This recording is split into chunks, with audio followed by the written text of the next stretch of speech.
Call 478-AUTO to schedule a test drive or get pre-approved online at GuamAutospot.com. Family Finance has been serving the people of Guam since 1959, and they'll continue to be there for you in the years to come. Whether you're looking to get a personal loan for that summer staycation or paying off those long overdue bills, Family Finance has got you covered. Apply for a personal loan from $1,000 up to $3,900 by calling Family Finance. Again, 475-4545, Upper Tumon at 647-5626, or in Dededo at 633-4473. Family Finance, serving the people of Guam since 1959. One of the original stars of the TV classic Happy Days has died. But as Fox's Roger Stern reports, it's perfectly understandable if you don't remember the character. Irish-American actor Gavin O'Herlihy played Richie Cunningham's older brother, Chuck. Dad, I gotta practice. See, I'm changing my free throw from an underhand to an overhand. Looks better for the fans. Oh, well, then you're excused, Chuck. I certainly wouldn't want to disappoint your fans. But O'Herlihy, who died this year at the age of 70, played Chuck for less than a full season. The actor wanted out and was replaced by Randolph Roberts. But even then, you may not remember Chuck. Producer Gary Marshall decided the character wasn't needed. The Fawn served a similar function. And so the oldest son in the Cunningham family was simply written out of the script after the first season, never to be heard from again. Roger Stern, Fox News. Meanwhile, SpaceX launched 53 Starlink satellites into orbit from Florida on Saturday. A Falcon 9 rocket lifted off from Cape Canaveral Space Force Station and deployed the satellites about 16 minutes after launch. The rocket's reusable first stage, which has been used for multiple launches, successfully returned and landed on the drone ship in the Atlantic Ocean. And the creators behind Yellowstone have a new series. It took Taylor Sheridan and Hugh Dillon 10 years to get The Mayor of Kingston on the air. The series premieres on Paramount Plus. It stars Jeremy Renner as Mike McCluskey, who, along with Diane Wiest as Miriam and Kyle Chandler as Mitch, are the power brokers between the police, criminals, inmates, prison guards, and politicians in a small town in Michigan, in a city completely dependent on prisons and its prisoners. We get paid to give advice. So let me give you some. Wherever you're from, you should go back. You won't make it here. It's a stark and brutal take on the business of incarcerations. Michelle Polino, Fox News. I'm Miri Corsetti, and this is Fox News. Over the past 5 years, confidential data and network breaches have doubled for small and large businesses, resulting in huge financial loss. At GTA, our multi-threat security bundle is a cost-effective solution monitored by our team of experts, ready to detect known malware and stop new evolving cyber threats before entering your network. Protect your business with confidence and call 671-644-1000 or visit gta.net/enterprise. GTA, we start with you. Hafaday, this is Josh here at APO. Our expertise and extensive network can help you grow your business and reach out to more global markets. As a responsible carrier, APO is also committed to a sustainable future, whether it's protecting the environment or investing our efforts in giving back to the community. Our dedicated teams in Guam, Saipan, and on U.S. mainland are here to support you. Call 588-4651 or visit www.apo.com. JV International Safety Equipment has it all for you. Fall protection, rain gear, traffic signs, speed bumps, custom signs and banners, PPEs, fire extinguishers, plus more. Check them out on Facebook at JV International Safety Equipment Company or visit their website, www.jvisec.com. JV International Safety Equipment, Guam's leader in occupational and environmental safety equipment. Call 688-9524. JV International Safety Equipment, located in Harmon Industrial Park. Guam Autospot has the best selection in Buick, GMC, Mitsubishi, and used cars like the 2021 Mitsubishi Mirage, starting at $127 per paycheck, 0 down. Call 671-478-AUTO to take a test drive or get pre-approved online at GuamAutospot.com.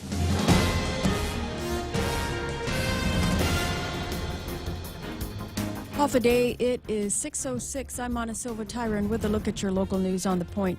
An annual report issued by the Department of Defense has highlighted China's nuclear capabilities, and it's raising concerns here on Guam as it reports that we are within striking distance of China's current military capabilities.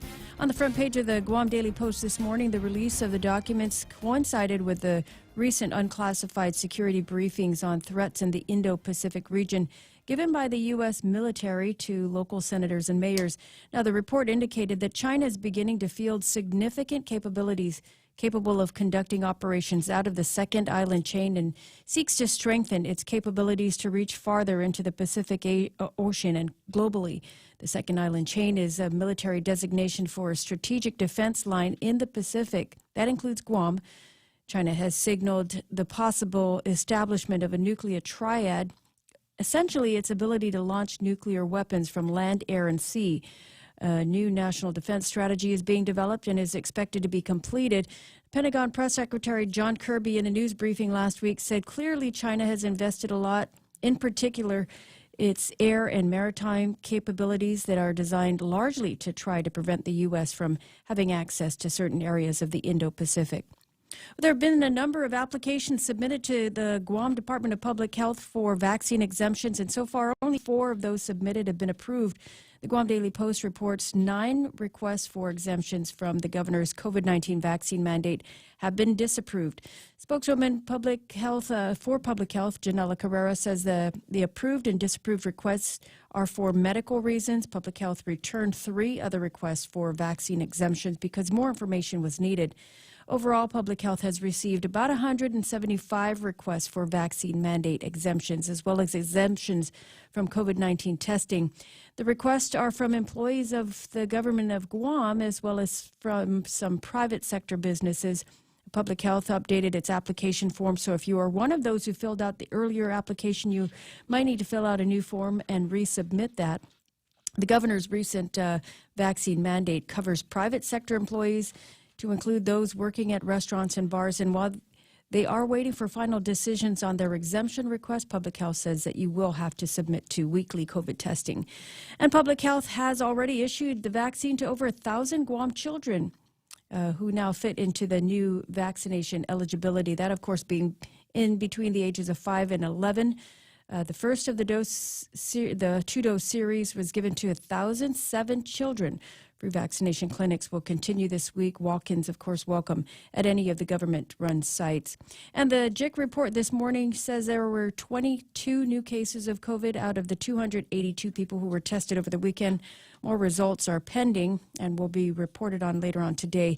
27 people are admitted to the hospitals, and the CAR score this morning is at 4.5. We'll have more news right after this.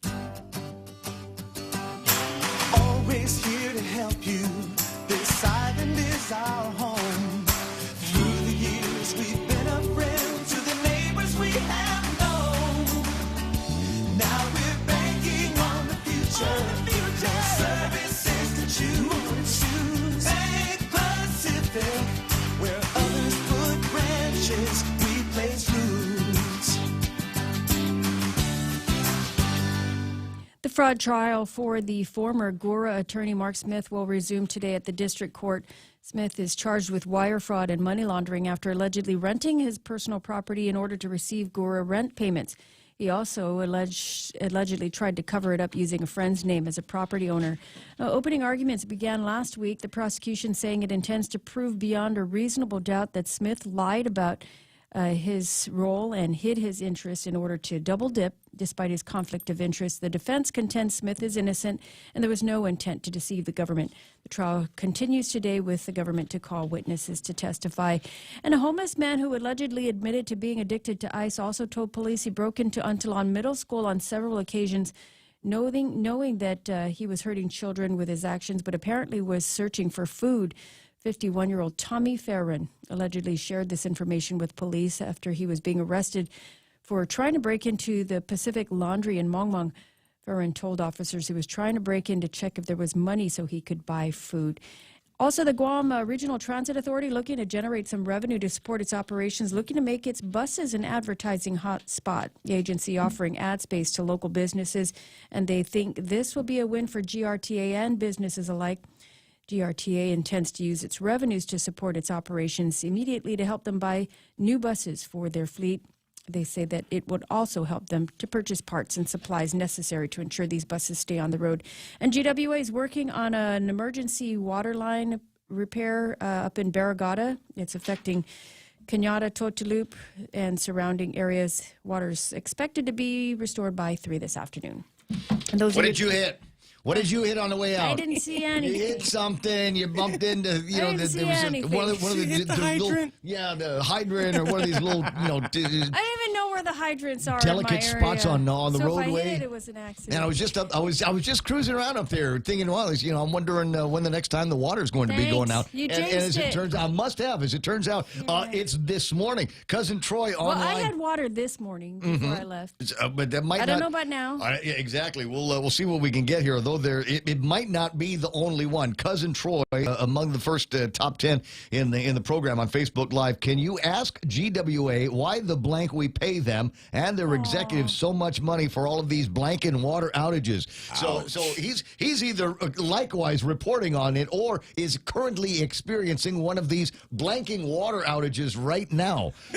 So what do you do in a case like this? Flush later, Chalu. Yeah. If it's yellow, let it mellow. If it's brown, flush it down. 6:13 in the morning. All right, let's get some weather up on the screen here and see what's going on. Partly sunny with isolated showers and thunderstorms. I don't know. I think it might still end up being a good day. Let me see if I can put the weather thing up on the screen so you can see what the Pacific Hood looks like. Mostly cloudy today with isolated showers. I'm sorry, mostly cloudy tonight. Isolated showers and thunderstorms this evening. Scattered showers and isolated thunderstorms by midnight. Winds out of the east 10 to 20 miles an hour. Overnight lows should be about 79 degrees for tomorrow. Breezy, mostly cloudy, showers, and likely a chance of some thunderstorms out there. East winds 20 to 25 miles an hour. Daytime highs should be about 86 degrees. With a heat index today, it'll feel like 96. And Real Joe says there's a 20% chance of love in the forecast. What? Am I lying, Mana Silva Tyron? Isn't that what it says down around the bottom? He's highlighted it. I'm sorry it's Monday, and my inner feelings are coming out. It must be. Real Joe's having his period. All right, now I'm serious because I want you guys to know this is actually what's going on. This is Real Joe writes this out for me every morning, and it says a 20% chance of love here today. Sunrise. It's not good. Sunrise. Better than none. About 6 minutes, and sunset's going to be about 10 minutes to 6 o'clock. You gonna be all right, Joe? I'm sorry, Joey. I thought you were testing me. I thought it was one of those things. I'll bet he doesn't read it, right? And then he did. 6:15 o'clock in the morning. News and weather together brought to you by Bank Pacific. Banking on the Pacific for 67 years. If you're a veteran and have upper extremity and hand problems that's interfering with daily function, have Dr. Jerome Landstrom, board-certified hand surgeon and combat veteran experienced in combat and civilian traumatic injuries, treat your injuries and hand impairments to improve the use of your hands in your activities of daily living. Call 671-646-HAND or visit its website at www.pacifichandsurgery.com. Circle K brings you the G-Dog. Get ready for a succulent and flavorful street hot dogs made famous in New York City. These dogs are made with 100% all beef and cooked in a delicious blend of spices for a plump, juicy hot dog experience that's bursting with flavor. Visit your nearest participating Circle K and dig in on the best hot dog experience on island. The G-Dog, served from 9 a.m. to 7 p.m. Available at Anigua, Denado, and Ocean Vista Circle K locations only. Circle K, hey, take it easy. Hey, I think I will. 6:15 o'clock in the morning. Ray Gibson Show brought to you by Take Care with their high-quality health plans and services supported by a global network of providers. They're your trusted partner for your health solutions. Federal employees, they want to be your partners, huh? Take Care, Our Island, Your Health Plan. Ray Gibson Show also brought to you by APL American President Lines, a global presence with a local home. The Ray Gibson Show. Morning talk that matters. Call now, 888-TALK. That's 888-8255.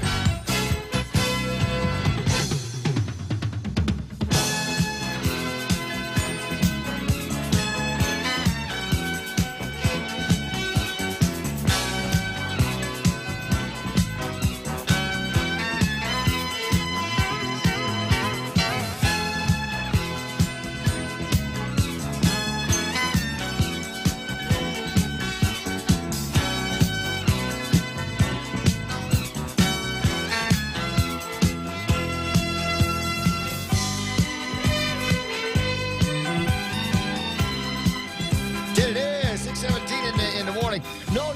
I was just going with other daytime talk show hosts, and I was right. Drew Barrymore was exactly the actress I was looking for. No, I was looking at this thing, this 20% chance of love, and I don't Drew know. Barrymore. In my head, this is a romantic comedy. There's a romantic comedy. Of course, it would be a movie. Joe's part would be played by Adam Sandler, and this person that real Joe's got an infatuation with would be played by Drew Barrymore. And Wouldn't it'd be that be nice? Reggae remakes of 90s songs, and they're like 51st dates, exactly. No, pretty much every movie with Adam Sandler and Drew Barrymore, basically the same kind of plot as you make your way through, with a couple of references to 80s and 90s stuff. So who did you meet on the trail? That could be the new Guam Christmas movie, huh? Exactly. 20% chance of love. Well, James Howard, I'm sure that was a dedication to him. Oh, yeah. Who is that? Who played James Howard in a movie? The guy, if we're Jack Black. doing Adam Sandler, Jack Black would be I think excellent, but the guy with the Keaton eyes in all of the I forget Adam what is Sandler he's movies. part Filipino, that guy. I think you're right. He is. Could be. Anyway, Billy Bob Thornton.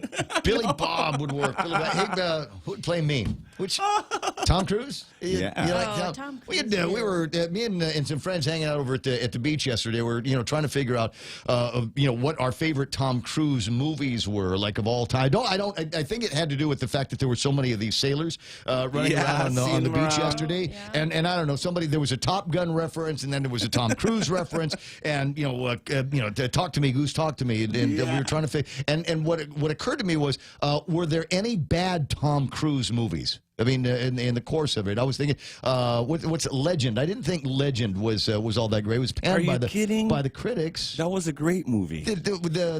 I don't know what Tom Cruise was the best part of it. You're right. I think the guy that played the devil. Oh, he was good too. With the hot chick, man. The one from Ferris Bueller's Day Off. She was in it. And then we never heard from her again.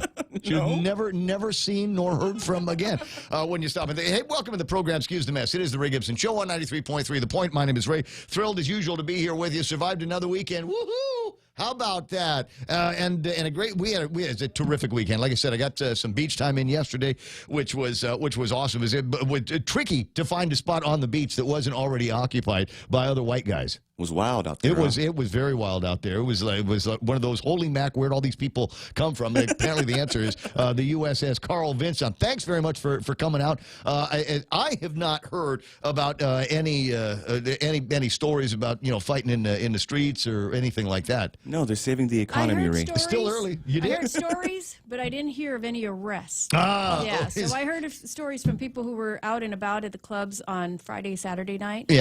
Yeah, but I didn't hear any. Wow, club action. I didn't see any stories. Who the hell do you know that goes out? Well, I have young children. I have young children. What are they doing going out? They're not 21 yet. You don't have any. No, you can go out. You just can't. That's right. You just can't drink. Okay.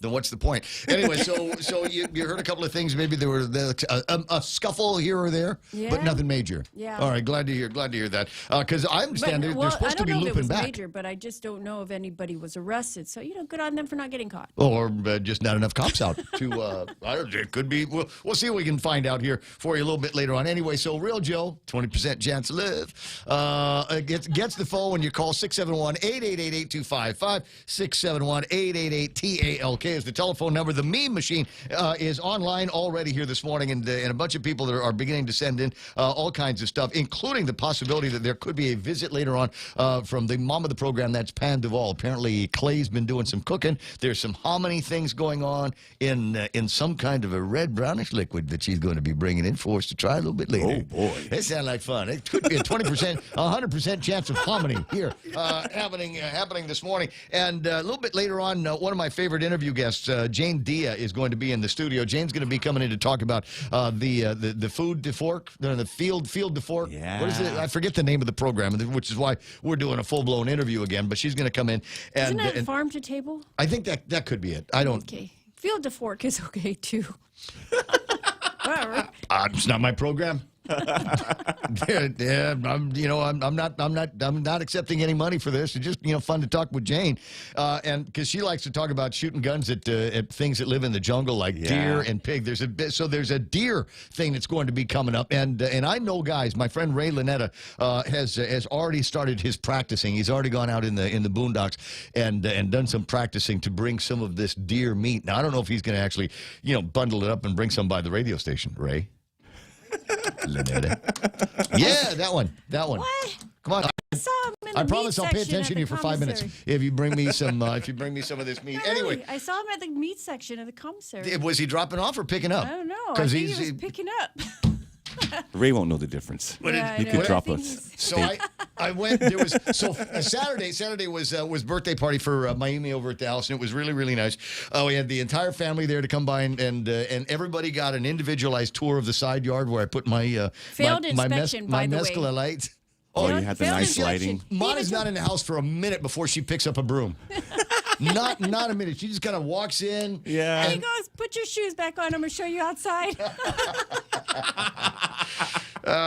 Don't take off your shoes and leave your socks on. I need to buy him a Roomba. There's always something in the house that's going to stick to your feet. But anyways, it was a good time. A lot of people ate, and I showed him my $2,500 electrical panel that I had to replace. He did. Hey, look at my panel. So as Ray is showing you around his house, he opens up his electrical panel. He goes, "This is my electrical nice. panel." That's where the magic happens. That's right there, the electrical. Well, it was magic when it was sparking. I thought that was, which is why I had to replace it. And he goes on with a 5-minute spiel about his electrical panel showing, but it's got stickers and labels. Yeah. And I was like, I never see Mana. So I never see anybody in the family just wanting to know that I'm not burning the house down. Anyway, 6:23 in the morning. Lots to get to here this morning, and up to and including some interesting stuff on the front page of the Daily News. And Mana doesn't have water over at the house, and there could be all kinds of other stuff that will make it through the I don't know, the filters that are the Ray Gibson Show.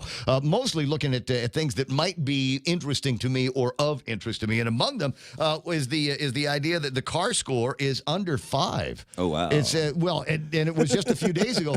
It's 20% chance of love. It was just a few days ago that the car score was at 9.5 or something like that. So it seems to be falling rapidly. No, it's actually a little bit up because wasn't it at 3.7? No, I thought it on Friday. Was it? I don't know. I'd have to look. I don't know. I was the reason why that number stands out on my end was because I was looking at it on the couch yesterday, and I thought, is it because the numbers seem to be going down on the number of positive tests that we got. But anyway, 4.5 is where it's at effective this morning, and so the question I have here is if the numbers continue to slide down, what are we getting?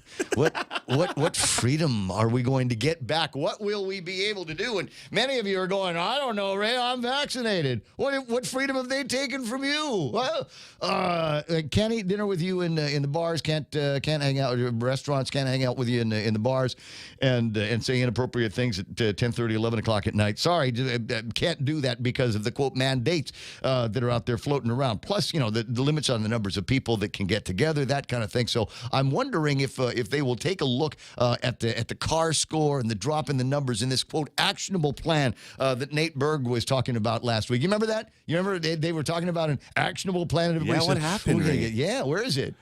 Do we have to wait until Lou gets back from New York? Oh boy! Telling everybody about how great our economy is here, and I tell you what, I'm scared about that because every time she's made some kind of prediction, it's been totally wrong. Dengue, we beat dengue.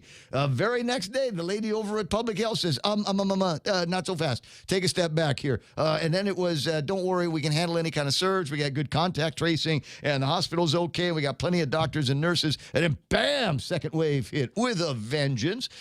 And now she's going to go out and brag that we've gotten the economy all straightened out around here. Folks, we'll be eating our own shoes in a couple of weeks. We'll just throw them in a pot and boil them up. If we can find some water, maybe just some salt in there. And Finadeni, man. And put a little Tabasco on that Finadeni. Perfect. So Keena McCausland, who might be listening in the broadcast, Keena, and got those kids out in Las Vegas. And I thought, I tried this two pica sauce that they sent out, and the mild was just absolutely groovy. Loved it, and put it on just about everything that I cereal. I put the two pica sauce on a cereal. It's that good. Now there's a hot sauce. There's a real pica. There's a fire sauce that they have, and I thought I was just a wimp, right? Because I'm sitting there. I try this stuff, and it's burning. It is burning literally a hole from my mouth out the back of my neck. And I thought maybe it's just me. I'm not, but I gave some to my brother on Saturday night, and I think he cried. I think he was actually covered in sweat as he's eating this stuff. And then when Mana's husband came over, I'm like, hey, now you want to try this? And he says, no, I heard about what it did to Dave. I don't think so. Just a warning: if you're going to try some of that pica fire sauce, be extra careful, because there's a 20% chance of love. It's 6:27 in the morning. All right, let's go find out who our valued the sources are here. Sometimes you want to go where everybody knows your name, and they're always glad you came. You want to be where you can see our troubles are all the same. You want to be where everybody knows your name.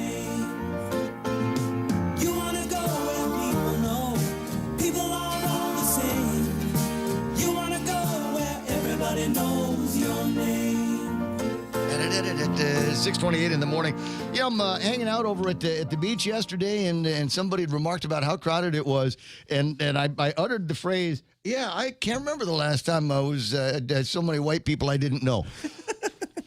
And I got the craziest look, like there was something racist about that, and I go, well, it's kind of it's true. I just look, I don't know all of these people normally. Anyway, welcome to the program. We say number one today is Rico B. Way to go, big man. Got you at number one, followed by Colin Clark. Good to have Colin. And Colin is reciting, texting words now from that Johnny Sablon classic, Hafaday Toda Malik, how are you?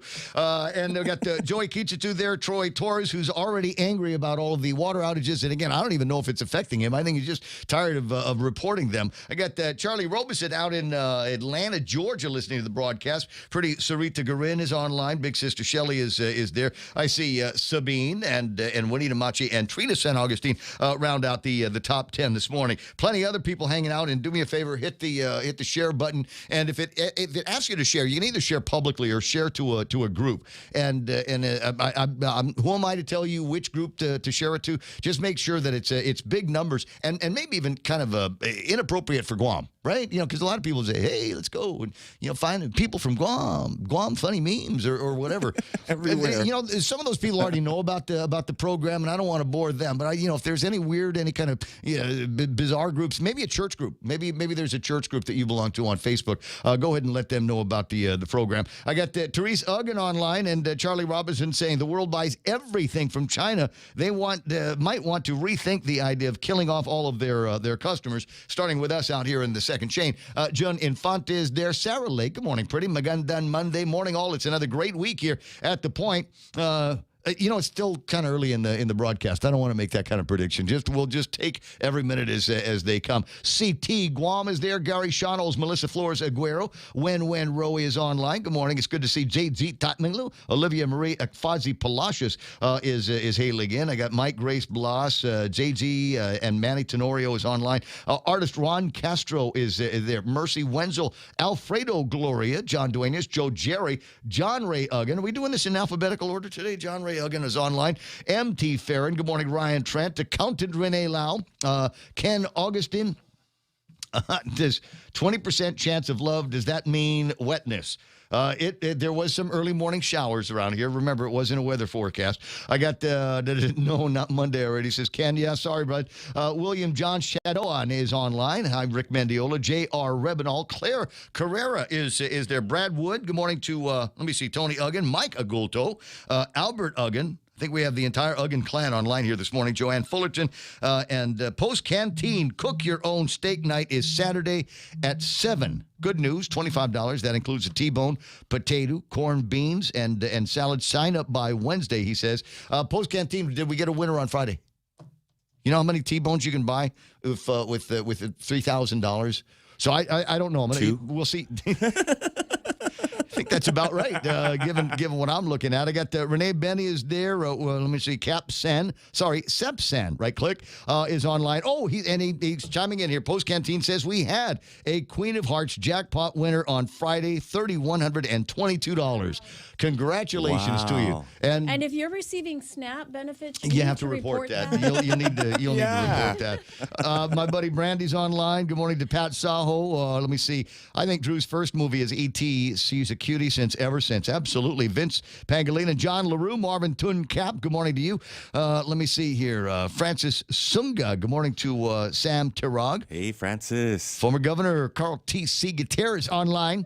Just bring it back. So, Uncle Carl, I got a thing in my inbox this morning from the Manila Times, and the Manila Times is touting a story that involves you, saying that Guam can expect more Pinoy travelers here soon. Nice. Before too much longer, and it's got pictures of the pretty girls at GVB that are in charge of the Filipino market, Brennan, and I can't remember the name of the other girl, but anyway, and you. There's a picture of Carl in the thing, so I printed it out, but it's one of those weird kind of, I don't know if it's a Monday thing or a Manila Times thing, but I printed it out, and it only gave me like a line, just one letter, one word at a time down the middle of the screen. Of the sheet of paper. So it took about 20 sheets of paper, and I can't string them all together and read them. So maybe a little bit later on you can call in and tell me about the article and the interview and all of that stuff. I see my B-Man Dennis Larson online. B-Man, tell you, bro, that was my dinner last night. I went home after Beachy, and I was kind of full because I ate everybody's pizza. I'm not even sure if it was for me and my group, but there was pizza there, so I ate it. And I got hungry, and I was thinking, what do I want to eat tonight? And I said, something with honey. Something with honey. So I got some Weetabix and honey, and that was all I needed to get me to fall fast asleep. Bertha Mazza Cruz there. My big little brother Dave Silva's watching. And if you're a member of the chamber, do me a favor. I don't want you to vote for any of those old board members that have been hanging out for a long time. I want you to vote in my brother. Could you do me that favor? I think he's got some great ideas on some things that we ought to be doing over at the chamber in a new direction for everybody. Vaughn B. Taikenko, Jules Tejano, Vince Mesa. Good morning to you, bro. Vince been golfing.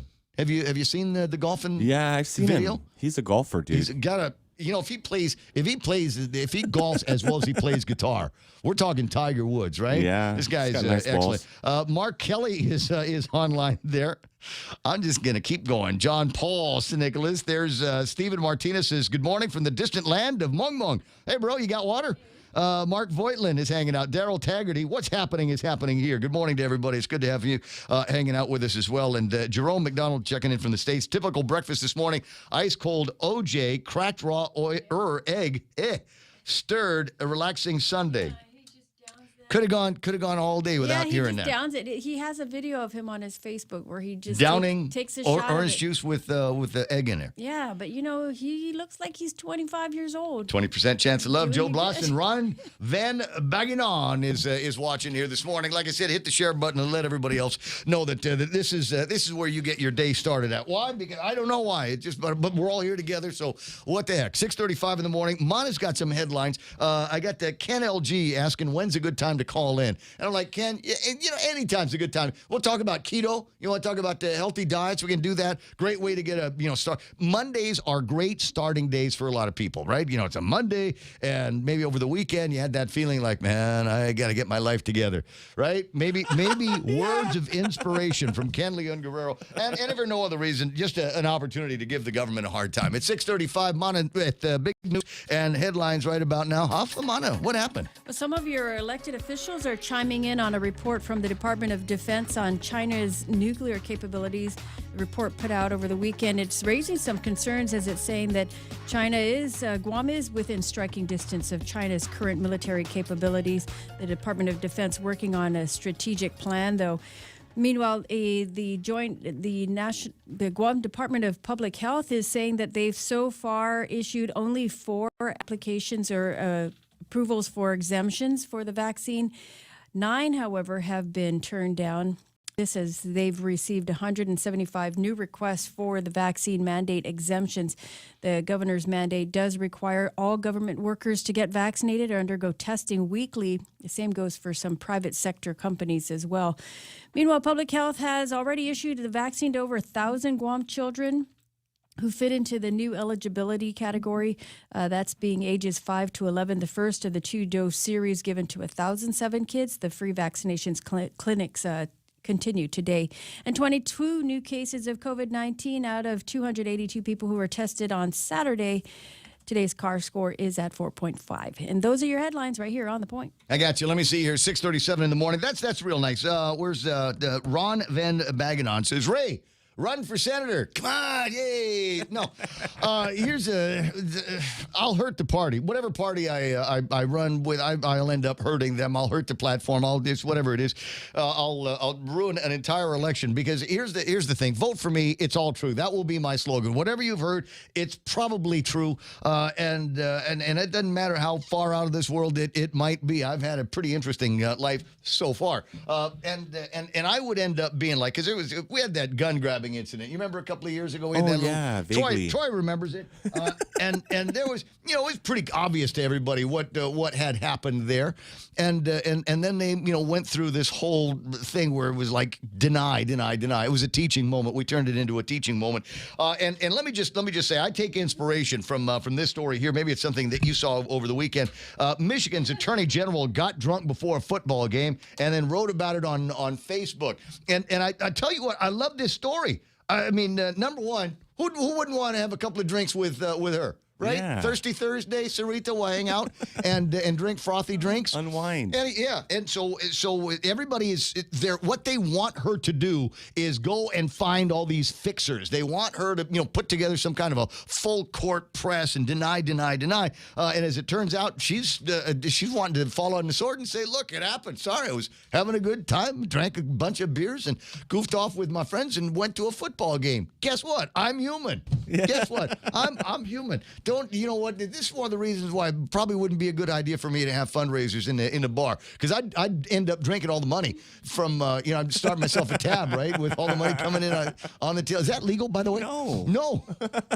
What if even if I report it? Maybe. Would you use Everyone all that money gets a you got pass, from your right? fundraisers? I'm sure you'd get one, maybe. Buy me and my friends drinks all night. What? Straight to jail, Ray. No.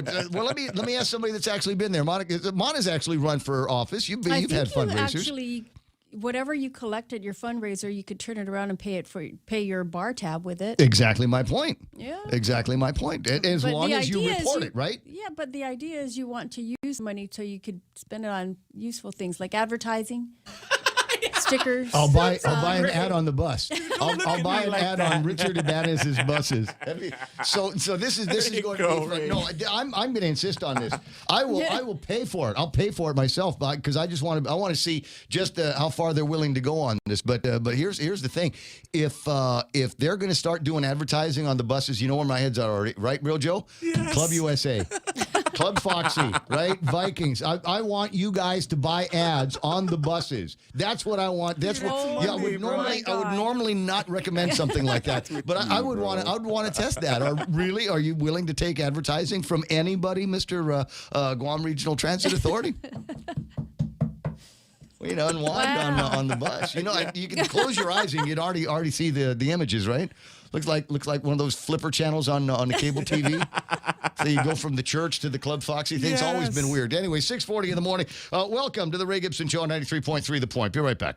As we get back to business, Docomo Pacific is ready to keep you connected. Introducing Business Bundles Plus. Build a customized bundle with the right internet, mobile, TV, and phone plan for your business. Pay for exactly what you need and nothing you don't. And the more services you add, the more you save. Plus, you can rely on Docomo Pacific's fastest, most reliable network and 24/7 customer support. So build your own bundle and save today with Business Bundles Plus. Call 671-688-2677. Docomo Pacific Business. Work better together. answer. Contact Express Financial for all your financial needs. Express Financial is consumer lending at its very best. They also have a host of dealer service programs with quick approvals. There are 3 ways to apply. Over the phone at 637-9834. You may visit their office in person at 600 Harmon Loop Road across the street from Costules.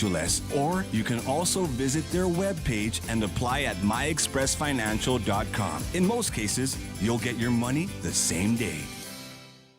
I want the music for your movie, the 20% Chance of Love movie starring Adam Sandler and Drew Barrymore. What? I want it to be done by the same people that did Nobody Puts What's Her Name in the Corner.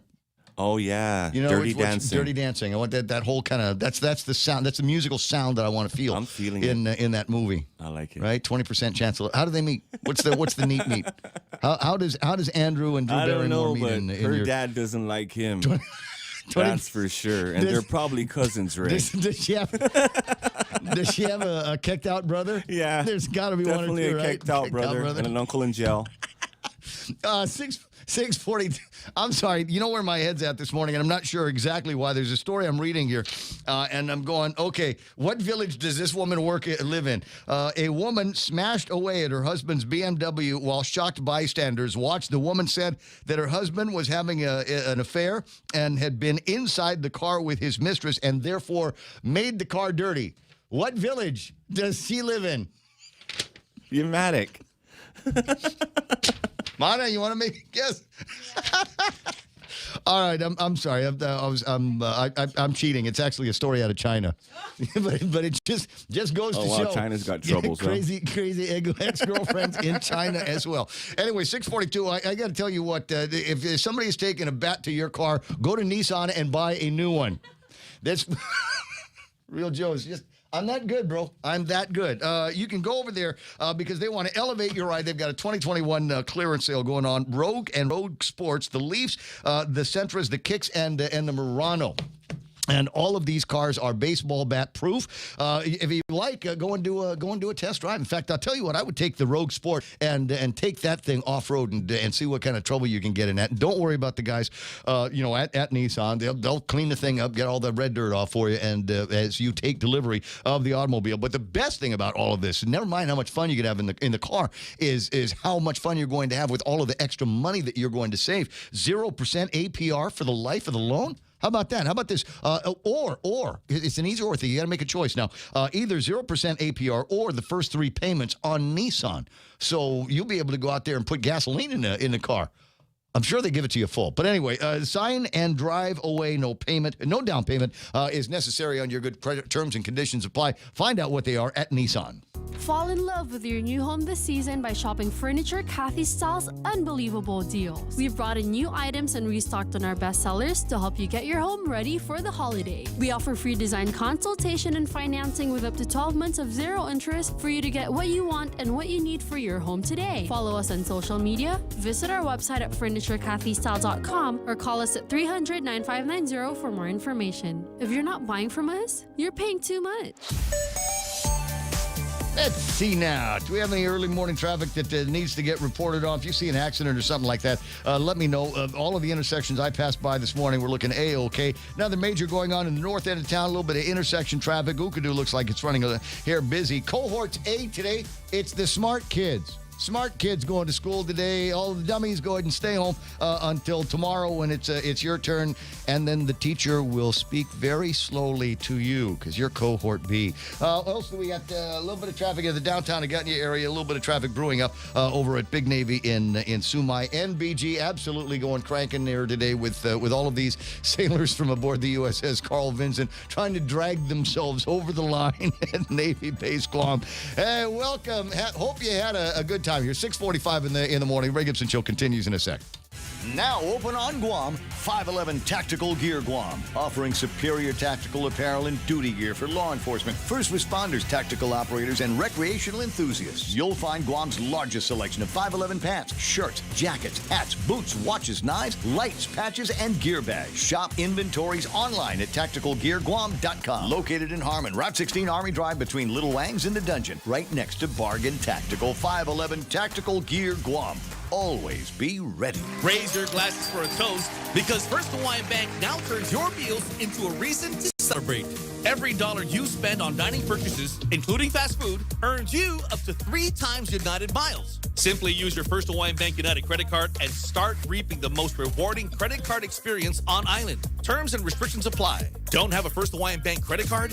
Visit any branch or FHB.com to apply today. With First Hawaiian Bank, it all starts with yes. 6:46 in the morning, and in between spots and things like that, I would like to take a second to say congratulations to a buddy of mine. We were boys together, known him all our lives, and glad to see at least one of us has made it. But Ed Untalan is now the executive vice president of, I think, everything over at First Hawaiian Bank, in charge of Guam and the Mariana. Frankly, I thought you already had the job, but I guess they put it in writing now, or they have announced the promotion, and I'd like to be among the first guys in the radio game to say congratulations. And how about that loan? Banks says yes, right? There's 6:46 in the morning. On screen right now, Jeff from Pirates Cove sending me some great sunrise pictures. And if the sunrise is getting you thinking about going and grabbing some coffee, then you might want to go and do that. It was right behind the radio stations, a place called 11's, and they'll be more than happy to fix up a hot cup of coffee for you and put whatever flavors you like to get into the deal. And then we got cold drinks on hot days and pastries and some great sandwiches for you to try at 11's. Bringing you closer to the action. Any speaker, anytime. Watch and listen live on thepoint.gu. Yeah, I got Ken and Patrick. Oh, it's too early for a double shot of crazy. Way too early for that. Sorry. We'll get around. Just a second, guys. What do we got here? One of my favorite things about the weekend, I mean, not everything went right, but I mean, there were a couple of things that I thought, this is awesome. Did you see the in-your-face Joe Biden from the Fifth Circuit? Did you see that? No, I didn't. I got 22 pages worth of the order here. A stay is firmly in the public interest as the courts, from economic uncertainty to workplace strife. The mere specter of the mandate has contributed to untold economic upheaval in recent months. Of course, the principles at stake when it comes to the mandate are not reducible to dollars and cents. The public interest is also served by maintaining our constitutional structure and maintaining the liberty of individuals to make intensely personal decisions according to their own convictions, even or perhaps particularly when those decisions frustrate government officials. The third branch of government is speaking on our behalf because apparently the administrative and the executive branches of the local and federal governments aren't doing their jobs, so the courts are jumping in. The Constitution, they say, vests a limited legislative power in Congress. For more than a century, Congress has routinely used this power to delegate policymaking specifics and technical details to executive agencies charged with effectuating policy principles Congress lays down. In the mine run of cases, a transportation department regulating trucking on an interstate highway or an aviation agency regulating an airplane lavatory, this is generally well and good, but health agencies do not make housing policy, and occupational safety administrations do not make health policy. In doing so here, OSHA runs afoul of the statute from which it draws its power and likely violates the constitutional structure that safeguards our collective liberty. For these reasons, the petitioner's motion for a stay pending review is granted. Enforcement of the Occupational Safety and Health Administration's, quote, COVID-19 vaccination and testing emergency temporary standard remains stayed pending adequate judicial review of the petitioner's underlying motions for a permanent injunction. It is further ordered that OSHA take no steps to implement or enforce the mandate until further court order. Bam! In your face, nice. Joe Biden. In your face. That's what you get. And multiple concurrences on that. So in my mind, there seems to be a semblance of common sense out there in the world somewhere. And the idea that you know, we're going to go and hit up companies. This is how upside down the thinking is, right? Is companies over 100 people are going to be subject to this mandate because COVID-19, it's oh my God, it's a grave danger to these employees. But if I have a company with 99 employees, that grave danger doesn't exist. It's okay. Does that make sense to anybody? And in this thing that you breathable death that they're talking about with COVID-19 is like the insanity of wearing a mask when you walk into a restaurant and then sitting down and then taking your mask off. Isn't that the ultimate in insanity here? Or my favorite one is telling everybody to go and get vaccinated and they can live their lives and be free, just as able to transmit and receive COVID-19 as unvaccinated people.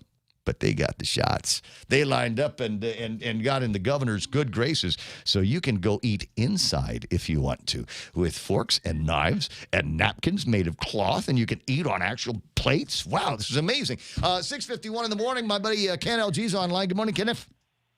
Good morning. How you doing there? I am doing great. Yeah, I've been watching the food that you eat, except for the fact that most of it looks like it's already been chewed once or twice. I think it's healthy. Good for you. Well, that's one of the things that I've been forced to do is learn how to cook. And a lot of the stuff that you've been seeing me post is stuff that I've learned how to cook.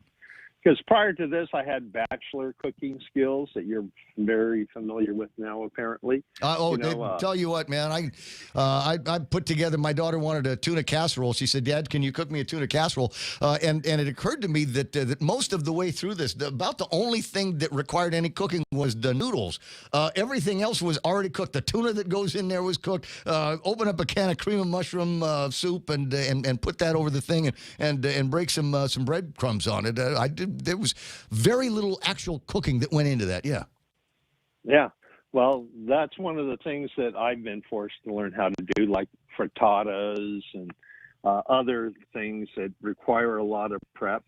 But the reason why I called in today is this past weekend, the Guam Diabetes Association had a presentation on Sunday, talking about the topic of diabetes. Yeah.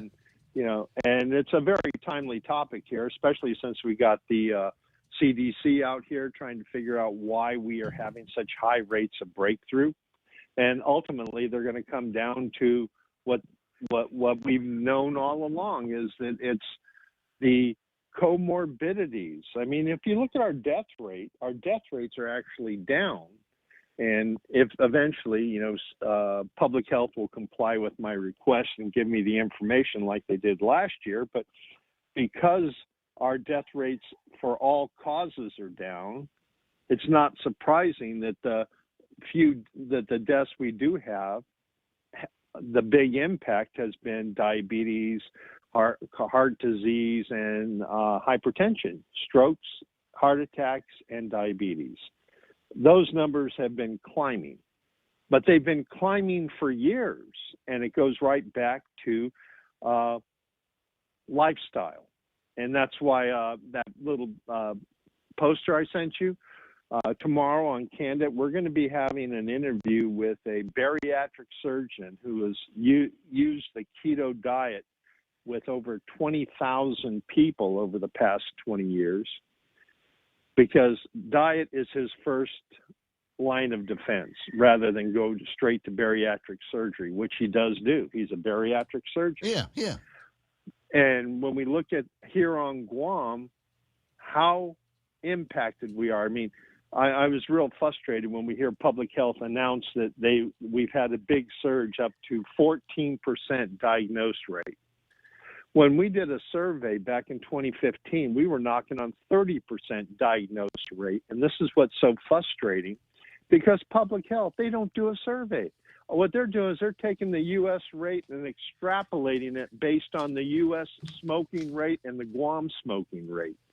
That's not science. But why would they do that? It seems to me the numbers would be readily available. It would be readily available if they would make the effort to do it, but they don't. I mean, one time in 2015, we learned that public health was spending $21 million a year on diabetes medications. $21 million on diabetes medications alone. Well, that was 7 years ago. We have no information since then. But when we look around and we look at the health of our people, and the part that's so frustrating to me is when I talk with professionals here on the island, they don't want to change until they get permission from the American Diabetes Association and the literature changes. So this movement right here we're talking about is a ground up movement, a groundswell. I mean, you know a lot of people that are following this as well, and you've seen how they've changed. That's what it's going to take, because when you think about airplanes, you know, there were a number of people that had government grants to develop air travel, millions of dollars put into air travel. But who got the first plane off the ground? Was Wright it brothers. The government?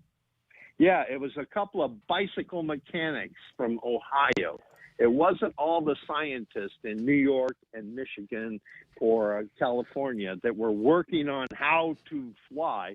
It was two bicycle mechanics. So what we're looking at here, the keto way of eating, the low-carb way of eating, is a ground-up movement, because here only a few doctors on this island support it because they don't want to go against the establishment, so to speak.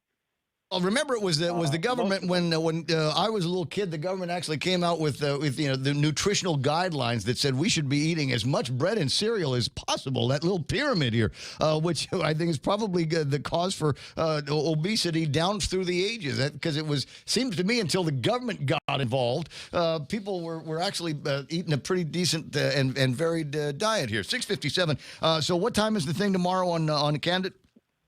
On noon tomorrow, we will be having the interview with Dr. Sivas. So if you have any questions you would like to ask, you can go ahead and send them in to Candid, or send them in to me at kenleonguerrero@yahoo.com, and we will be asking Dr. Sivas these questions, because he specializes in obesity medicine, bariatric surgery, and pediatric obesity. He has a large practice working with children, because here on Guam, we're seeing obesity rates that are just exploding in our children. And that sets them up for I'm telling you, the moms and dads around here, there's a whole section of mom and dads in this population don't give a crap about what their kids are eating. And now the government gave all these kids these Quest cards. And you mark my words, you go stand in a mom and pop store virtually anywhere on island when the kids are out of school, and watch them go in there and they load themselves up with junk food. And then we wonder why we've got Poke Labut kids.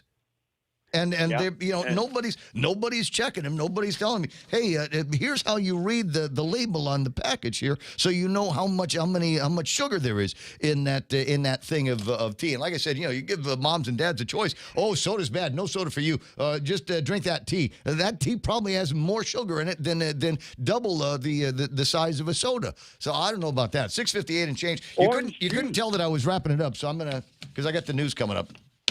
All right, I'll talk to you later. I'm sure you will. We'll find something to grind our teeth against from the government. It's a point that we've got to make here, and that is that COVID-19 is killing a lot of unhealthy people, and we told you that was going to be the case 2 years ago, and I think people are still astounded. Oh my God, they died. What happened? Underlying conditions, for which there are a variety of names, and virtually every single one of them is preventable. But what has the government done around here lately to improve healthy habits here on Guam? They're just now starting to talk about making more sharrows, those little arrows on the road with the bikes to remind drivers that you got to share the lane with the runners and guys on bikes. That's it. That's the last of it. Have we fixed either of the swimming pools to get our kids back into at least that healthy activity? No. That's last place, I think, in the priority list. That will be spent with the very last of the ARP numbers. Watch my words here. 6:59 and change.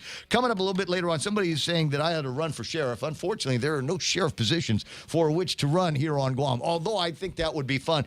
But I got a video of a sheriff from Louisiana that's apparently been elected to Congress, and he had some, I thought, remarkable words. I'll share that with you in the next hour of the program. Jerry Roberts is coming up. He's got the Monday Extra Point. Montecito Tyron with a look at big news and headlines right after this from the Fox News Network.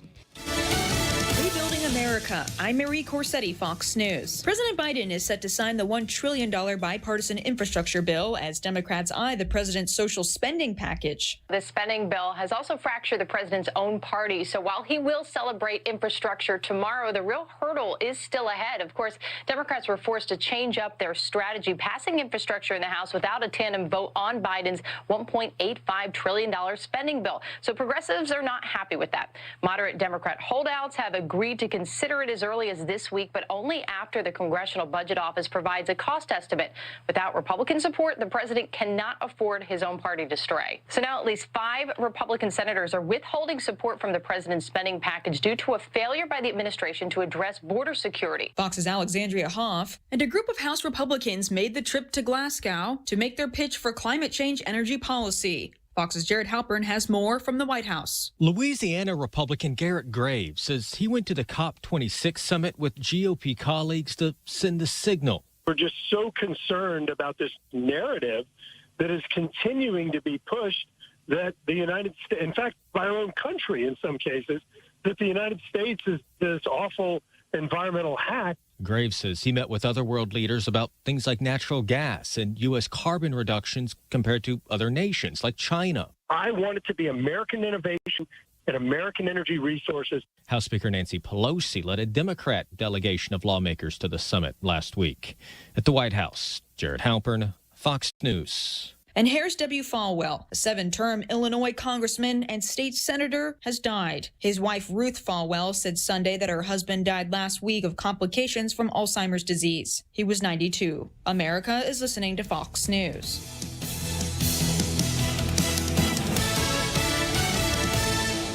Here at Guam Auto Spot, we have the best selection in Buick, GMC, Mitsubishi, and used cars, like the 2021 Mitsubishi Mirage, as low as $127 per paycheck, 0 down.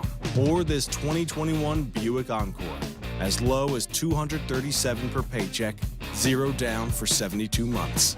Call 478-AUTO to schedule a test drive or get pre-approved online at guamautospot.com.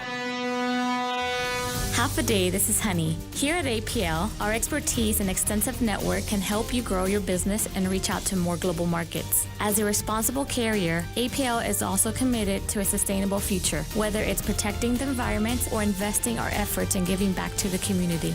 Our dedicated teams in Guam, Saipan, and on U.S. mainland are here to support you. Call 588-4651 or visit apl.com.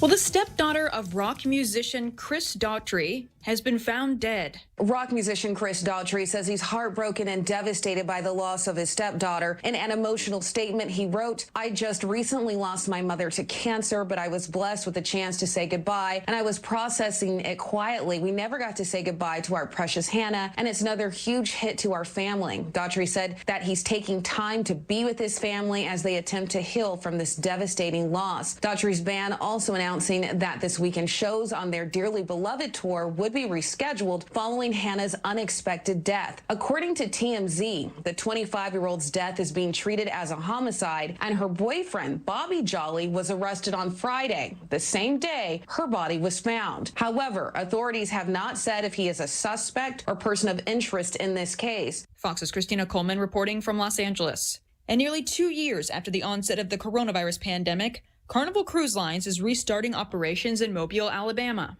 Carnival said Thursday that all 22 of its U.S.-based ships will be back in operation by March 2022, with the Carnival sensation sailing out of Mobile on March 5th. Mayor Sandy Stimpson said the city is thrilled by the news, adding that cruising brings in $6 million in annual gross revenues to the city. Meanwhile, more problems in the air. Fox's Carmen Roberts reports. Police say a Southwest Airlines passenger assaulted a flight attendant in Dallas Saturday. The passenger, identified as Ariel Jean Jackson, was boarding a flight to New York City from Dallas Love Field. Officers say she got into an argument with flight attendants and punched one repeatedly in the head. Jackson is under arrest, charged with aggravated assault. Carmen Roberts, Fox News. And on Saturday, the flight attendant was said to be in stable condition. I'm Mary Corsetti, and this is Fox News.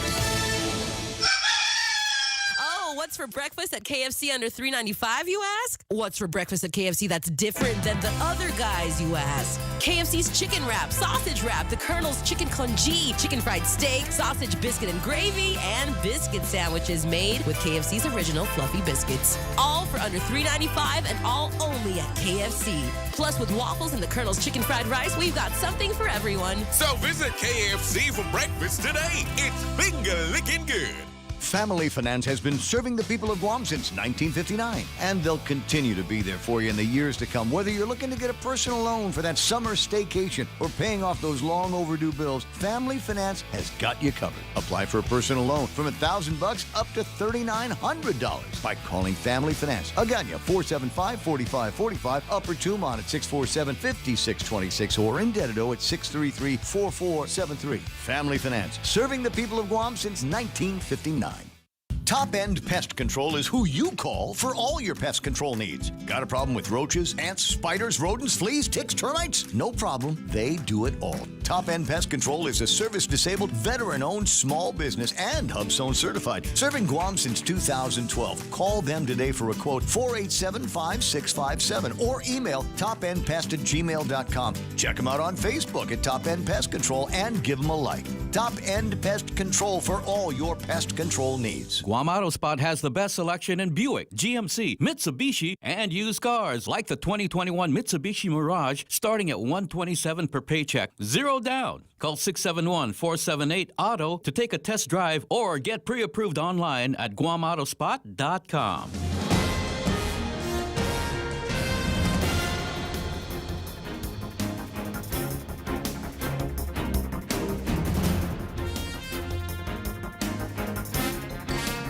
Off a day at 7:07, I'm Montesova Tyron with a look at your local news. On the point, well, GWA is announcing that there is a water outage. If you're waking up to it, you might have no water if you are in the area of Barragata along Totu Cañada Loop Road. The outage, while crews are making an emergency repair to a break that took place this morning, the water should be restored to the areas affected by about 3 this afternoon. Accused killer Akmal Kosev will be back in court this week, where he will enter his plea to charges of murder that have been filed against him. The man's bail has been set at $1 million after he killed GMH radiologist Dr. Miran Ribati in a brutal attack in a Tamuning apartment. The AG described Kosev as a danger to the community. His next hearing is scheduled for November 19th. Meanwhile, the fraud trial for the former Gura attorney Mark Smith will resume today over at the U.S. District Court.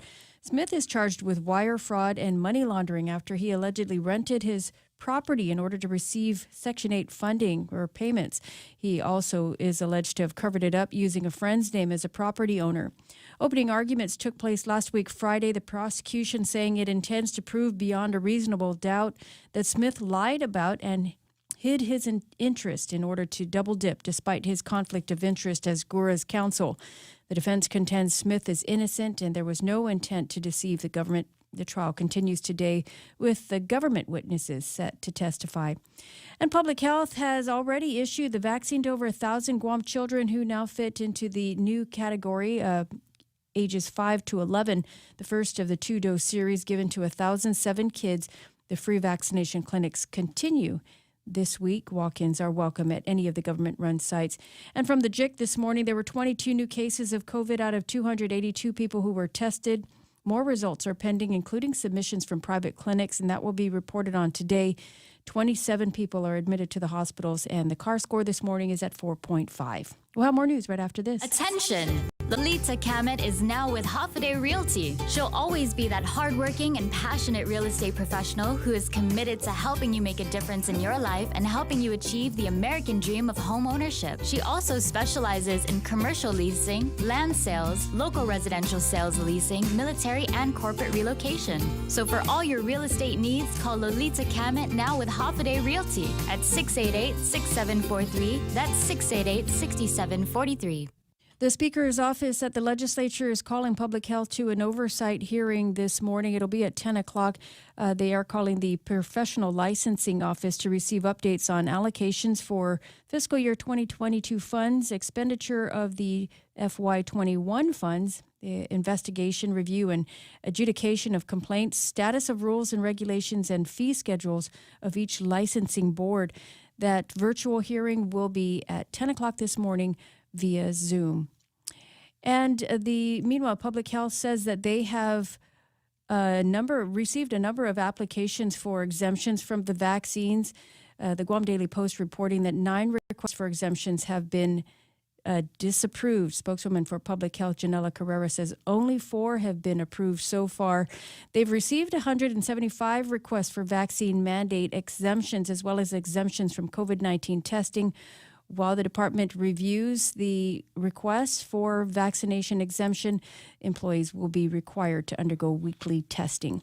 And those are your top stories here on The Point. Here's Ray with your weather. 20% chance of love today. Might even rain. Wow. You got partly sunny in today's forecast. Some isolated showers, thunderstorms, easterly winds 15 to 20 miles an hour. Daytime highs today about 87 degrees. For tonight, expect mostly cloudy skies, isolated showers, thunderstorms again, then scattered showers and isolated thunderstorms after midnight. East winds up to about 20 miles an hour, and overnight lows should be about 79 degrees. Talking about the same thing for tomorrow, except maybe even breezier. Up to 25 mile an hour winds are forecasted for tomorrow. Sunrise this morning was at 6:20. Got some great shots from Pirates Cove up on the screen a little bit earlier. Sunset tonight is going to be at 5:50. A little bit of a lackluster one last night. And that's okay because everybody kind of had to get back to work. On screen with me now, looking at some traffic. This is what it looks like getting into Navy here. Just a few minutes ago, somebody looks like Albert and Mo driving to work this morning and checking out what's happening on the streets on the way into Big Navy here, and you can see the sign, so you know how far back they are. Now I can look at the traffic gizmo and the actual map and see what's happening down there as well. And you can see backing up even further. Look at that, 1 and 2 already looking fairly busy right now. And then you look at the traffic southbound Marine Corps Drive around Polaris Point and in that area, making your way about a mile away from the entrance to Big Navy. It's going to be rather ugly. Now, some people would say what you want to do is go through the village and then hit the back gate, right? Yeah. Hit the back gate. 20% chance of love. You found love in the back gate. But I'm not even sure if it's open. It looks like there might be some traffic on that. Looks like it's running a little bit slower than normal, though. 7:12 in the morning, that's your news and weather. A little bit of traffic together here on The Point. As we get back to business, Docomo Pacific is ready to keep you connected. Introducing Business Bundles Plus. Build a customized bundle with the right internet, mobile, TV, and phone plan for your business. Pay for exactly what you need and nothing you don't. And the more services you add, the more you save. Plus, you can rely on Docomo Pacific's fastest, most reliable network and 24/7 customer support. So build your own bundle and save today with Business Bundles Plus. Call 671-688-2677. Docomo Pacific Business. Work better together. Fall in love with your new home this season by shopping Furniture Kathy Styles' unbelievable deals. We've brought in new items and restocked on our bestsellers to help you get your home ready for the holiday. We offer free design consultation and financing with up to 12 months of zero interest for you to get what you want and what you need for your home today. Follow us on social media, visit our website at FurnitureKathyStyle.com or call us at 300-9590 for more information. If you're not buying from us, you're paying too much. Portions of the program brought to you by the guy. Everybody, word salad. I'm having a Biden moment, but a good one, not the smelly one. Go and try Guam's original Chamorro restaurant. It's Pika's best 5 years running Mezcla Chamorro Fusion Bistro. Experience Chef Peter's candied salmon with scallion coconut rice, octopus tinactac, Chamorro platters, and the award-winning gourmet hamburgers. My favorite is the Sweaty. Now, if you're somebody like Ken and likes to go someplace where there's a keto menu, they've got a keto-friendly menu. Go and enjoy Mezcla's half-a-day service in Agana and the Grand Plaza in Tumon. Call them at 479-2652, 479-2652 for reservations. Rediscover Talk Radio here. Your FM News Talk Superstation. This is The Point. On the air, kind of everywhere. And, I feel kind of bad, but also kind of amused. I was telling that story, and you had to guess the village where the woman took a baseball bat to her husband's BMW because he knew that the woman that they were cheating on was in the car, and she said it made the car dirty. So she and so I said, guess what village? And what did you say? You said it was in Matic. Okay, Facebook Live. A couple of people on Facebook didn't know I was kidding about that. Said Agate, right? She's from Agate. Oh wow. Yeah. So if you're the mayor of Agate, you need to have I think there needs to be like an intervention. Get the girls together and just say, okay, stop keying the car, stop rocks in the car, stop baseball batting the car just because you're mad. It's 7:14 in the morning, Ray Gibson Show. And Dr. McNinch on the line wants to talk about sheriffs. Somebody had suggested that I run for sheriff. And it's an interesting concept when you stop and think about it. There are places in the world where, in the United States, where the chief of police is an elected position. It's not something that you get knighted by the governor. And so how would something like that work? Do you suppose you'd need to be politically active? Do you suppose that you would have to say a thing or two beyond just, hey, it's all about law enforcement. I'm here to protect and serve the community, blah, blah, blah, blah, blah. Maybe there has to be other. It'll take me a couple of minutes to get through this piece of video that somebody sent me over the weekend. And it's apparently a sheriff from Louisiana who apparently has been elected now to Congress. And I thought it was, for me, at the time, as I was waking up in the morning, I thought it was kind of an emotional little speech that he gave. Certainly got me misty listening to the conversation. So let me play this video for you, and maybe you're going to get some misty on you as well. The best-dressed sheriff from Louisiana, Clay Higgins. Come on up, Clay. Thank you, sir. Look at this guy. Ladies and gentlemen, the oppressor's intent is for you to comply with their mandates and commands. And they don't expect for you to comply with their commands until the end of COVID. They expect you to comply with their commands until the end of time. Let me be very clear to all you oppressors. You've drawn a line in the sand. Be prepared to defend your position, because some of us are free Americans and we would rather die on our feet than live on our knees. If you want to get a vaccine, get it. If you don't, don't. That's called freedom. Freedom is what's at stake. And some of us are prepared to carry that fight with every drop of our blood. On January 3rd, 2023, Republicans will be sworn into the majority in this House behind us here.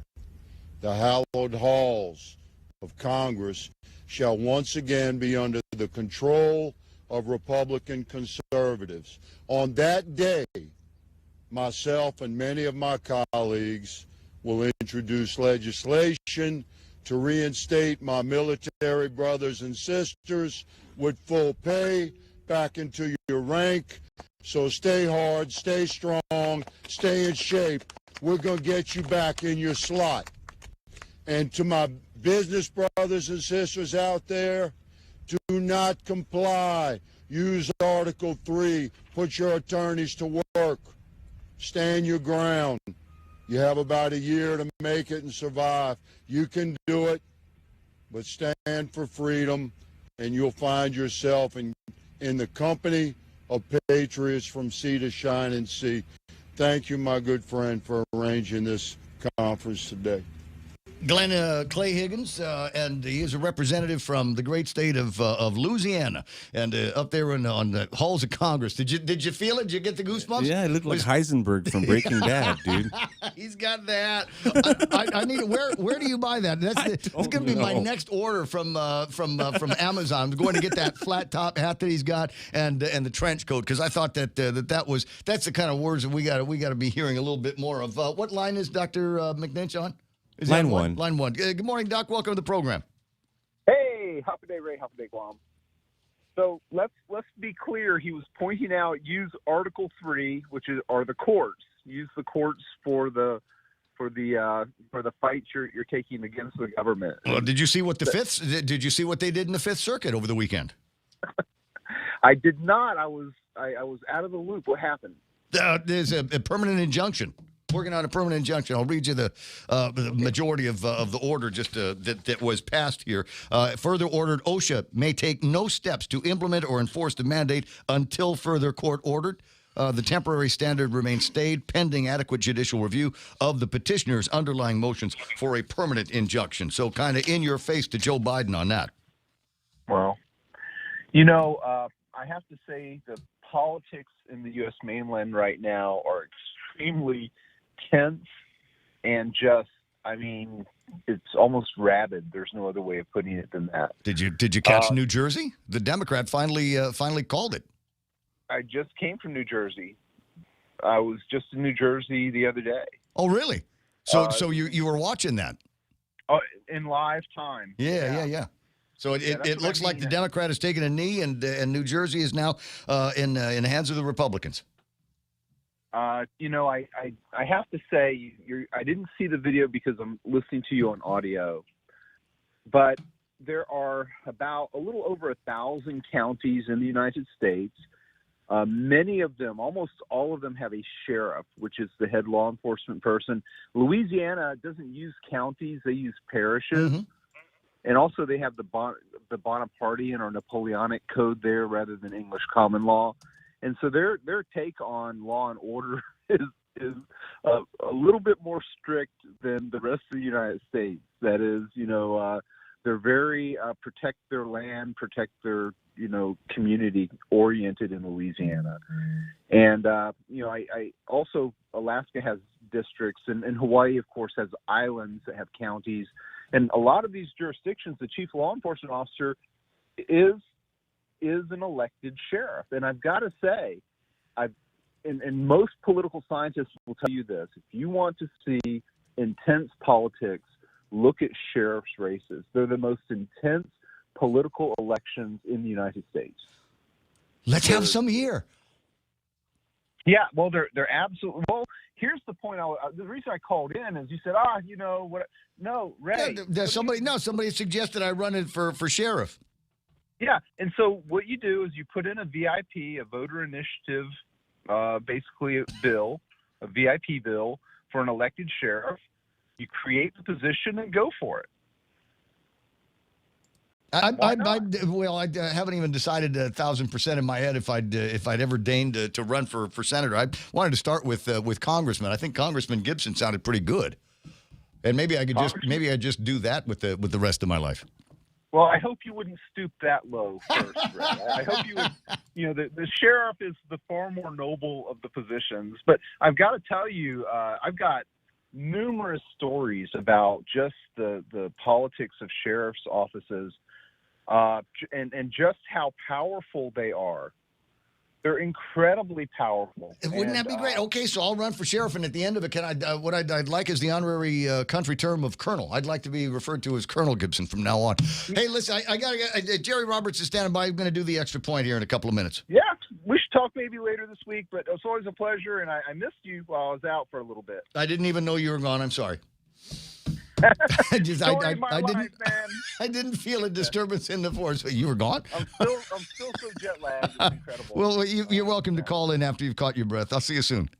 Sounds great, man. Appreciate that. This is Dr. Ron McNitch on the program. 7:23 in the morning. Jerry Roberts got the extra point coming up in a second. You'll be able to see him with the work zone tomorrow in the Guam Daily Post. But I do need to put your attention to today's Guam Daily Post. At least I think it's in today's. Lee Weber writes on his editorial on Mondays, and I tell you what, the one that he wrote today, because we're at that age where every once in a while you sit back and just kind of think about what was and what triggered my nostalgia over the weekend was somebody in the Father Dueñas chat group that I'm in loaded up a link to a YouTube video, and I'd never seen this before. Color footage of Guam before, during, and after Typhoon Karen. That was absolutely terrific. I mean, and it's kind of hard even for me to place some of you kind of have to look at the ridge line behind some of these destroyed buildings to go, oh, that looks like it's Anigua, that looks like it's Assen, and then some of the other shots. There were a couple of vivid shots of old Crown Motors, and you got to be a real old fart to remember where exactly that place was. I think it eventually turned into maybe something like the Assen Body Shop, which is now come and gone. But a great piece of nostalgia here, and just some great shots of what looked like the area, because there was no place else to hang out. The only other concrete structures were the church and the old Cliff Hotel, and it looks like there are shots from up there looking into downtown Agana, where the most prominent visual, the most prominent landmark was the old Catholic church. And before we started putting buildings up in the Agana area. Anyway, so Lee Weber's got some intense memories and recommendations and things like that, telling stories about being able to take guys from the Old Navy Hospital down to Sargosi's Pizza on Fridays, where they closed the place to the general public and treated all of these wounded Vietnam soldiers and sailors, etc., to free Sargosi's Pizza. And I tell you what, I almost smell the place as he's telling that particular story, because it smelled like a pizza joint, and it smelled like they should. The smell of burning candles and pizza all over the place. 7:25. Jerry Roberts, old enough to remember Sargosi's Pizza. Oh yeah, from back in the day. So that's something worth looking forward to in your grill here this morning. And then yesterday, I'm sitting in the water with some friends. And they were remarking just, how great Tumon Bay looked. And I said, it's looked better back in the day. And I kind of told them the story of how there was once upon a time when I wasn't that young, when there was nothing down in Tumon Bay. The Hilton on one end and the Okora on the other. Not a whole lot in between. Good times, good times. Anyway, 7:25. Jerry Roberts is in the studio. Hope you had a great weekend. Are you ready with today's extra point, sir? I am ready. By the way, you mentioned that New Jersey is in control of the Republicans. Not exactly. I thought he conceded. It's a divided government. So what you have, they have the governorship, but the rest of it is Democrat at this point. So they weren't able to take their legislature as well? No. So I think it's well in the hand of the Democrats. But what happened, right now you have 23 Republican, where they have what's called the trifecta, where they own the governorship, lieutenant governorship, and all the judges and the speaker. Well, we own the judges. That's right. And then there's something called the triplex, trifecta and triplex, where it's the attorney general and then other offices down below. So there's 23 trifectas in control of the Republicans across the country. 15. Well, it was 15 in control of the Democrats. Now I believe it's 14, and then you would have 13, I believe. Divided governments, where the governorship, lieutenant governorship, they're divided among both parties. So right now, the Republicans have a pretty handy majority in term, not a majority exactly, but they have a plurality, I guess, in terms of the top jobs. Well, do you agree with his thinking that the Republicans are going to handily take back the House and the Senate and start to reverse course on everything that is happening right now in the Biden administration? Well, the worry was that Democrats control the Congress. Well, the Congress hasn't done anything in the first year. It's all been by executive order. That's right. So, I mean, has Kamala Harris had to make a vote yet? I don't think she's had to break any ties. No. So if that's not the case, country's better for it. Did you see her speech in the bits and pieces of her speech in France? No. Yeah, the punchline on that is the French are going to get the Statue of Liberty back. They're going to take the thing back. Jerry Roberts, we don't need it anymore, right? We'll get into the extra point. Before we do, a big shout out, congratulations to Ed Untalon. Maybe you saw that over the weekend. Did. It looks congratulations, like they sent out the press release. It's going to take. He's now the executive vice president of First Hawaiian Bank. He's a solid dude. Absolutely is. Guahan Insurance Services brings you the extra point as well. Jerry, what happened? When messages that we send are confusing, it doesn't help anybody. Well, today, let's talk about this next on the Extra Point. When's the last time you looked at your homeowner's insurance? We buy a homeowner's policy and never give it another thought until something happens. Life brings changes, and our coverage needs can change. The smart thing to do is get the answers and level up our insurance to make sure we're totally protected. That's the Insurance Extra Point. Get out there and make something good happen today by calling Guahan Insurance Services at 475-1162 or visit us at the Camacho Landmark Center in Tamuning. Raise your glasses for a toast because First Hawaiian Bank now turns your meals into a reason to celebrate. Every dollar you spend on dining purchases, including fast food, earns you up to 3 times United miles. Simply use your First Hawaiian Bank United credit card and start reaping the most rewarding credit card experience on island. Terms and restrictions apply. Don't have a First Hawaiian Bank credit card? Visit any branch or FHB.com to apply today. With First Hawaiian Bank, it all starts with yes. A confused customer is never a good thing, whether we're talking about a business or a government agency. Our purpose must be clear. Our message must be clear. This is why the recent push to vaccinate children under 12 is so confusing to me. When I read that Guam's pediatricians were lining up behind the vaccine for kids, I began to question whether these physicians are dialed into the latest available science. If they were, how could they become advocates for youth COVID vaccinations, at least the way they did? The answer we're given is that even if kids are unlikely to get sick themselves, they are around adults and could carry COVID back to them. The vaccine would supposedly prevent that. Well, that's confusing. Let's look at what science has been telling us for a while. It's proven that anyone can catch the virus, vaxxed or unvaxxed. It's proven that anyone can transmit the virus to other people, vaxxed or unvaxxed. These aren't my ideas. This is the science, and it's been proven. And it's also represented in the daily reports that we get from the government. It's also proven that there is no difference in the amount of viral load that is transmitted between people, whether one is vaxxed or unvaxxed. There is also no difference in viral load if you have symptoms or no symptoms. The viral load issue was proven in a study carried out by the University of California campuses at Davis and San Francisco. Again, fact, proof. Thus, the unvaxxed present no more of a threat to anybody than does a person who is fully vaccinated. It's important to emphasize that because a lot of business people don't have a clear picture on this, you got to mention it. So if kids can catch and spread the virus, even with a vaccination, as studies have shown, why are doctors and the government telling us that the vaccine will prevent all that? The only benefit of a vaccination so far is that it has prevented most individuals from hospitalization and death if they do catch the virus. We've seen two big waves of this pandemic roll through with high numbers of cases, and our hospitals have been able to handle the caseloads. Now, here's where the confusion comes in. We now have a number of therapeutic treatments, which studies have shown are as effective as the vaccines at preventing the worst outcomes. These are based on studies that they've done. If you're going to believe the studies for the vaccine makers, why not believe the studies for the guys that make monoclonal antibodies and those things? Regeneron has a monoclonal antibody treatment that also prevents hospitalizations at about the same rate as the vaccines, 90+%.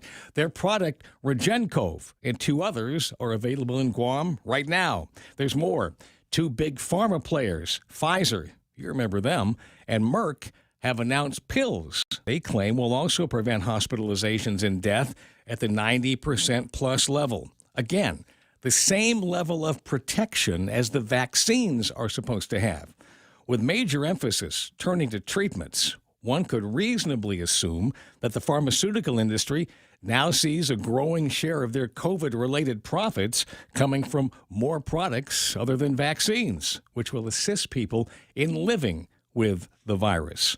You catch it, you take a treatment. This means we go from pandemic to endemic. Endemic being how we view normal flu strains these days. If you're following along, the vaccines will not prevent anyone from catching or spreading the virus, and the viral load is the same, vaxxed or unvaxxed, symptoms or no symptoms. Then, if someone does contract COVID, there is now a choice of monoclonal antibody treatments, and soon there will also be a choice of pills to take, all of which do the same as the vaccines in preventing hospitalizations based upon the studies done by the guys making the pills. Therefore, what is the advantage of the vaccines?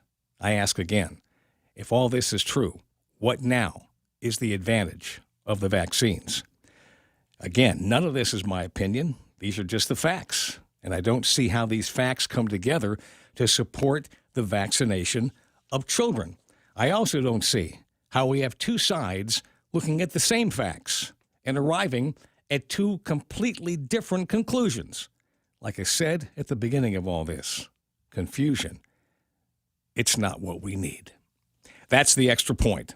Be responsible and make something good happen today. For 93.3, The Ray Gibson Show, Guahan Insurance Services, and First Hawaiian Bank. I'm Jerry Roberts.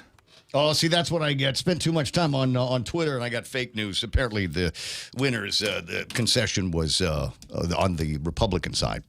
So it's the Democrat is now still in charge. Murphy's still in charge. Oh, he's the governor? I believe so. Oh, sorry. I got to read the thing. Oops. Yeah, I know. That's it. Take the rest of the day off. We're done. We didn't take New Jersey. Hey, we got Virginia. We got Virginia though. 7:34 in the morning. Yeah, so I read the article as well and took a look at what they had to say. And I'm with you. There are other options, and those need to be explored as fervently as we start looking at that vaccine.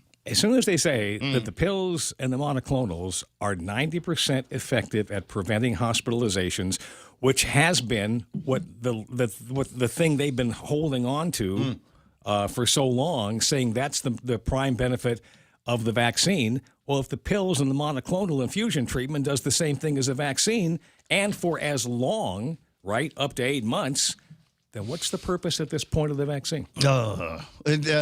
Make money for Pfizer and Moderna and Johnson & Johnson. Makes money for a lot of people. And now the guy over at Pfizer was trying to criminalize people that spoke out against it, quote, and spread misinformation about the vaccine. They want to criminalize that. And oh, by the way, did you want to put in another order for the boosters that you're going to be asking everybody to get for the foreseeable future? 7:35, that's Jerry Roberts. And today's Extra Point, again, brought to you by Guahan Insurance Services and the team over at First Hawaiian Bank. Congratulations to Ed Ontalan. Now with news and headlines being brought to you here by the guys over at Burger King. It's Monday. What do we like doing on Mondays? Drive-through Mondays. Every 10th car gets a free Whopper coupon. And try out the Ghost Pepper Chicken Nuggets as well. 7:30 News brought to you by Lolita Kamet with Hoffaday Realty. Her and a bunch of professionals put that outfit together to take care of all of your realty concerns. 671-688-6743 and Top End Pest Control. And what do these guys do? They kill bugs. Lots of them. And super professional at it as well. Yeah, you love the treatment. Bring them back every once in a while because just because they killed the bugs on the property now doesn't mean that the bugs that live at your neighbor's house aren't coming over. So give them a call for a refresher at 487-5657. 671-487-5657. Now with news, here's Montecillo Tyrant. Well, there's a water outage affecting parts of Barragata, in particular the Toto Cañada Loop area. Crews are working on an emergency repair. They expect water to be restored to that area about 3 o'clock this afternoon. Accused killer Akmal Kozev will be back in court this week after his bail's been set at $1 million. He remains at the Department of Corrections after he allegedly killed GMH radiologist Dr. Miran Rabati in a brutal attack that took place last weekend. The AG describes Kosev as a danger to the community. His next hearing is scheduled for Friday the 19th. Over at the legislature this morning, there's a virtual hearing with the Department of Public Health. The Speaker's office calling the Public Health Professional Licensing Office. They want to get an update on the FY22 funds as well as their expenditures of the FY21 funds. And investigations, review, and adjudication of complaints, status of rules and regulations, and fee schedules for each of the licensing boards. That hearing starts at 10 o'clock this morning via Zoom. Those are your headlines right here on The Point. I got you. Let me see. 7:37 in the morning, and we were earlier talking about Kamala Harris, the future president of the United States of America. Just as soon as the 25th Amendment joke, because you know that's going to be coming down the road. And she was apparently in Paris recently. Everybody doing all kinds of traveling. Got Lulian Guerrero in New York City with the investment bankers. We got Kamala Harris, who is out in Paris avoiding the southern border of the United States of America, where we clearly have a teeming issue. But don't worry about that because she's in Paris banging the flag for unity, banging the drum for unity between our countries. This is what it sounded like in a speech that she gave. We must together work together to see where we are headed, where we are going, and our vision for where we should be, but also see it as a moment, yes, to together address the challenges and to work on the opportunities. We must together work together. You getting that? To see where we are. I don't know, ad-libbing the thing or maybe just really bad speech writing there. 21 seconds of we must work together. Just nothing. There was just words that got sent out there. Let's go, Linda. Exactly. I'm thinking there's lessons here for our politicians, I think. There's lessons here. So we're going to work together to see where we are. And where we're going, and what our going. vision is for where we are. And we need going to do that together. Together, we're to get there. This is, I don't know what's more concerning here is Kamala Harris, who could literally a heartbeat away from the presidency of the United States of America, and the idea that our chief military strategist is Telo Taitagui. Wow! We got a couple of things here that are very Linguini for everyone. 7:39 at the Linguini Dome will protect us. Beyond the box time. Let me see here. Swing by there and check out all the great new technology that they've got there, including the iPhone tags. You're going to love those. They've got them all over the place, and you can use them. Put them on your dogs. Put them on. You know what? I got a friend of mine. Her name is Anna, and Anna is she's. I'm not going to say that she's forgetful, but she's forgetful, and so anyways, took one of these little Bluetooth speakers to the beach, and then left, and then they had to go back. They had to go back to the beach, and it wouldn't have been anything. It was one of the most remote beaches on the island, and so they had to go back twice for it. So if you have a tag, number one, it will alert you that you've gone far away from it, and you probably maybe you've forgotten this. Go back, and if you do in fact lose it, there's a way that you can get it back, and a whole network of technology that will do it. Find out more by going to Beyond the Box. Call them at 671-888-8269. If you're a veteran and have upper extremity and hand problems that's interfering with daily function, have Dr. Jerome Landstrom, board-certified hand surgeon and combat veteran experienced in combat and civilian traumatic injuries, treat your injuries and hand impairments to improve the use of your hands in your activities of daily living. Call 671-646-HAND or visit its website at www.pacifichandsurgery.com. Burger King says thank you to our drive-thru guests with a very special offer. Every Monday in November, visit our drive-thru locations in Tumon or Hagåtña, and every 10th car will receive a Fire Grill Whopper with a coupon with your order. This is the King's way of saying thanks to our valued guests. Check out our drive-thru service 6:30 a.m. to 11 p.m. daily. Please wear your mask and practice social distancing. BK your way, Tumon Bay, Hagåtña, and the Micronesia Ball. Thank you, Bubba. 7:41 in the morning. Build a customized bundle with the right internet, mobile, TV, and phone plan for your business. What TV in the office? The ladies in accounting will love you for it. The more services you add, the more you save. It's Docomo Pacific's Business Bundles Plus. Call or visit Docomo Pacific Business. Work better together. Well, it was ugly getting into Big Navy this morning. The NBG trying to get in time for the Reveille. And let's see what traffic is looking like right now. Oh, it's worse. It's worse.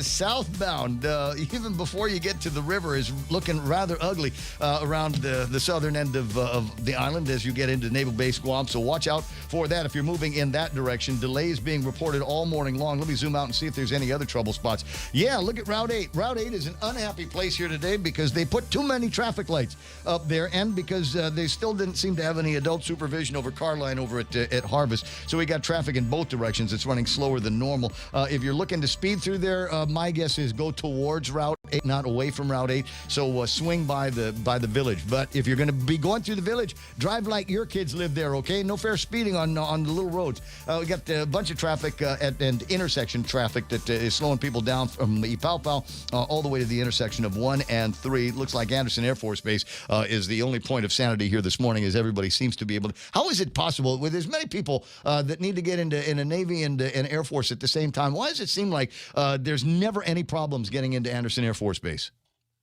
They probably don't check the ID. Just wave them through. Just come on in. Yeah. This guy looks good. Hey, you don't look like a terrorist. Hey. And just Ray-Ban sunglasses, right? Come on in. Okay, got you. 7:43 in the morning. Ray Gibson Show continues in a sec. Hafude, konnichiwa, patois. Ciao. Enter for a chance to win the 76 Circle K World Cuisine Giveaway. Be one of 3 lucky winners to win a passport of free food from around the world at over 15 different local restaurants. Just stop by any 76 Circle K, purchase $35 or more in fuel to get an entry form. Drive by today and taste the world with 76 Circle K's World Cuisine Giveaway. Visit 76CircleKGuam.com for more details. Some conditions apply. Circle K, take it easy. Leah Dunca from Security Title here with a little information about trusts.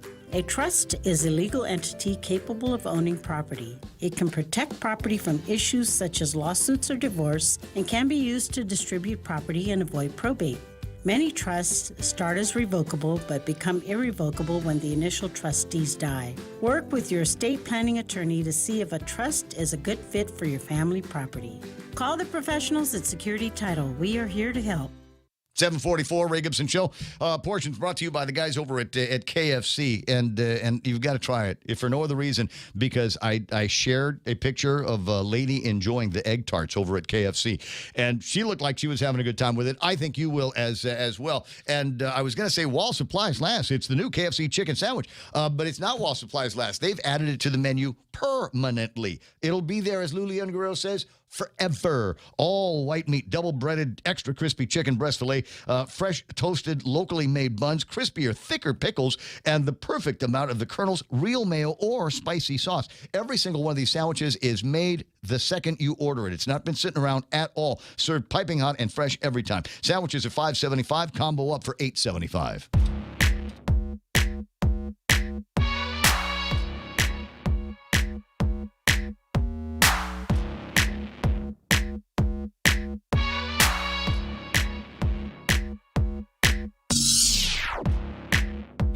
I got you. That'll happen every once in a while. Victim of fake news here. 2021 New Jersey gubernatorial election. The Dems won by about 75,000 votes, according to the guy, Dr. Ron McNinch, who took another look because I said something opposite. Anyway, 7:45 in the morning. A little bit later on, we're expecting to hear from former Governor Carl T.C. Gutierrez or somebody over at the Visitors Bureau. Might be Josh. They all seem to be very, very happy with the way the numbers are going. October numbers, 5,130 visitors to go on. Woo! My God. Remember back in the olden days when 5,000 was the number of people we got in a day? Well, now it's we're excited to see 5,100 arrivals over the course of the month. And we've got a new month started and a little bit of a head start now because the boys and girls from the Carl Vinson were able to get off the base for the most part and go and enjoy Tumon Bay and all of the restaurants and the clubs and some of the shopping. I don't know exactly how much shopping they were able to get away with because it seems to me they all went by the ABC stores because that's what I saw a whole lot of is the 35-cent ABC bag being carried up and down Tumon Bay. Didn't have a chance to look inside all of these different bags because I'm kind of curious. These guys are away at sea for a long time. I wonder if they've heard that everybody drinks seltzers now. Yes, I'm sure. Has you think maybe the word got around? I got to feel like these guys, after they've been at sea for as long as that they have, dealing with the COVID-19 and all the different rules and regulations, and not being able to take liberty the way they did before. I mean, maybe it's, how many of these guys are coming back off of the boat, going, "Hey, you guys got Olympia here? How about Schlitz? You don't know Schlitz? No Olympia? No Schlitz? Okay." But it's the seltzers that it seems to me that everybody is drinking these days. 7:47 in the morning. Very close, very dear personal friend Patrick. Brother Patrick's on the line. Good morning, Patrick. How you doing? Hey, good morning, Ray. Have you been checking out the links I've been sending you on WhatsApp? No, I haven't. I was busy with my daughter's birthday party all weekend long, so I didn't have a chance to take a look at any of the feeds. And if you do me a favor, send me short videos, like little TikTok-y videos, like the ones that we play here on the radio station, because otherwise I don't have time to hear 45-minute lectures and things like that. To say you don't have time means you don't want to. Exactly. Okay. Ray. Yes? All those links that I send you are TikTok videos. They are TikToks. They're all less than 3 minutes, so you have, in between your whatever. And my whatevers, yeah. Well, anyway, there's some interesting things said about, the connection between the Obamas and the Bushes, right? That's something that you should watch. And then the last one I just Obama's not the president anymore. Or, well, maybe he is. I don't know. Well, somebody's got to be pulling Big Joe's strings. Well, you know what? The agendas are all connected. If you watch that, you see what's happening, and then you understand what's going on with this pandemic. But anyway, the reason why, there are some doctors, because Jerry was talking about earlier, how there's two, there's people from the same profession that have two different, views about this, vaccination and whatnot. So what I'm thinking, right, is there, that link I just sent you, it talks about three types of doctors that fall into three types of categories. Okay. One being, they brought in this COVID-19 thing. The second one is they're too afraid to come out because, they pay for mortgages and whatnot, and they don't want to, get chastised by the medical college boards. And then the third one is, of course, they sleep better at night knowing that they're letting people know the truth about these vaccines. So the question the people who want me to know is, what category does Governor Lulu Guerrero, public health officials, and her medical advisory team fall under? Which of these three categories do they fall under? Okay? Do they buy into it and at the same time are profiting from it? Two, are these doctors that are not on the medical advisory board, are they afraid to come out because they don't want to, say what they think because they might end up losing their job and their lifestyle? And then third, of course, there are those who are honest, have integrity, and lay it out on the line and sleep better at night knowing that the public got the truth. Well, is there anybody so far in that third category, you think? Here in Guam? Yeah. With the governor that we have, with the medical advisory team that she has. George Macris doesn't count. He doesn't live here anymore. Well, as it stands, none of them. Zero. So the doctors in Guam don't really care about the health of the public because they would come out and, tell them what really is going on in this vaccination. But because of politics, because of their income and their lifestyle, they don't want to come out and, acknowledge the truth to the public. So the people of Guam are the second highest receivers of this vaccine, second to Israel, believe it or not. And the people of Israel are dying like flies. Okay? Well, take a look at the table, the VAERS table, reportable events following vaccination, and see what that tells you. 750, and then compare it with other other mortality numbers. 750. I got a bigger name on line one, so I'll talk to you soon, Patrick. I promise. Between my whatevers today, I'll take a look at some of those videos. Promise. Josh Tykenko from the Guam Visitors Bureau on the line. Good morning, Joshy. How you doing? Hey, good morning, Ray. How are you? Not bad at all. Joshy. We gotta make Hey, Mana. Good morning. Good morning. We gotta do a plug here, buddy, for your the hashtag thing you guys are doing on Instagram, because I guarantee that there's a whole lot of people from the Carl Vincent that got some great beachside pictures and some great village pictures while they were here on Guam, and they need to know that they can upload those and post them, and maybe win some prizes from GVB. Yes, absolutely.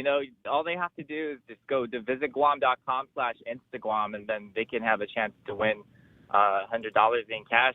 And we want to see all those photos and videos that they have taken, because we use that to promote in our source market. And who doesn't need a good sunset or adventure photo, especially during the holiday season? Why not? And adventure photos in front of places like USA and Foxy, et cetera, et cetera. Those are going to be fine. Just go ahead and use the appropriate filters to keep it family friendly. Exactly. You know the deal. I do 752 and change. And look, I saw a story. I don't have it printed out in front of me. I might see if I can snag a link and put it up on the screen for later on. But I saw a story from the Manila Times, and it was a story featuring former Governor Carl T.C. Gutierrez and a few other people over at the Visitors Bureau that were anticipating a healthier return for Philippine-based tourists to Guam. Yeah. So tell me what you were hearing about the Philippines as a source market.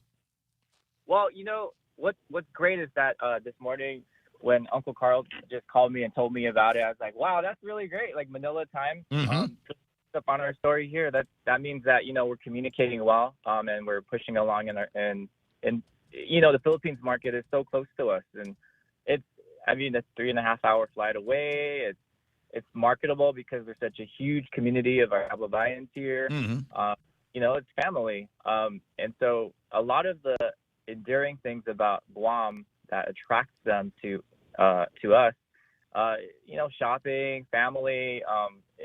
I know that, at the time when the story was written, Guam was on the government's yellow list, but, we were hopeful that it was going to be, back to being green listed again for all of us. But what's great is there's also a market for expats. And with the R&V program, that was one of the original intents of the program, was to market towards expats to get vaccinated. and with a huge push for that, not only that, but also the boosters, it's still very marketable to come to Guam because of that. And I know there are challenges with coming to the U.S. with the visas, but there's still a lot of people with tourist visas that come to our island that are still allowed entry. Oh, sure. Well, I mean, never give up hope on that. There was I was just looking a second ago. There was a roundtable that the governor was involved in Manila talking about visa-free travel to Guam. This is prior to COVID-19. That's how it might be out of your field of view, but it's always been something that's in Carl's head. He was actually trying to using Manny Pacquiao to find ways to get Manny Pacquiao to apply some influence to Washington, D.C., perhaps to encourage visa-free travel from the Philippines to Guam. It's still, maybe one of those things that we ought to be pushing the president on. We definitely should. And I know that he's been a big advocate for that even before he was at GVB. Anytime I did one of the first times that we were trying to reach him for one of our projects a couple of years ago, I think he was in the Philippines at the time trying to just really connect with all the people, the right players. And we just love that he's doing that continuously, even in his role at GVB, even more so in his role at GVB. But, with Airbnb being still a success for Guam, the Philippines is a key player in the recovery of our tourism industry because there's a huge segment of the population that's still unvaccinated. And because people are desiring to travel, especially during the holiday season, and Guam's looking get out of there before the election. Their political season is coming up in the Philippines as well, and might be worthwhile for these guys to look for opportunities to get the heck out of there before it gets crazy. Just a quick note here from Facebook Live. Alexa Marie says, "Josh, check 13." Hey, Alexa. Oh man, that's. You got friends? Got friends everywhere, bro. 7:56 in the morning. Me and you and Rosemary got to get together again and start running. We definitely do, and we got to celebrate Mana's birthday because it's just in a couple days. Yep. Alert the authorities. We'll run 50 miles. Yeah. Oh my gosh. I'll do the first one. We'll run 50 minutes. How's that? We'll do a relay team. There you go. Even better. Kind of like the sound of that, actually. 7:56. Josh, I'll talk to you pretty soon. Joshy. Tell the governor I said hi, and tell Jerry I said hi as well. I will. And shout out to the Philippines marketing team, Charlene Guerrero, Karita Brennan, and also shout out to Brian Borja for our airline incentives. Just because. He's been working hard. Yep. So. All right, buddy. I'll talk to you pretty soon. We'll get some preliminary numbers on November as soon as possible. We've got the ship in town and everything, so that contributes to quote arrivals, right? Yes, definitely. We've seen a lot of activity with military and then also Korean visitors too. So I know that the research team is finalizing the October arrivals. That should be out this week for the full monthly summary. But November looking very optimistic, as well as December. So might get 6,000 visitors on Guam in November. Can hardly wait. Whatever the business is, it seems to be all right. Somebody had posted on Instagram over the weekend a video collage of tour buses at GPO. And they were like, "Did you?" Okay, I wasn't the only one that saw that, but I thought it was incredible. Somebody was taking notes, saying it really is nice to see these hulks back on the roadways, and maybe not necessarily filled with tourists, but they're on the run, and people are going from between Tumon back to GPO again. It was a nice sight to see, and I actually saw it in person. There were 4 tour buses a couple of days ago in GPO's parking lot, and they were leaving, and they were going into Tumon. It was nice. It was very familiar. Almost felt normal, Did you didn't it? also notice that none of them were washed? These are like the dirtiest tour buses I've ever seen. I'm like, gosh, you guys, you're going to be driving. A year and a half? Wash them. Well, give them a little scrub down. People down there that have tour bus companies, so we can pass the word to them. We got to look our best. We got to polish up for our island because it's for us, right? It's our island residents first, and then it's also for our visitors. But we got to do it for us. You know how I feel about it. There's certain things that we need to get done here. We've had 2 years to work on it, and now we're going to freak out because they're coming, and we're not quite ready for it. 7:58 and change. I'll see you soon, bro. Okay, see you soon. All right, Happy Thanksgiving. Josh, happy Thanksgiving to you. Josh Dykenko from the Guam Visitors Bureau and some comments there on the Manila market. We haven't forgotten. Always wanted to get some visa-free travel from between here and there. But as they point out, yeah, there's a little bit of truth to the idea that there are American expatriates and citizens of the United States that live in the Philippines that might be able to get on an airplane, come out here and get themselves all boosterized if need be, or maybe get a second shot of something. 7:59 and change coming up in the next hour of the program. All kinds of folks that we're going to be talking about and talking with. GCC is going to be online with a great program that they've got. We were just touched on a little bit of this previously. A conversation about the ship repair facility and getting local kids from Guam up to speed on doing the work, the kind of work and the kind of materials that they do at the SRF. We'll be talking about a deer hunting derby that is going to be coming up in the next little bit, and how you might be able to get involved in that. Always a fun conversation with Jane Dia. Let's find out what's happening around the nation and the world. Fox News Live now on KUSG. I got you. This is The Point.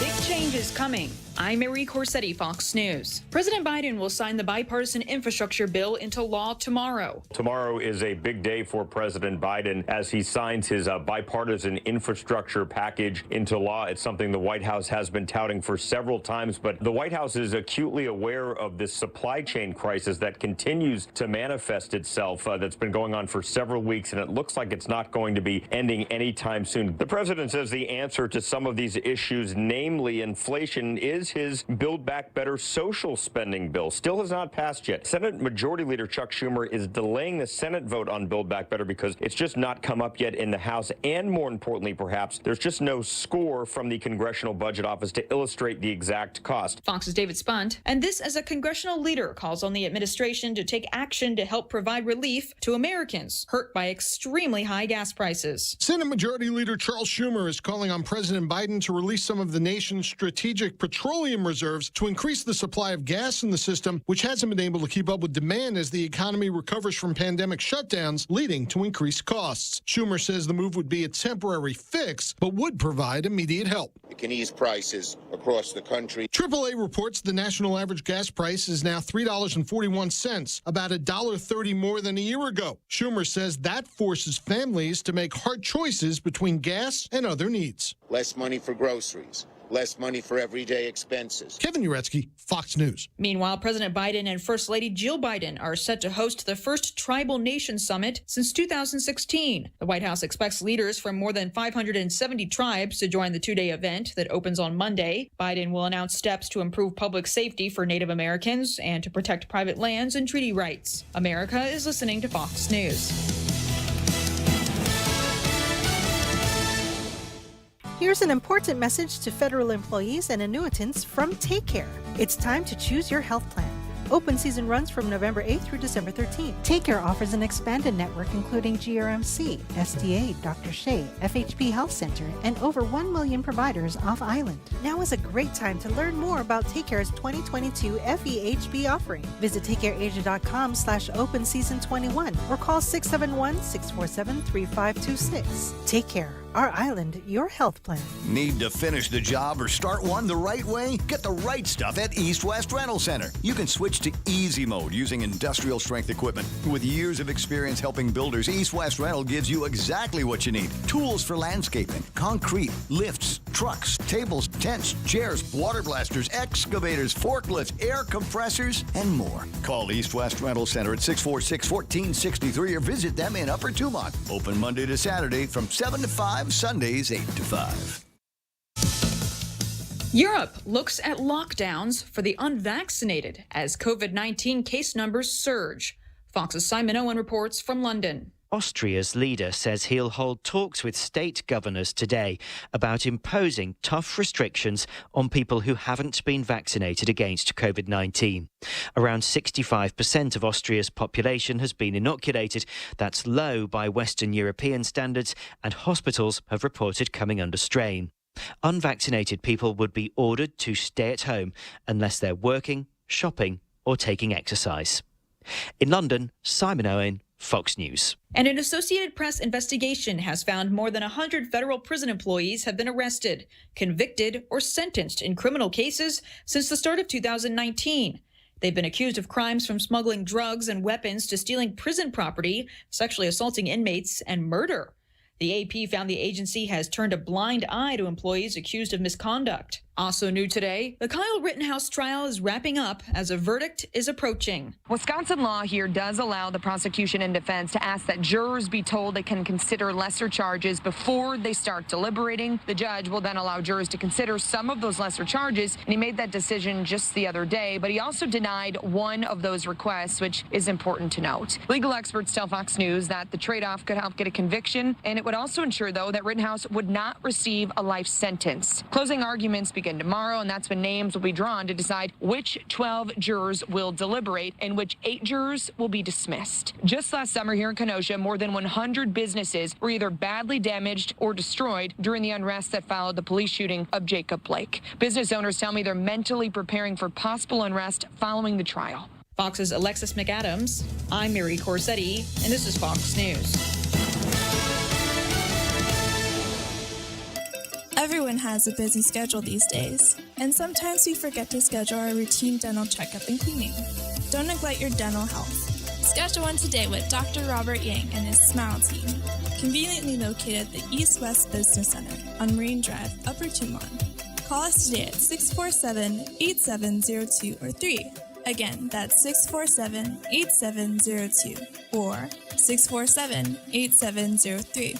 We make smiles happen. Hoffaday, this is Severina. Here at APL, our expertise and extensive network can help you grow your business and reach out to more global markets. As a responsible carrier, APL is also committed to a sustainable future, whether it's protecting the environment or investing our efforts in giving back to the community. Our dedicated teams in Guam, Saipan, and on U.S. mainland are here to support you. Call 588-4651 or visit www.apl.com. Over the past 5 years, confidential data and network breaches have doubled for small and large businesses, resulting in huge financial loss. At GTA, our multi-threat security bundle is a cost-effective solution monitored by our team of experts, ready to detect known malware and stop new evolving cyber threats before entering your network. Protect your business with confidence and call 671-644-1000 or visit gta.net/enterprise. GTA, we start with you. Your local news is brought to you by Nambo Insurance. Skip the line, pay online. It's fast, it's easy, and it's secure. Visit nambo.com for more information.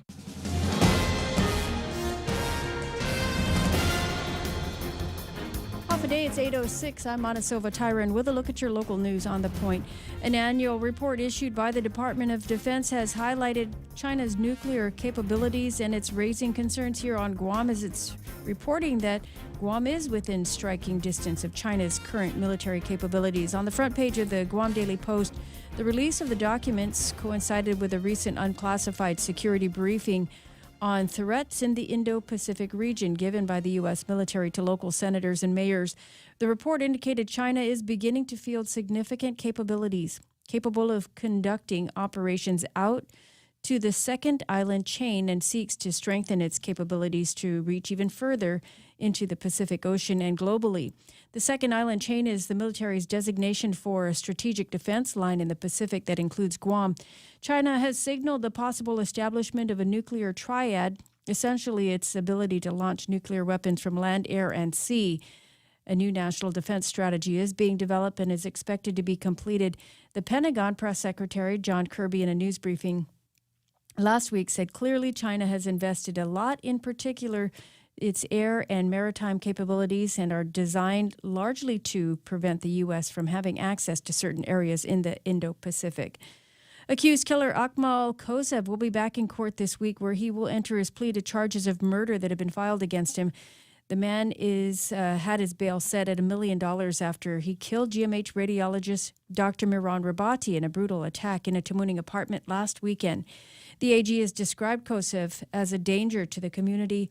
His next hearing is scheduled for November 19th. And the government witnesses will be the first to take the stand this morning when the trial resumes for the former Gura attorney Mark Smith.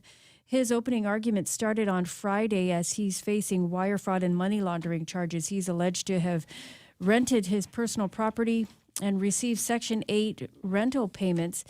The defense says that the prosecution, however, says that they intend to prove beyond a reasonable doubt that he intended and he lied and hid his interest in order to double dip despite his conflict of interest as a Gura counsel.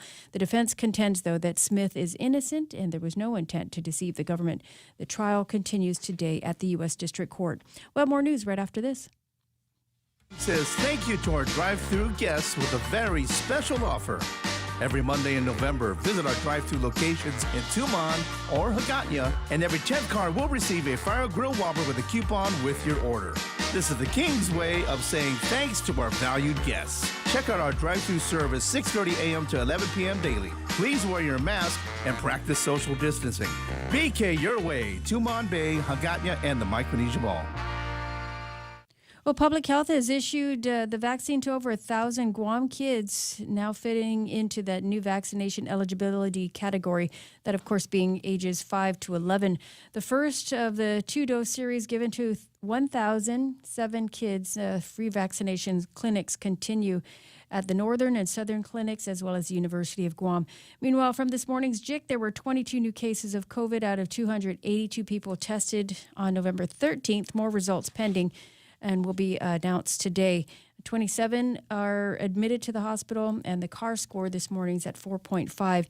And at the legislature this morning, there is a virtual hearing, a public hearing scheduled for 10 o'clock, and it's with the Department of Public Health's Professional Licensing Office to receive updates on the allocation for the FY22 funds, the expenditure of the FY21 funds, investigation, review, and adjudication of complaints, and the status of the rules and regulations and fee schedules of each of the licensing boards.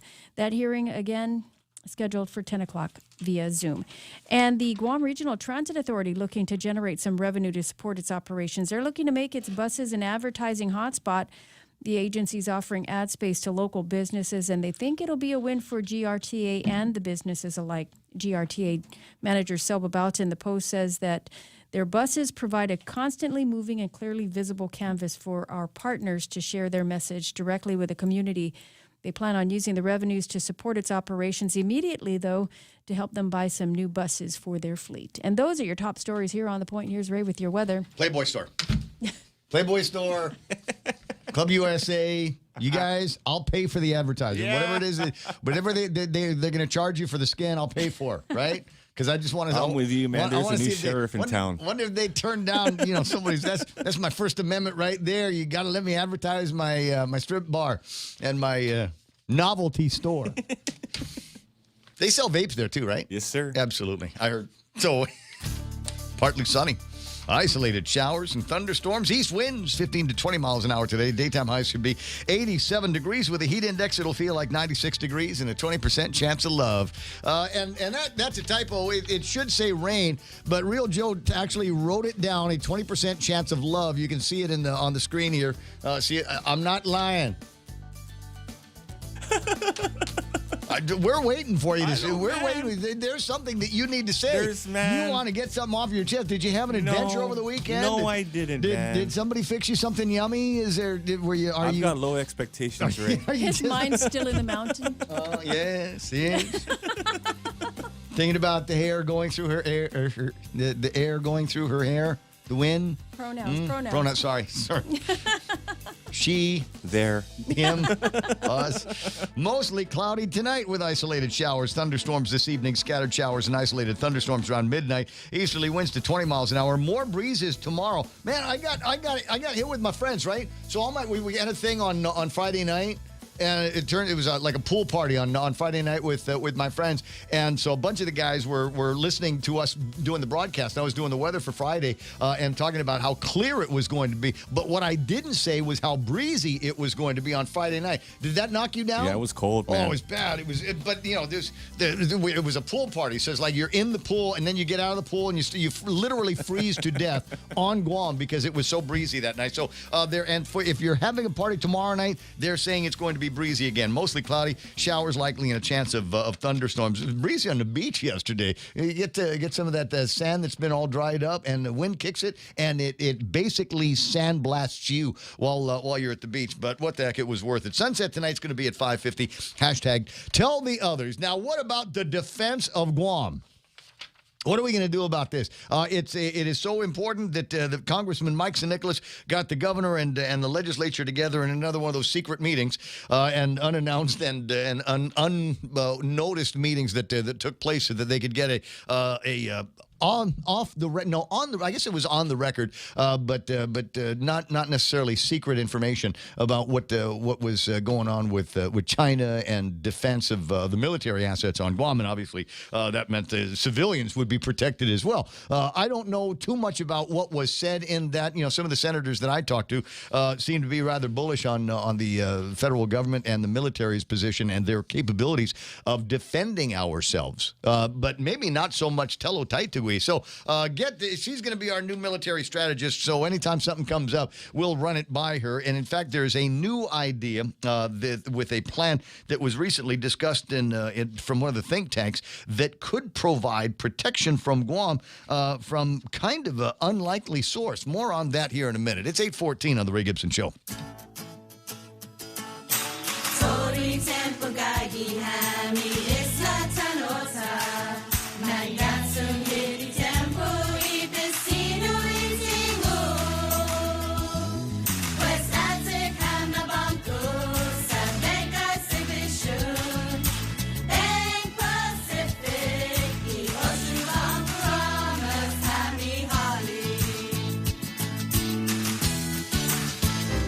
Do you have a pain or loss of function in your hand or upper extremity? Then have Dr. Jerome Landstrom, a board-certified hand surgeon and combat veteran with over 25 years in experience in diagnosing and treating upper extremity and hand problems.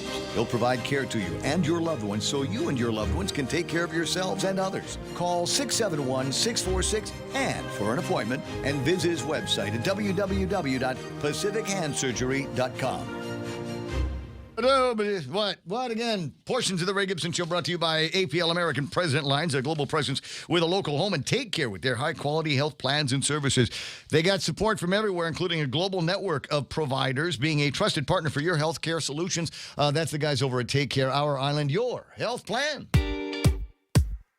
The Coconut Wireless is back. The Ray Gibson Show. Call now, 888-TALK.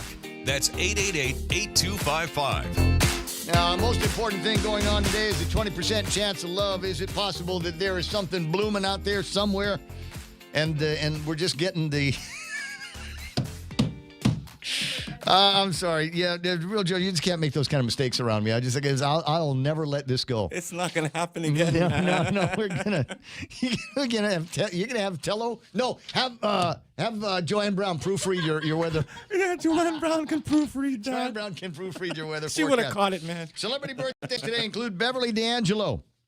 Oh, yeah. Beverly D'Angelo, the hotness that is, what's his name's wife on Chevy National Chase. Lampoon. Yeah. Oh, my Vacation. gosh. Oh, yeah. She was oh, my God. She's only 70. Oh, wow. Yeah.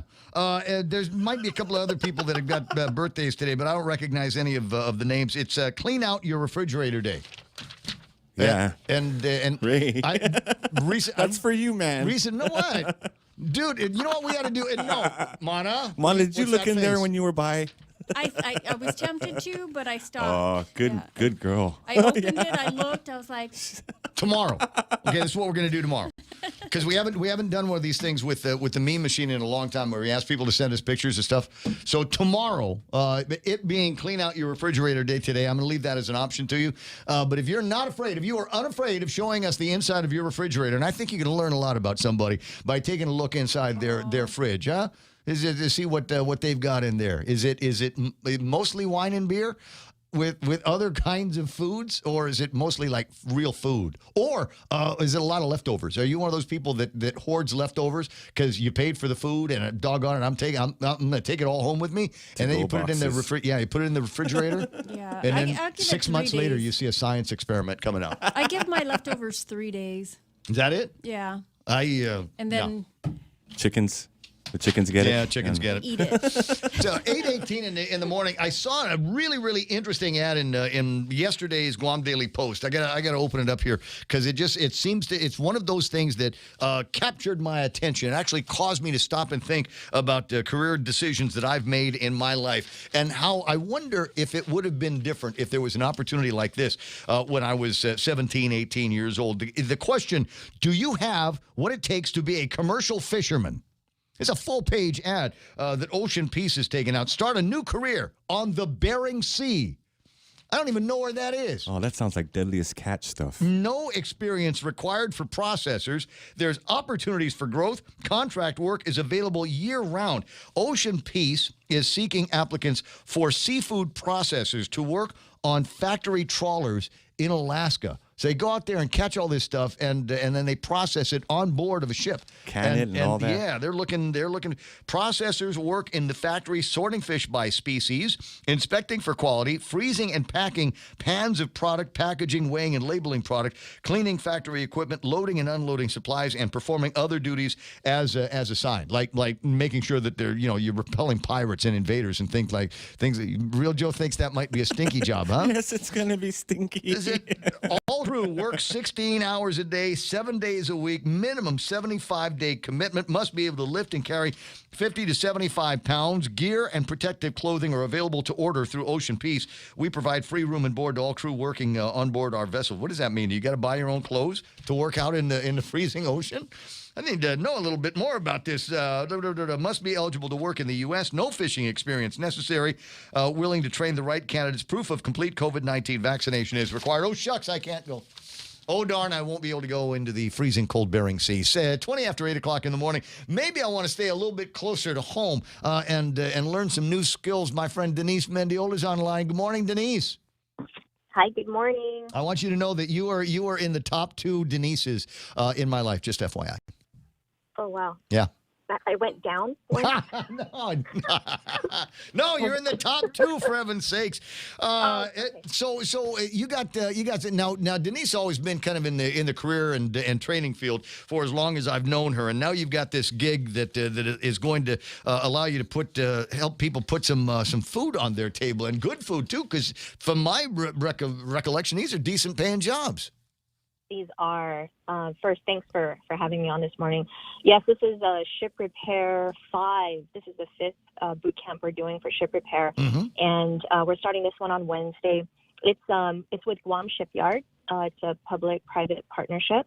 And they're looking to hire 25 people. So we're going to get them trained up and hopefully get their foot in the door for a good career. Okay, you said this thing is starting when?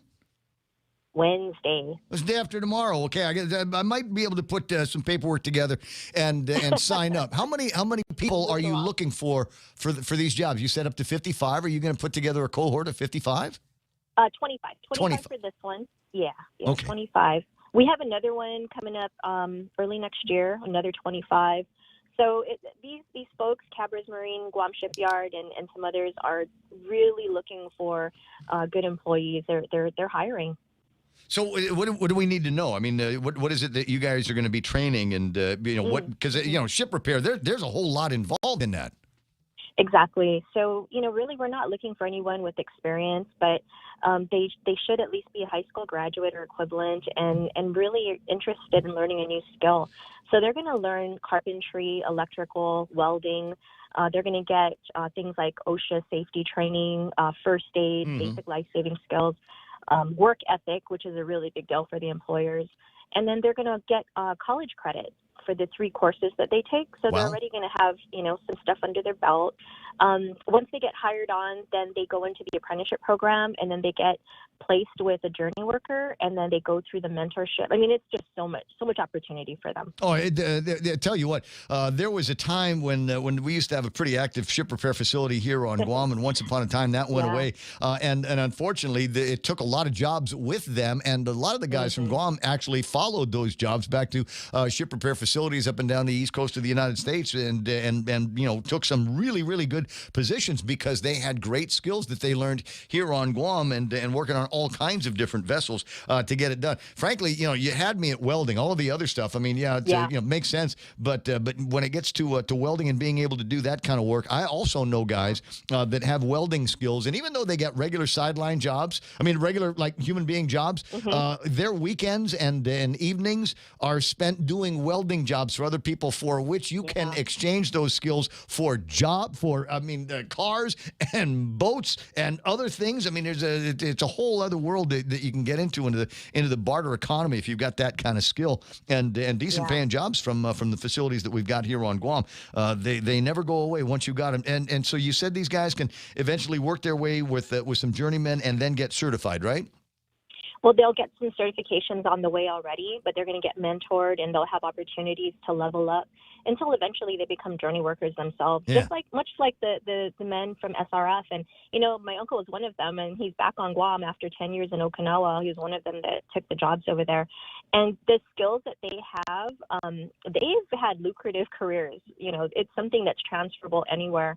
So it really is a good area to be in. Yeah, it is COVID proof because there will always need to be ships out there. There will always be jobs that need to get done. And as long as we've got some of these Navy skippers, we've got things that need to get repaired.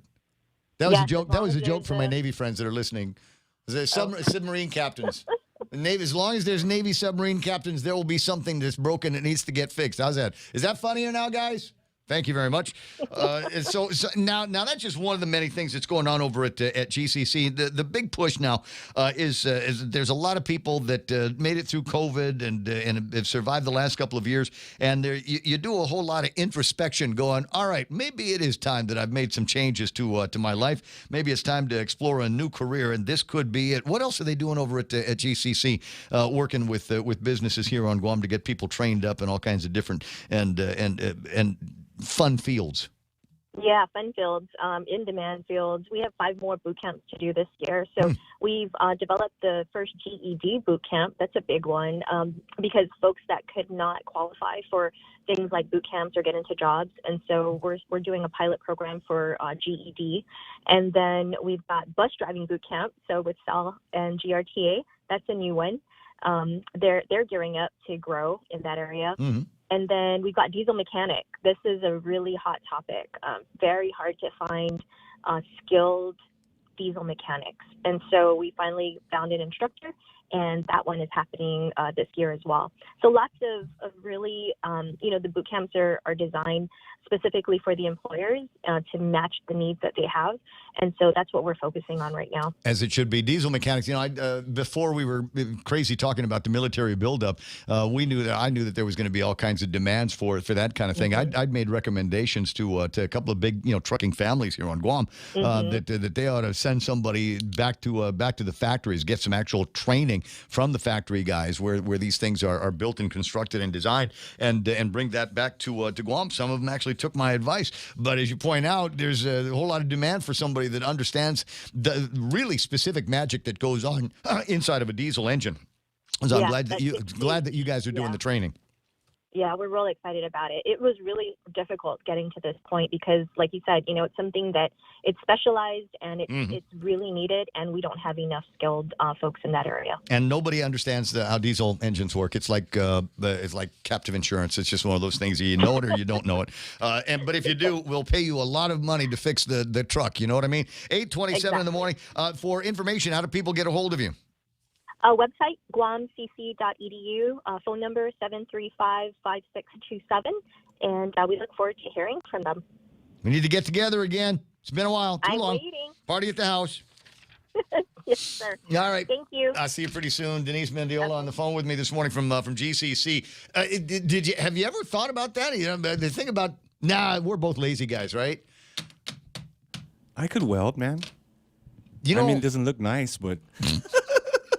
I see those No, just one of the other things, besides sitting around and reading up too much fake news on Twitter over the weekend, I also spent a lot of time on Facebook, and there's somebody will put a video of them doing something in the backyard, and if you don't pay any attention, it will end and then go into something else, and you go, I'm not really interested in that. I don't want to. But then you are stuck watching videos one after the other for about 10, 15 minutes, and I always end up watching these guys that are building something or making, a cup holder out of rebar and doing spot welding and doing all this other stuff. And they make it look so easy.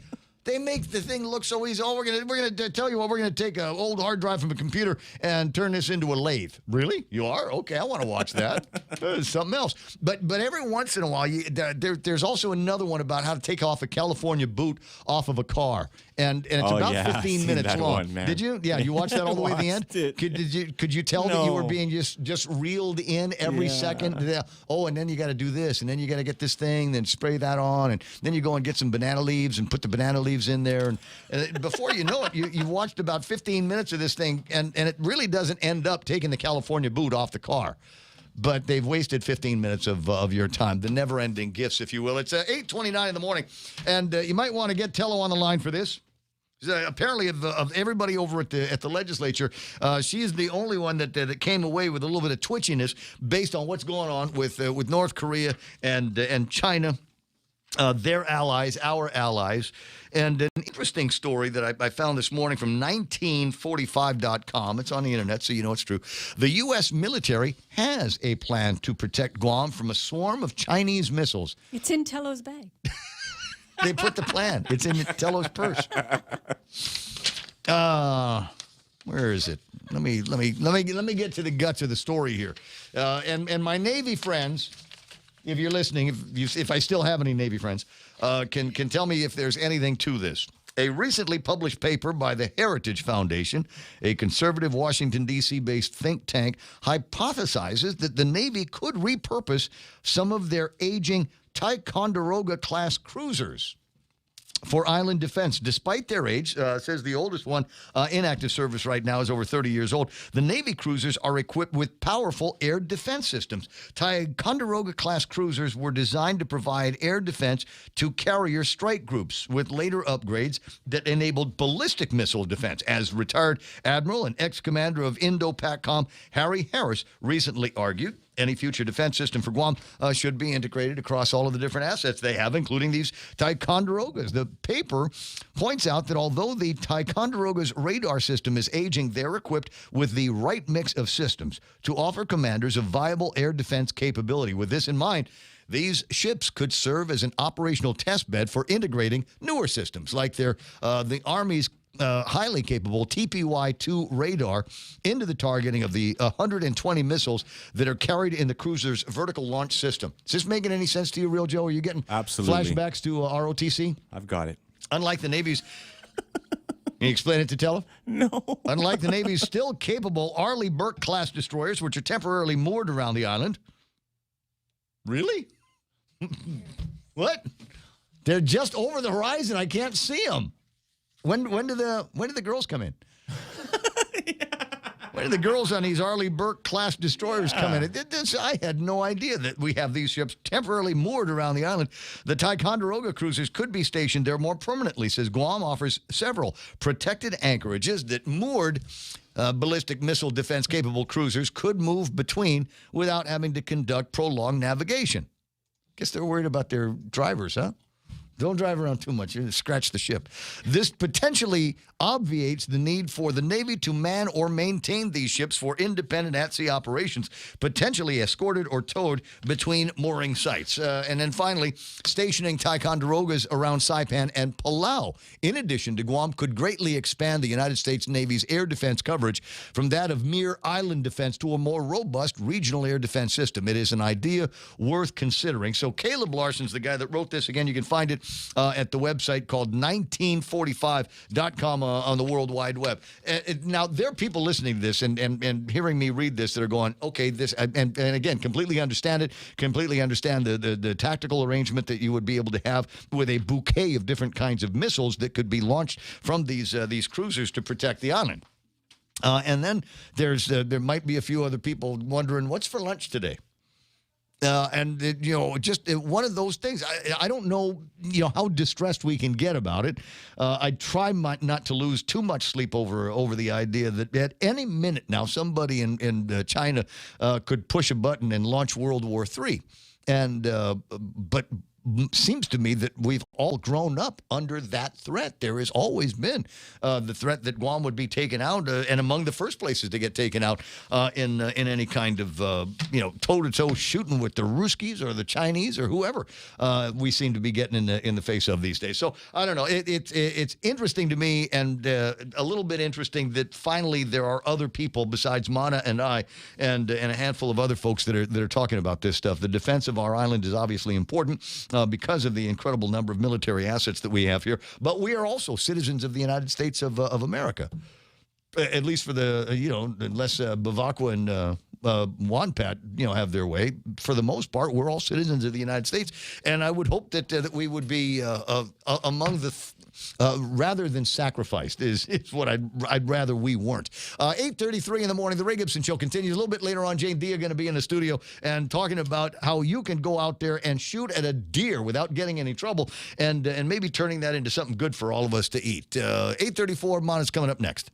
Go green, go solar, and save big with Nambo Insurance. When you power up your home with solar panels, Nambo Insurance will pay up to $350 toward your power bill. With Nambo, you can enjoy great savings while going green and helping to save Guam's environment. At Nambo, it pays to go green. Terms and conditions apply. Visit Nambo.com or call 477-9754 for details. Nambo Insurance, proudly serving Guam for over 50 years. Come try Guam's original Chamorro restaurant with Pica's Best 5 years running. Mezcla Chamorro Fusion Bistro. Experience Chef Peter's candied salmon over scallion coconut rice, octopus to naktak, Chamorro platter, and their award-winning gourmet hamburgers. Or if you're looking for something healthy, try their keto-friendly menu. Come and enjoy Mezcla's half-a-day service at their Hagåtña and Grand Plaza Tumon location. Call their Hagåtña location at 479-2652 for reservations. Guam Auto Spot has the best selection in Buick, GMC, Mitsubishi, and used cars like the 2021 Mitsubishi Mirage starting at $127 per paycheck, 0 down. Call 671-478-AUTO to take a test drive or get pre-approved online at GuamAutospot.com.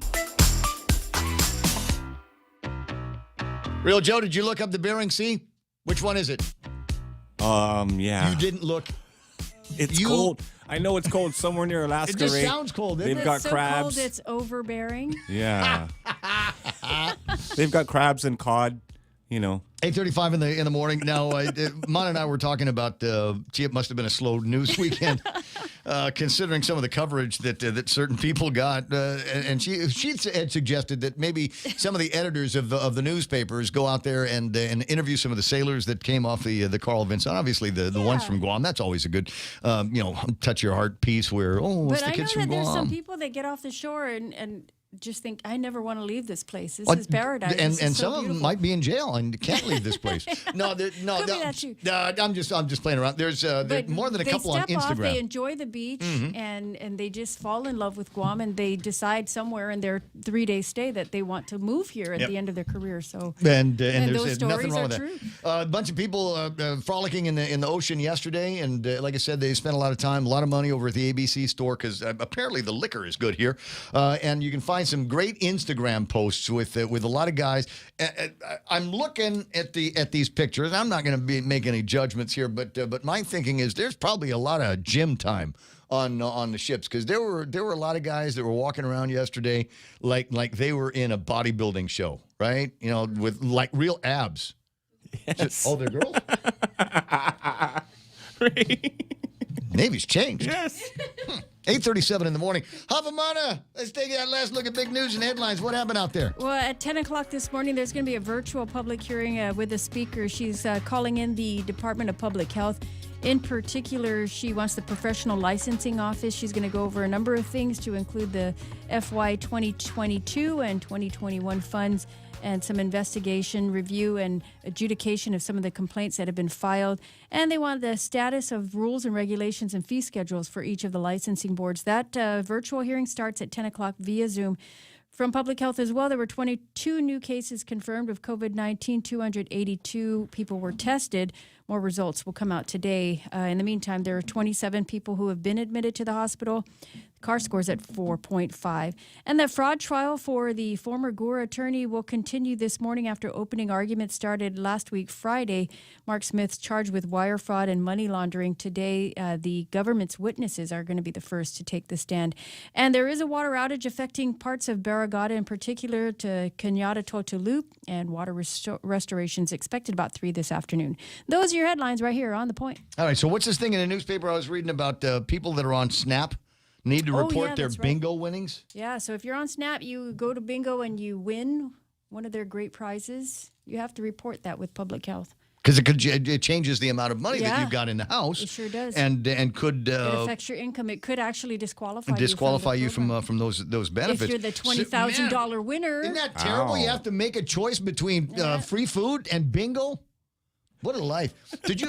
So that story in my notes here this morning, it points to another note that I made on another story, and I'm wondering how related that they are, because you got all these people with these SNAP benefits, and they're really good benefits. They are really, really good benefits. The people that are looking at the expensive steak over at Payless, they're not rich people. They got SNAP, and so they're the ones that are ordering up all of that expensive meat and a lobster and all of that stuff. So you eat free, and if you do it right, you can hang out with your lodging taken care of by the guys over at Gura. Your kids go to school for nothing. You make some babies, and pretty soon we're going to have an expanded child care system, daycare system, and all of those kinds of things. I don't know that there's any reason why anybody is still working for a living. And in fact, 4.4 million people, when they did the last census on folks, there are 4.4 million people in the American job market that quit their jobs. And they aren't doing make benefits off the government. I don't know if they did it to make benefits off the government for whatever reason they quit. I mean, there's all these jobs and people that are now you're making $15, $16 an hour for entry level work, and you go, I don't like it here. You go make $15, $16 somewhere else because it is a buyer's market for employees, which is or a seller's market for the employees. So it's absolutely kind of baffling in my mind about people that, would just walk away from, their decent paying job. Maybe they're going to get another one. Maybe they're not. I'm not working. I just go and take advantage of the SNAP benefits. Maybe have Uncle Sam take care of my housing and watch the kids for me all day. So I've got all the free time in the world to go and play bingo. It's 8:40.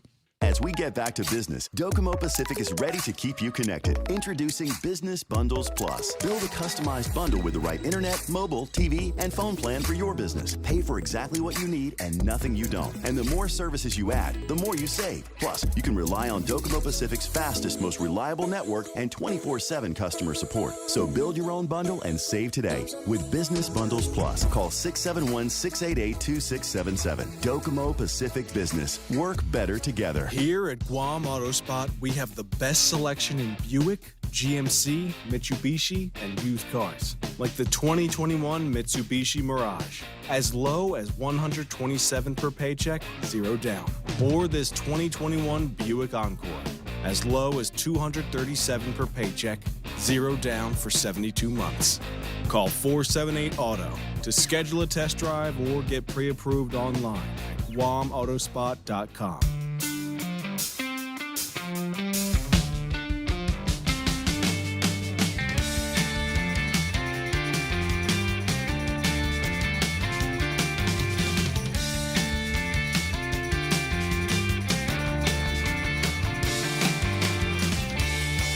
I got 841 in the studios here. A couple of interesting stories. One off the Meme Machine, and that's actually a group within the Meme Machine subgroup that is the radio station. By the way, we changed that number, 797-8255, 671-797-8255. Put that into the phone, and the next time you've got something interesting, or tomorrow, write it down, Real Joe, because I'll forget. You know how I am. Tomorrow, send us a picture of your refrigerator day. Oh, yeah. The inside of the refrigerator, not the outside. Inside. If we want to see what it looks like inside. And no filters and no fair fixing things up to make you look like you're more like you've got your life together. So you want both? Do you want the fridge and the freezer?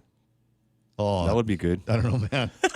I don't know, man. No, there's the freezers, but only if that's where you keep your money. That's what I would be interested in.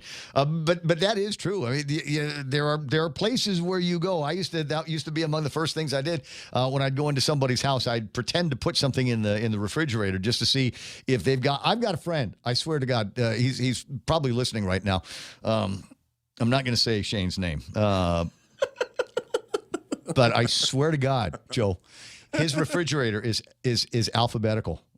Oh wow, yes, OCD. Yeah. Oh boy. Yes, I mean, don't touch anything. Everything is in. It looks like the store. Oh boy. It's like everything is. There's a place for everything and everything in its place. This seems to me the kind of guy. He's got those little egg holders inside the refrigerator, and it'll hold a dozen. But if he eats one, then it like throws everything off. So he's got to go to the store and buy one egg. Yeah.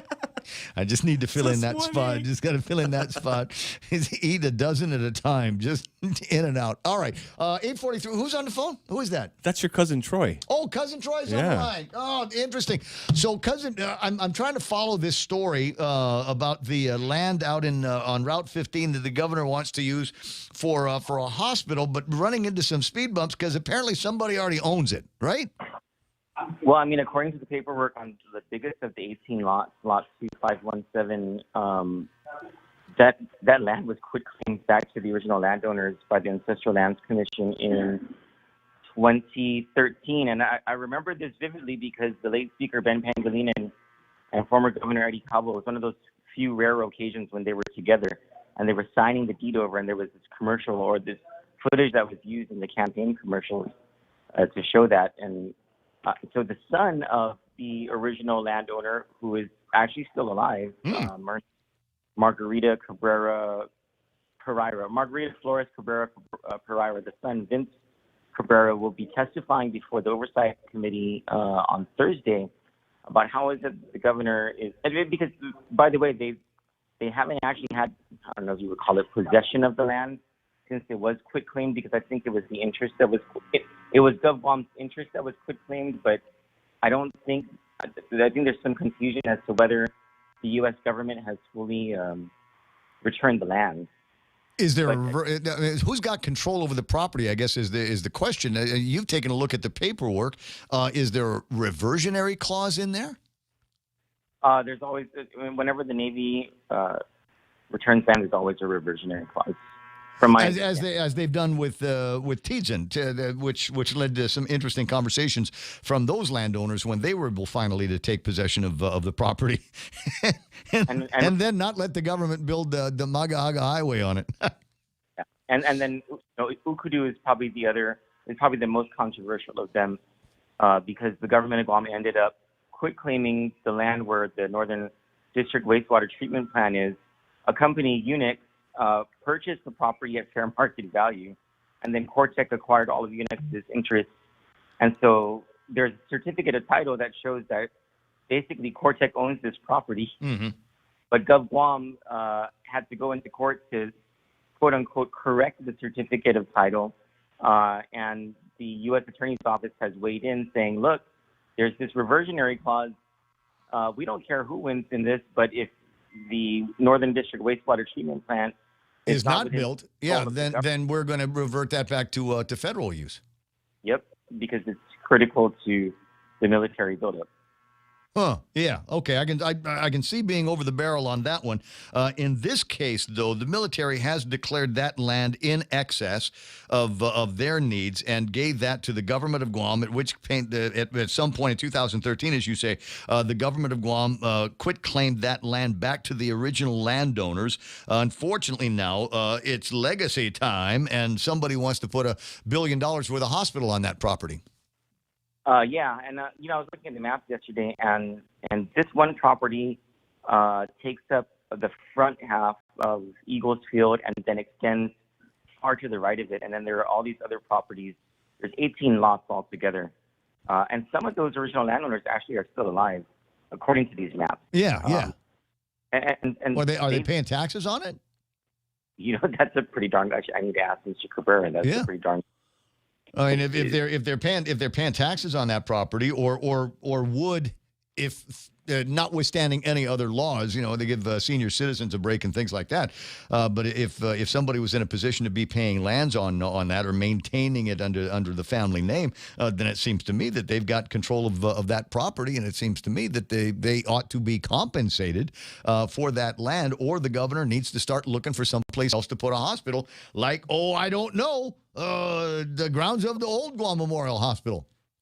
Yeah, so I think that's probably going to be the next part of our whole expose is why in the world they're not using Ochre Point. Because, I mean, we've been focused on this land issue in Eagles Hill, Dakota, Anderson. But I think the real conspiracy here probably surrounds Ochre Point. And what is it that the government of Guam is saving Ochre Point for that's not a medical campus? No, I have no idea. I think with the state of our hospitality industry, I think it'd be a huge bet that nothing is going to happen there and until the rest of the properties get full again in the rest of Tumon. So I don't know that there's any viable use for that property other than what it was originally intended for and what the Paris family originally gave it to the government for, and that was for a medical facility. Otherwise, give it back to the Paris clan. Yep, and there's an affidavit from Governor Daniels or Governor Skinner, I can't remember, an affidavit from one of them who arranged for the land transfer or the donation of land from Frank Perez and Mr. Skinner or Mr. Daniels, I can't remember. One of them attests to the fact that the Perez family donated it to the government of Guam strictly for the purpose of a hospital. We have those documents too. So when we get to the Ochre Point part of our series on this, we'll be breaking that out. Oh, sorry for the buzzer. I'm getting a haircut. I was going to say, are you a Playboy store? No, not yet at least. That's my plan. We all got the press release came out last week talking about Richard Ibanez and the guys over at Mass Transit that want to use those buses and put some advertising on them. So my joke this morning is let's get some ads on for the Playboy store, Club USA. Anything else? What am I missing? G-Men, men's spot or something. I don't know. Great minds think alike. Cousin Troy, I'm going to let you run. That was the big question I had in my head was what was going to be happening with this. And are we really setting ourselves up for another land scam and another multi-million-dollar lawsuit for somebody to take against the government of Guam? Oh, I mean, it's looking that way. And thanks to the speaker, Therese Sherlahi, who has oversight of land issues, she's raising these issues in the official sphere. So, good job to her. No, it's either that. Or I did want to get your thoughts on our master military strategist Telo Taitigui and your thoughts on her editorial over the weekend. I just say that's just the dumbest thing in the world that she could have done. Like, why don't you just write a love note to the Communist Party of China and be like, why don't you attack here, China? This is what you can do. What a dumb thing to do. America and Asia. For the Post to have published that, oh my God! What an irresponsible, stupid act. I told Mon it was a slow news day, a slow news weekend. So anything that they can do to get in there. I'm just delighted that somebody is actually looking at this because I think it is a serious issue that we've got, and everybody's so occupied and focused on COVID-19, and not that that's not important, but there are other things that are happening in the world that people need to pay attention to. And I agree with Daryl Taggarty on Facebook Live this morning, asking, "What's the plan, Civil Defense? What do we have? We got all hazards warnings that pop up when we test those things on a regular basis. I think people know probably better where their gathering point is in case of a tsunami than they do what to do in case of an attack from the Chinese or the North Koreans. Well, I'll tell you what was told to me back in, I think it was 2013 or 2014 when Governor Kim Jong-un was making his threats. There was remember those threats of a nuclear warhead coming to Guam. Mm-hmm. I asked the planners over at Civil Defense. I was like, well, what is it that we can do? You just tuck your head Kiss your ass goodbye. We've known that since the 60s. My grandfather talked to your grandfather, and that was the plan. If it came down to a shooting war, the bad news is we're going to go out in about the first 90 seconds. The good news is it'll last about a 90th of a second for us to basically boil up in our own juices and get erased off the planet. Cuz I got to let you go. We're going to be talking about deer hunting in the next couple of minutes. I'll see you soon. Yeah. All right. Send pictures of your haircut. I will. All right, bro. Stand by. Jane Dia coming up after these. Wow, nice smile. So perfect and all. Thanks. I owe it all to Dr. Robert Yang and his smile team. They do wonders for a healthy, happy mouth. Got teeth? Don't wait until they hurt. Schedule your routine checkup and cleaning with Dr. Yang and his smile team. Suite 119 in the East West Business Center, Upper Tumon. Call 647-8702 or 3. The best thing that happened to teeth since toothpaste. Dr. Yang and his smile team. They make smiles happen. Contact Express Financial for all your financial needs. Express Financial is consumer lending at its very best. They also have a host of dealer service programs with quick approvals. There are 3 ways to apply. Over the phone at 637-9834. You may visit their office in person at 600 Harmon Loop Road across the street from Costules. Or you can also visit their webpage and apply at myexpressfinancial.com. In most cases, you'll get your money the same day.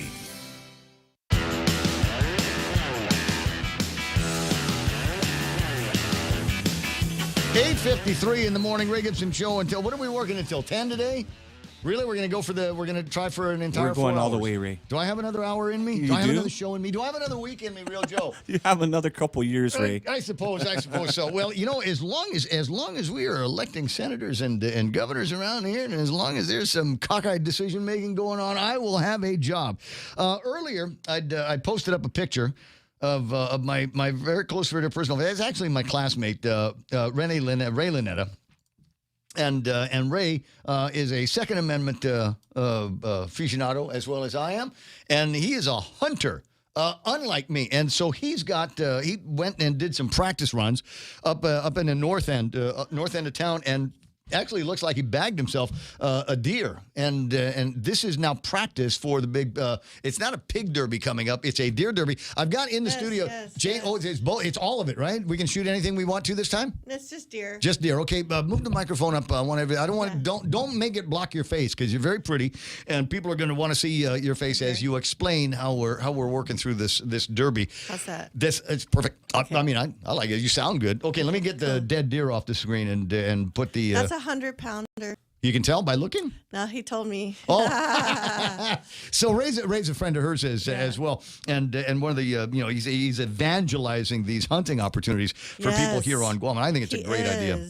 I think it's terrific. So what do we got? When is it? It's coming out like this weekend? It's this weekend, Saturday, November 20th is the hunt. So mandatory safety briefings start tonight. So you have to come to either tonight in Manilao. Okay.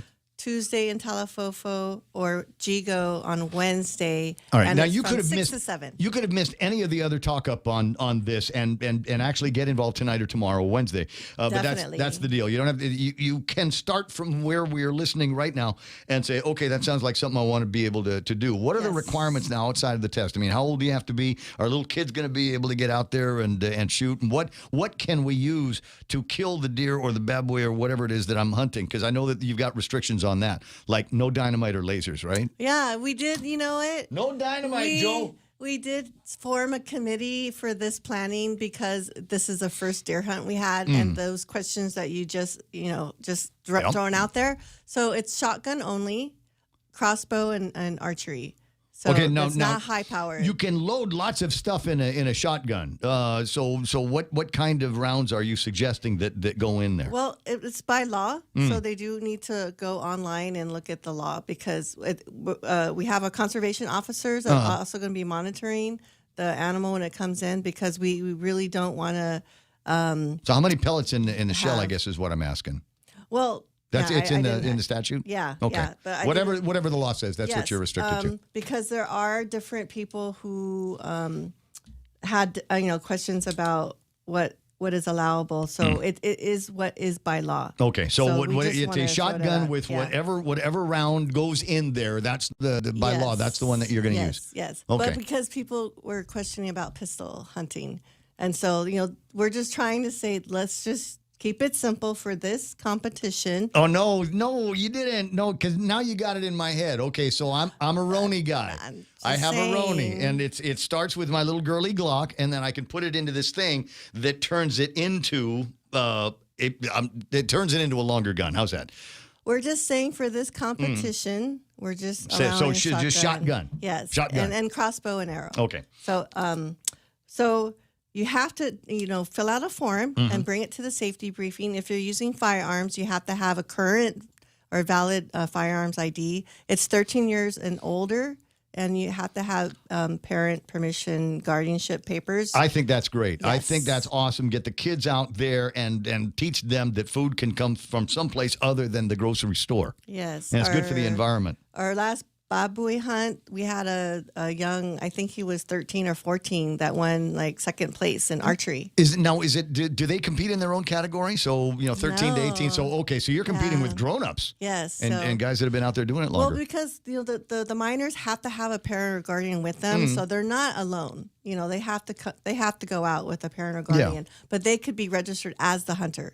Okay. And their mom and dad could be the runner. Nice. So, yeah. So Okay. Well, it's how open. would but if they bag something, if they bag 100-pounder like Ray did, they got to carry it out, right? Yes. We're not dressing in the field. You got to whatever you shoot, you got to take it all out. That's another question that came up. I'll Field be darned. dressing. Yeah. So if you're in somewhere that's very remote and you feel that you're not going to be able to bring in that deer for weighing, we are leaving it an option for the hunters if they're field dressing. Yeah. But we do want to encourage the whole deer to be measured by weight this time. And so we are going to let them field dress at the station after it's weighed. Oh, that sounds like a stinky spot, doesn't it? That sounds like there's the potential for some muttung there. And we're still trying to get the proper paperwork for that kind of activity at a mayor's office, and also having the mayors also, agree to that. But that was a question that came up because if you're way out there and you need to, run it in, that's why the team has runners. So the hunter doesn't have to leave the field; they can continue And hunting. they can, and somebody else is going to go drop the pig off or the deer off, Right. get it weighed, and that's your entry or among your entries in the competition. Right. Okay. So this is like not biggest, like we're not measuring antlers and head and shoulders, and it's just weight. Okay.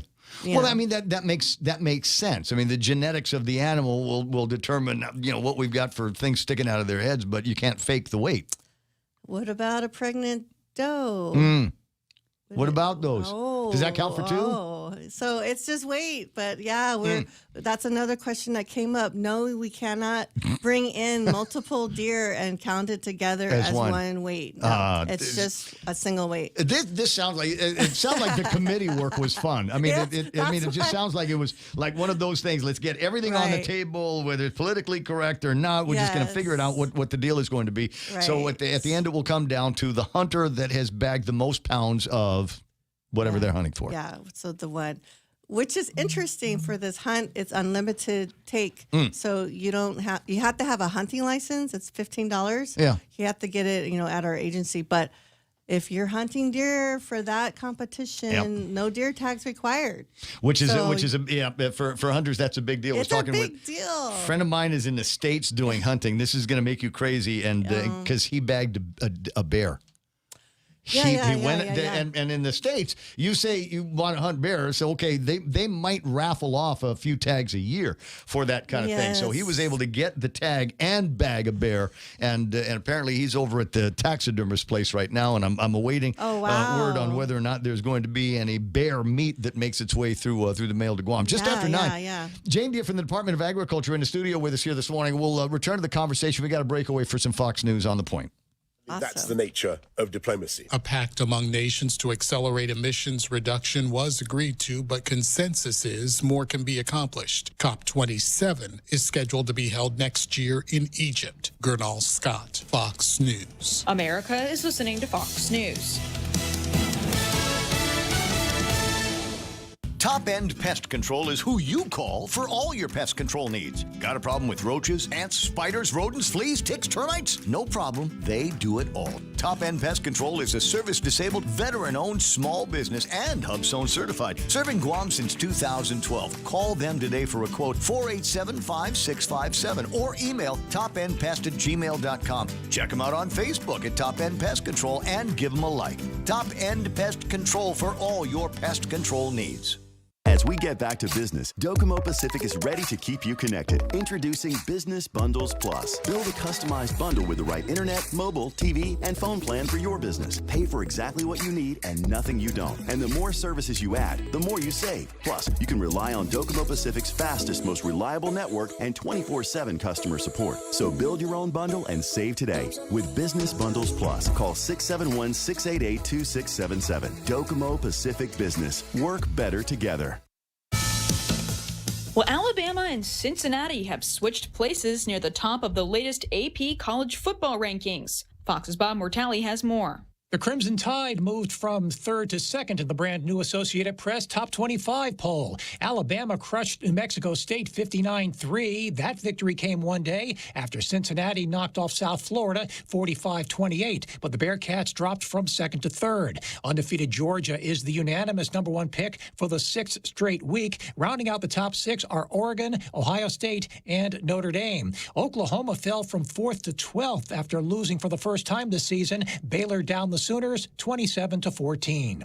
Bob Mortale, Fox News. And SpaceX launched 53 Starlink satellites into orbit from Florida on Saturday. A Falcon 9 rocket lifted off from Cape Canaveral Space Force Station and deployed the satellites about 16 minutes after launch. The rocket's reusable first stage, which has been used for multiple launches, successfully returned and landed on the drone ship in the Atlantic Ocean. Starlink is a satellite-based global internet system that SpaceX has been building for years to bring internet access to underserved areas of the world. And a classic cartoon and comic favorite is ready to help NASA get back to the moon and eventually head to Mars. More from Fox's Paul Stevens. A new rocket designed to launch humans to the moon, Mars, and beyond gets a little help starting next year from Snoopy. A 5-ounce plush toy version of everyone's favorite daydreaming beagle will launch from the Kennedy Space Center in Florida. He'll be wearing a spacesuit designed according to NASA specifications on board the first Artemis 1 unmanned mission. Even with all of NASA's high tech, the agency still uses stuffed animals on unmanned flights to see exactly when the spacecraft has entered zero gravity. And there's no worry about breaking anything or accidentally hitting a button.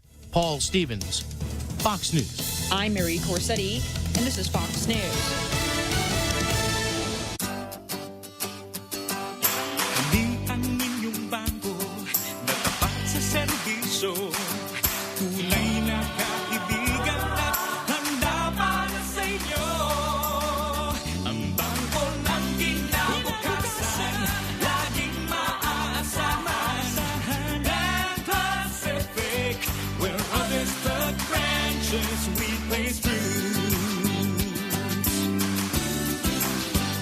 Fall in love with your new home this season by shopping Furniture Kathy Style's unbelievable deals. We've brought in new items and restocked on our best sellers to help you get your home ready for the holiday. We offer free design consultation and financing with up to 12 months of zero interest for you to get what you want and what you need for your home today. Follow us on social media, visit our website at FurnitureKathyStyle.com, or call us at 300-9590 for more information. If you're not buying from us, you're paying too much. Attention! Lolita Kamet is now with Hoffaday Realty. She'll always be that hardworking and passionate real estate professional who is committed to helping you make a difference in your life and helping you achieve the American dream of home ownership. She also specializes in commercial leasing, land sales, local residential sales leasing, military and corporate relocation. So for all your real estate needs, call Lolita Kamet now with Hoffaday Realty at 688-6743. That's 688-6743. Portions of the program here brought to you by the guys over at American President Lines APL, a global presence with a local home. Real Talk Radio is back. Yeah. Welcome to The Point, Guam's FM News Talk Superstation. 6 after 9 o'clock in the morning, Ray Gibson Show. Jane Dia in the studio again, among my favorite returning guests. I like it when she comes in because she's always got, generally always has something fun for me. Brochures and or stickers for me to put on the computer with the the big day thing. And now there is we've gone from the I forgot what the name was. It Field to Fork, Field to Fork, and so the idea is we've got ungulates that live on Guam. I'll back up all the way to the beginning of this, and ungulates are basically the cloven hooves out there, and as much as we love our animals in natural settings and natural surroundings, believe it or not, we've got a deer problem here on Guam. We've got a pig problem here on Guam. I'd venture to say there's a carabao problem in some places here on Guam as well. And as happens in the States, we got to send people out every once in a while and call the herd and bring the population back under some kind of control because there are incredible strains on the environment. There are places Central Guam. If you don't do a lot of hiking, you might not see it, but there are places in Central Guam where the pigs have virtually turned it into a moonscape. They start kicking off the grass that grows out there, and it doesn't grow back, and all of a sudden you've got these areas, and Real Joe knows about them. You take your bike through a lot of these places. Yeah, I where almost hit one of them. Nothing but red dirt. The pigs. I was trying to remember which village I was in, but I was in a busy street, and cars zooming by this way and that way, and here comes a mama pig with her piglets, walking them. Basically, they cross the street better than most adults do, but kind of walking them across the street, and nobody, it no longer. I don't think anybody goes, "Ooh, there's a pig" anymore. Right? I don't think anybody really pays that much attention to it. We're used to seeing them now. Everywhere. I was on Navy base, and there was piglets just right on the side. Exactly. Inside the base, right. Yeah. Because they don't shoot them there either, do they? No. All right, so there's a derby that's going to be coming up. It's this weekend, and you can get signed up for it starting tonight. There's a mandatory safety briefing. As you said, it's going to be tonight. Manilao, 6 to 7. Okay. It's at the community center. Oh, not at the store? Yeah, not at the ag. So Okay. it's community... Manila Community Center. Okay. And Tuesday, it's Talafofo Gym. And Wednesday is Jigo Gym. Okay. 6 so to 7. Multiple locations where you can go in there, get yourself signed up, and get your hands on the rules and regulations and exactly what it is that you need to do to follow all of this stuff. As Jane was saying in the last hour, they lots of calculus, and they had meetings, and there's a whole committee and everything. And if you weren't on the committee, too bad. The rules are the rules, and somebody's going to make a final determination on who the winner is. Going to be based on pounds. Yep. And hopefully there's not ties, but it's first place archery, first place firearms. Okay. And we're very grateful for the Southern Guam Soil and Water Conservation District and the Farmers Cooperative of Guam to donate cash prize for first place firearms, $400, and then the crossbow for the archery first place. How much? It's worth about $375. Oh, so they're giving a crossbow. Yes. Oh, so like you win the competition with yours, and then you get another one. Yes. Give it to somebody else and let them practice for next year. Yeah. It seems to me though, if you were gonna, if I was doing prizes, I would do the bigger prize for the crossbow because you got to get closer. There's more power that you need. It's not as simple as point a gun and get the shot off. You got to be in range, and those you get those composite bows. Yeah. But so also like our prizes, it just keeps evolving. We have Mike Duenas is donating for second place a round of pistol training. So you can, it pays for the ammo and the training. Dude, I need that. Apparently, I've got to go get my concealed renewed, and I guess I have to take another safety course to get it renewed, which sounds kind of dumb, doesn't it? Like you've already had one. There's like do people that were in the military, do you have to go back and do the military again? For your renewed. How many do you need to renew your DD-214? I don't know. I'm learning a little bit more as I go on this thing. But anyways. So if you go hunting with someone and your team, maybe they'll give that to you, second place.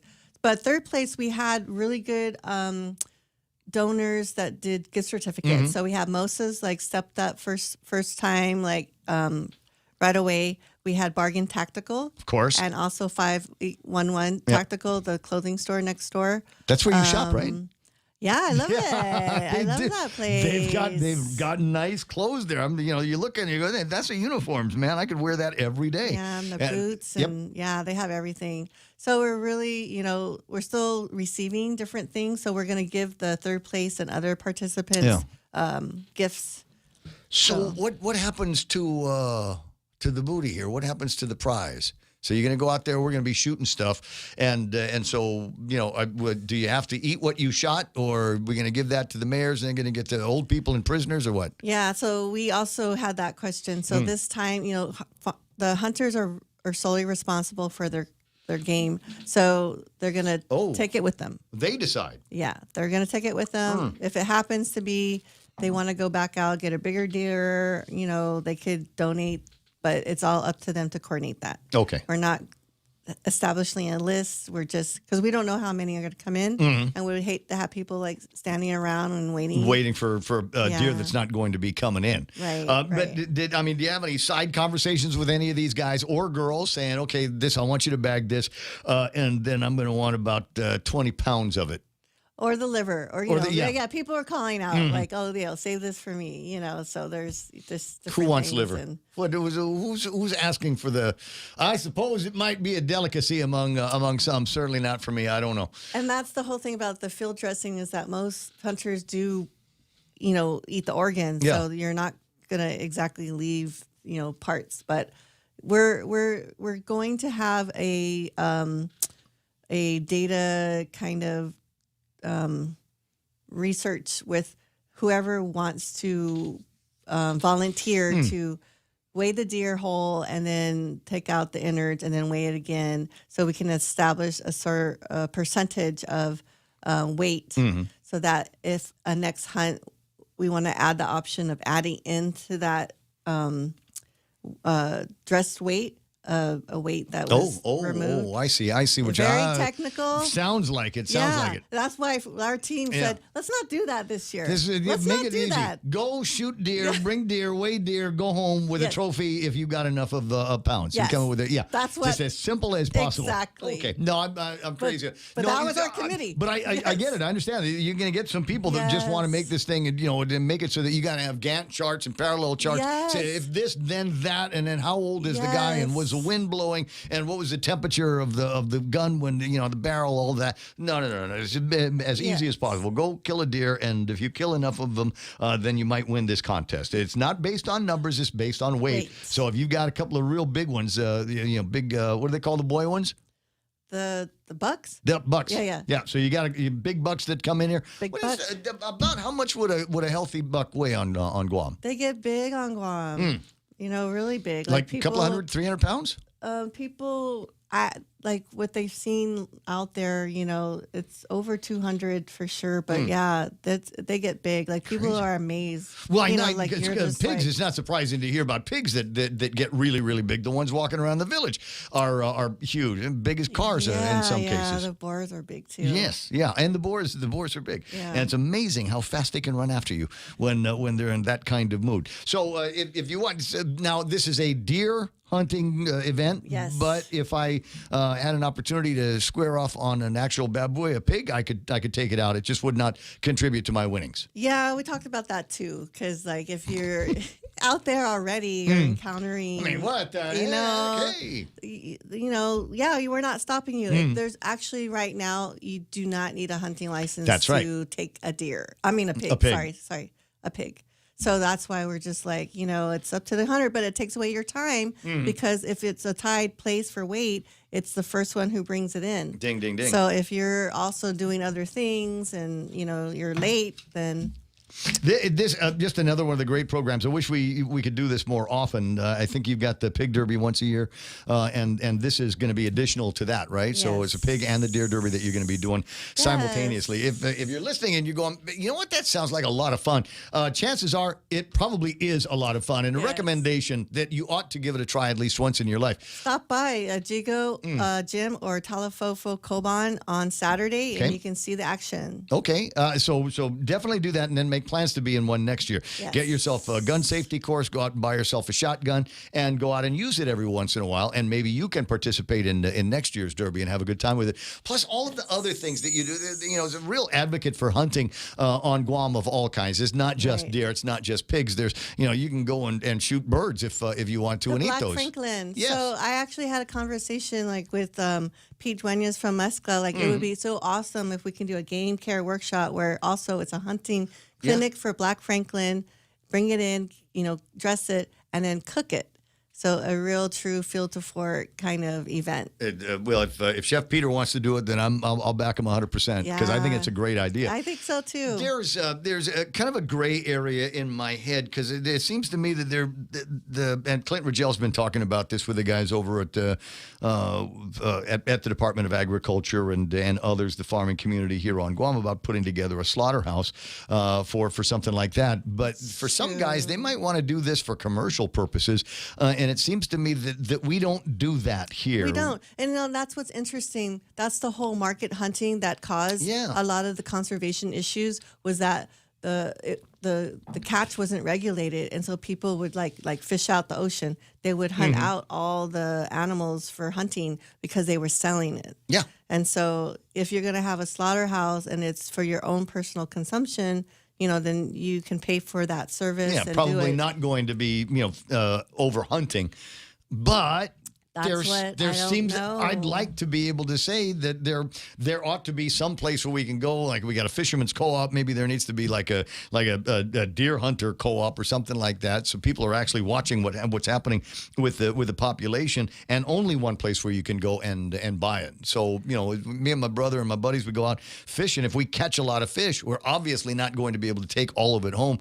There's just so much freezer space and cleaning. Yeah. So you call the guys over at the co-op and say, I'm coming by and I'm going to give you a couple $100 worth of catch, and they'll take it, clean it, and then sell it. Yeah. So you know there is a mechanism at least for them to be able to derive some income on that. In the States they do have those slaughterhouses, but you know it's really is the hunter taking that home for home. I mean, they're not selling that. So I don't know how to monitor that. I'd asked already if you got, you know, side conversation with somebody that's going to bring you 20 pounds worth of venado here. Have you decided what you're going to do with it? I want sausage. So there's people who make deer sausage. I like a nice breakfast sausage, spicy. Yeah. You know, you can make patties for hamburgers. I've had deer hot dogs. You know, I've had reindeer hot dogs and reindeer beef jerky. It's very, very good. Yeah. And so there's no reason why you got an animal that is otherwise healthy, you know, running around the island and eating the best of what is on God's green earth and turning that into something that's going to taste good for the kids and something that, you know, just the novelty. What you eating there? I'm eating a deer. And it's good and it's tasty. Yeah. Deer steaks. Lean I mean, we want to know all that. So, yeah, those are good questions to ask our participants. Somewhere out there. Find Pam Duvall, and I'm sure she's got a recipe for it from somewhere. 20 after 9 o'clock in the morning. Jane, it's always fun seeing you. Thank you. And come on by again, and we'll and bring somebody that an interview that's off kind of the beaten path for the Department of Agriculture. Yeah. Love to any excuse to get you in here. Yeah, and we're also launching our new online Go On Hunter Ed basic hunter safety class. Very good. It'll be online. Well, let me know when you've got a for real class, and we'll get some people, some butts and chairs for that. Jane Dia from the Department of Agriculture. Always a delight having her in the studio. If you want information, call them at 735-0294 or 735-3981 or on the doag.guam.gov website. 20 dots later. It's 20 after 9 o'clock in the morning. I'll be right back. Leah Dunca from Security Title here with a little information about trusts. A trust is a legal entity capable of owning property. It can protect property from issues such as lawsuits or divorce and can be used to distribute property and avoid probate. Many trusts start as revocable but become irrevocable when the initial trustees die. Work with your estate planning attorney to see if a trust is a good fit for your family property. Call the professionals at Security Title. We are here to help. Come try Guam's original Chamorro restaurant with Pica's Best 5 years running. Mezcla Chamorro Fusion Bistro. Experience Chef Peter's candied salmon over scallion coconut rice, octopus to naktak, Chamorro platter, and their award-winning gourmet hamburgers. Or Or if you're looking for something healthy, try their keto-friendly menu. Come and enjoy Mezcla's half-a-day service at their Hagåtña and Grand Plaza Tumon location. Call their Hagåtña location at 479-2652 for reservations. Here at Guam Auto Spot, we have the best selection in Buick, GMC, Mitsubishi, and used cars. Like the 2021 Mitsubishi Mirage. As low as $127 per paycheck, 0 down. Or this 2021 Buick Encore. As low as $237 per paycheck, 0 down for 72 months. Call 478-AUTO to schedule a test drive or get pre-approved online at guamautospot.com.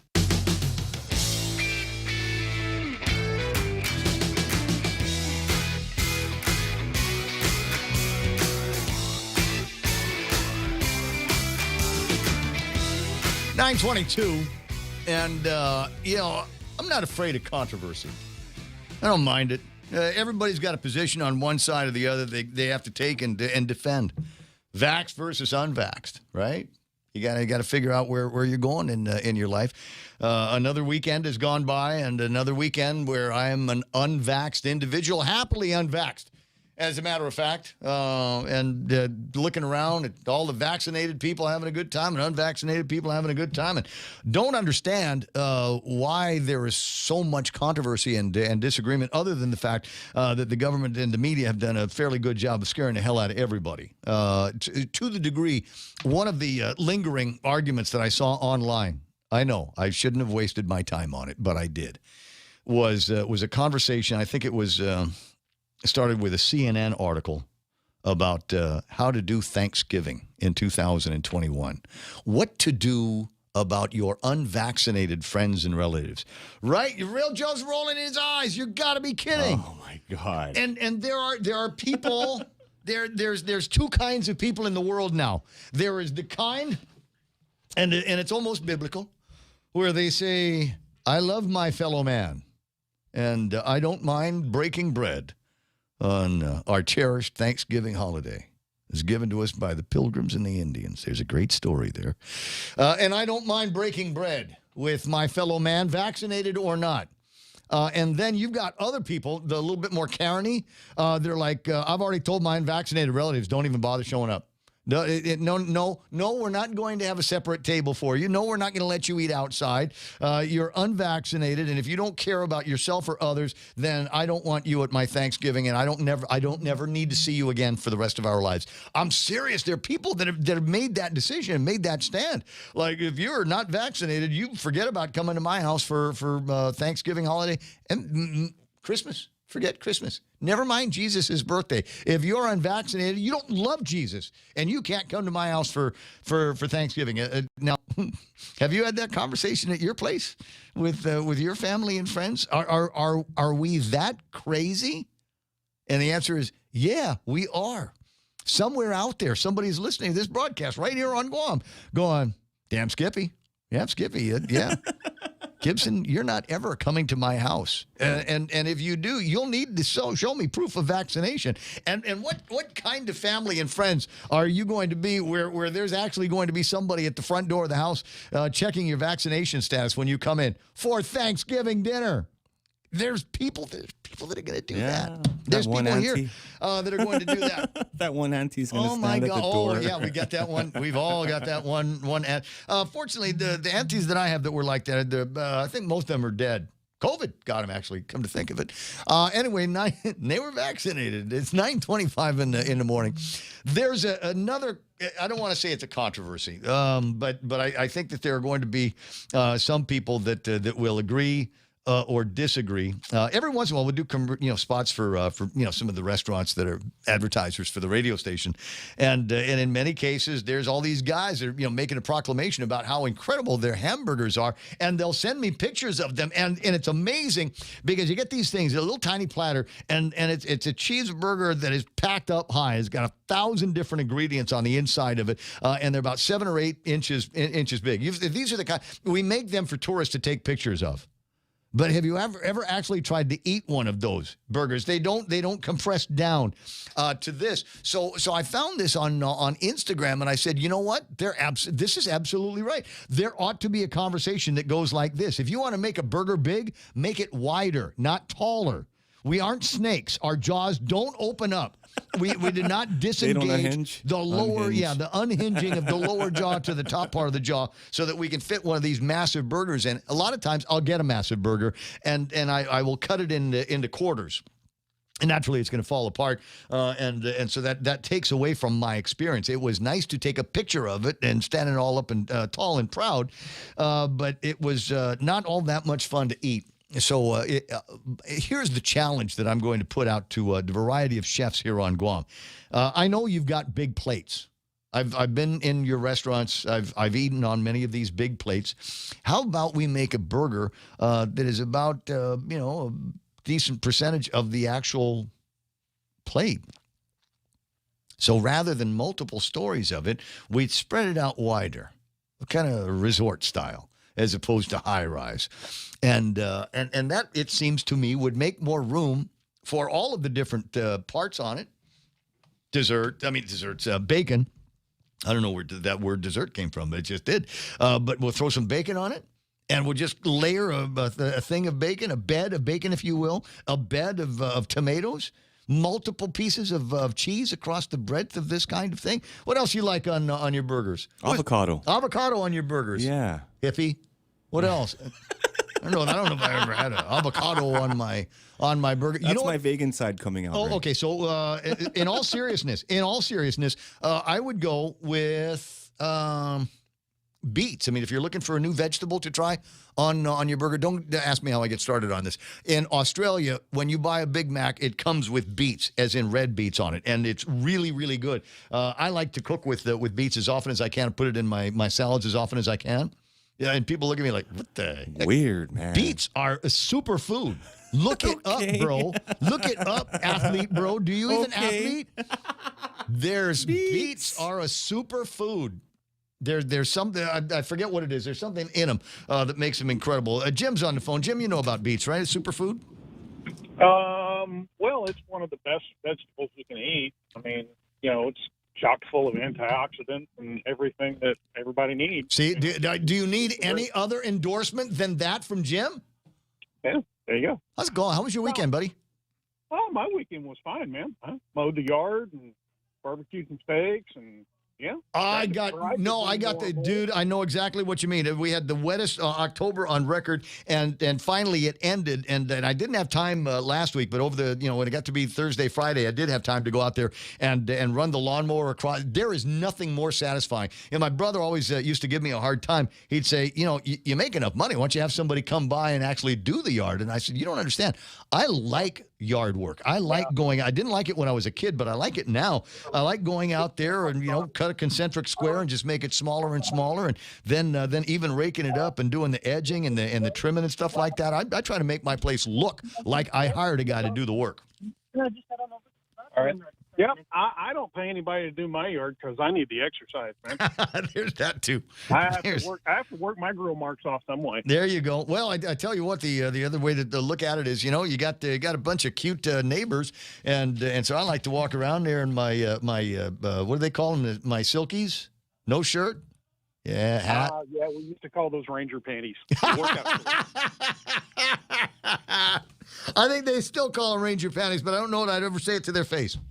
Yeah, they do. Hey, there's no. I know every once in a while you call and you kind of want to get your get whatever's on your chest off your chest. But I did want to share a story that a buddy of mine shared with me this morning that I know you've heard about. The Oklahoma National Guard's newly appointed commander has declined to implement the COVID-19 vaccine mandate ordered by the DOD. He writes, "I hereby order that no Oklahoma Guardsmen be required to take the COVID-19 vaccine vaccine, notwithstanding any other federal requirement. Oklahoma's command will continue to process federal vaccine waivers in accordance with DoD policy.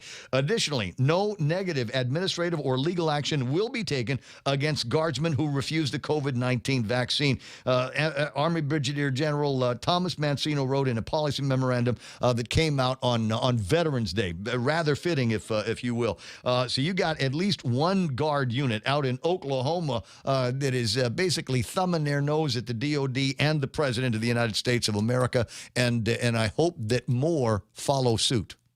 Roger that. Outstanding. It's about time that somebody a little bit higher up the food chain, somebody at Starfleet Command needs to say, hey, look, the crazy stops here. Yeah. Because you do and the reason why I called in, because you're talking about people that they're not allowing their own family members to come for the holidays unless they show a vax card.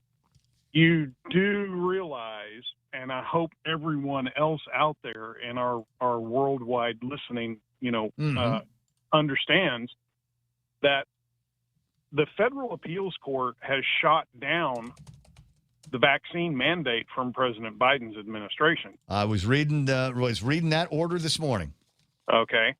And there's not anyone that I know of that has been able to make an exception to the federal confidentiality law with regards to any type of a governor-level executive mandate that says that you are required under federal law to show any type of a medical record or medical history, because that's covered under the federal confidentiality law.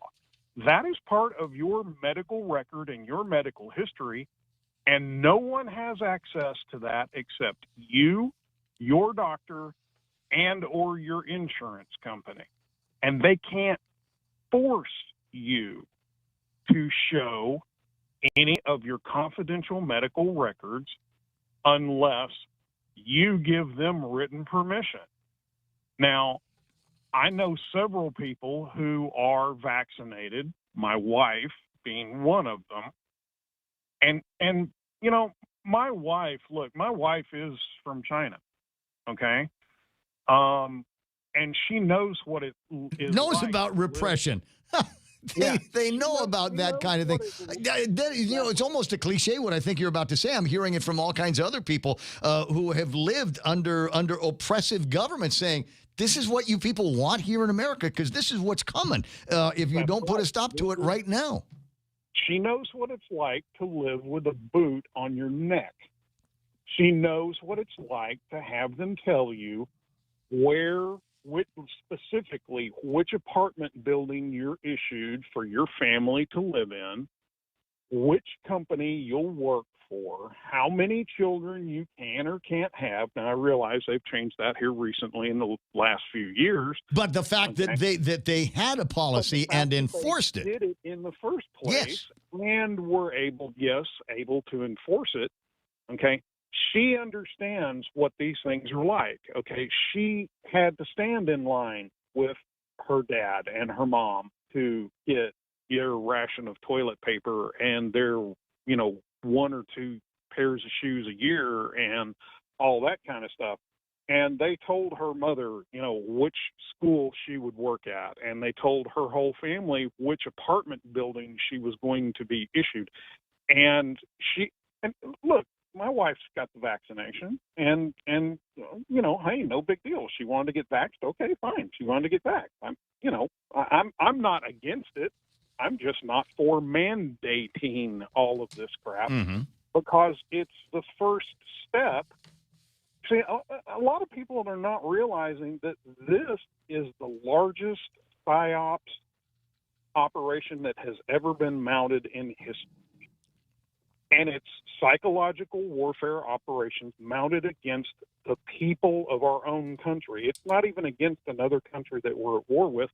And it's this whole thing, this whole maneuver, in my opinion, is about social conditioning and getting ready for okay, now we got away with this. What are we going to do next? Okay?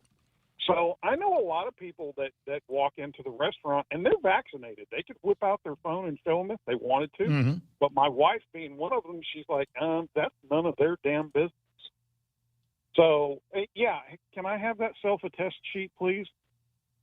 She self-attests.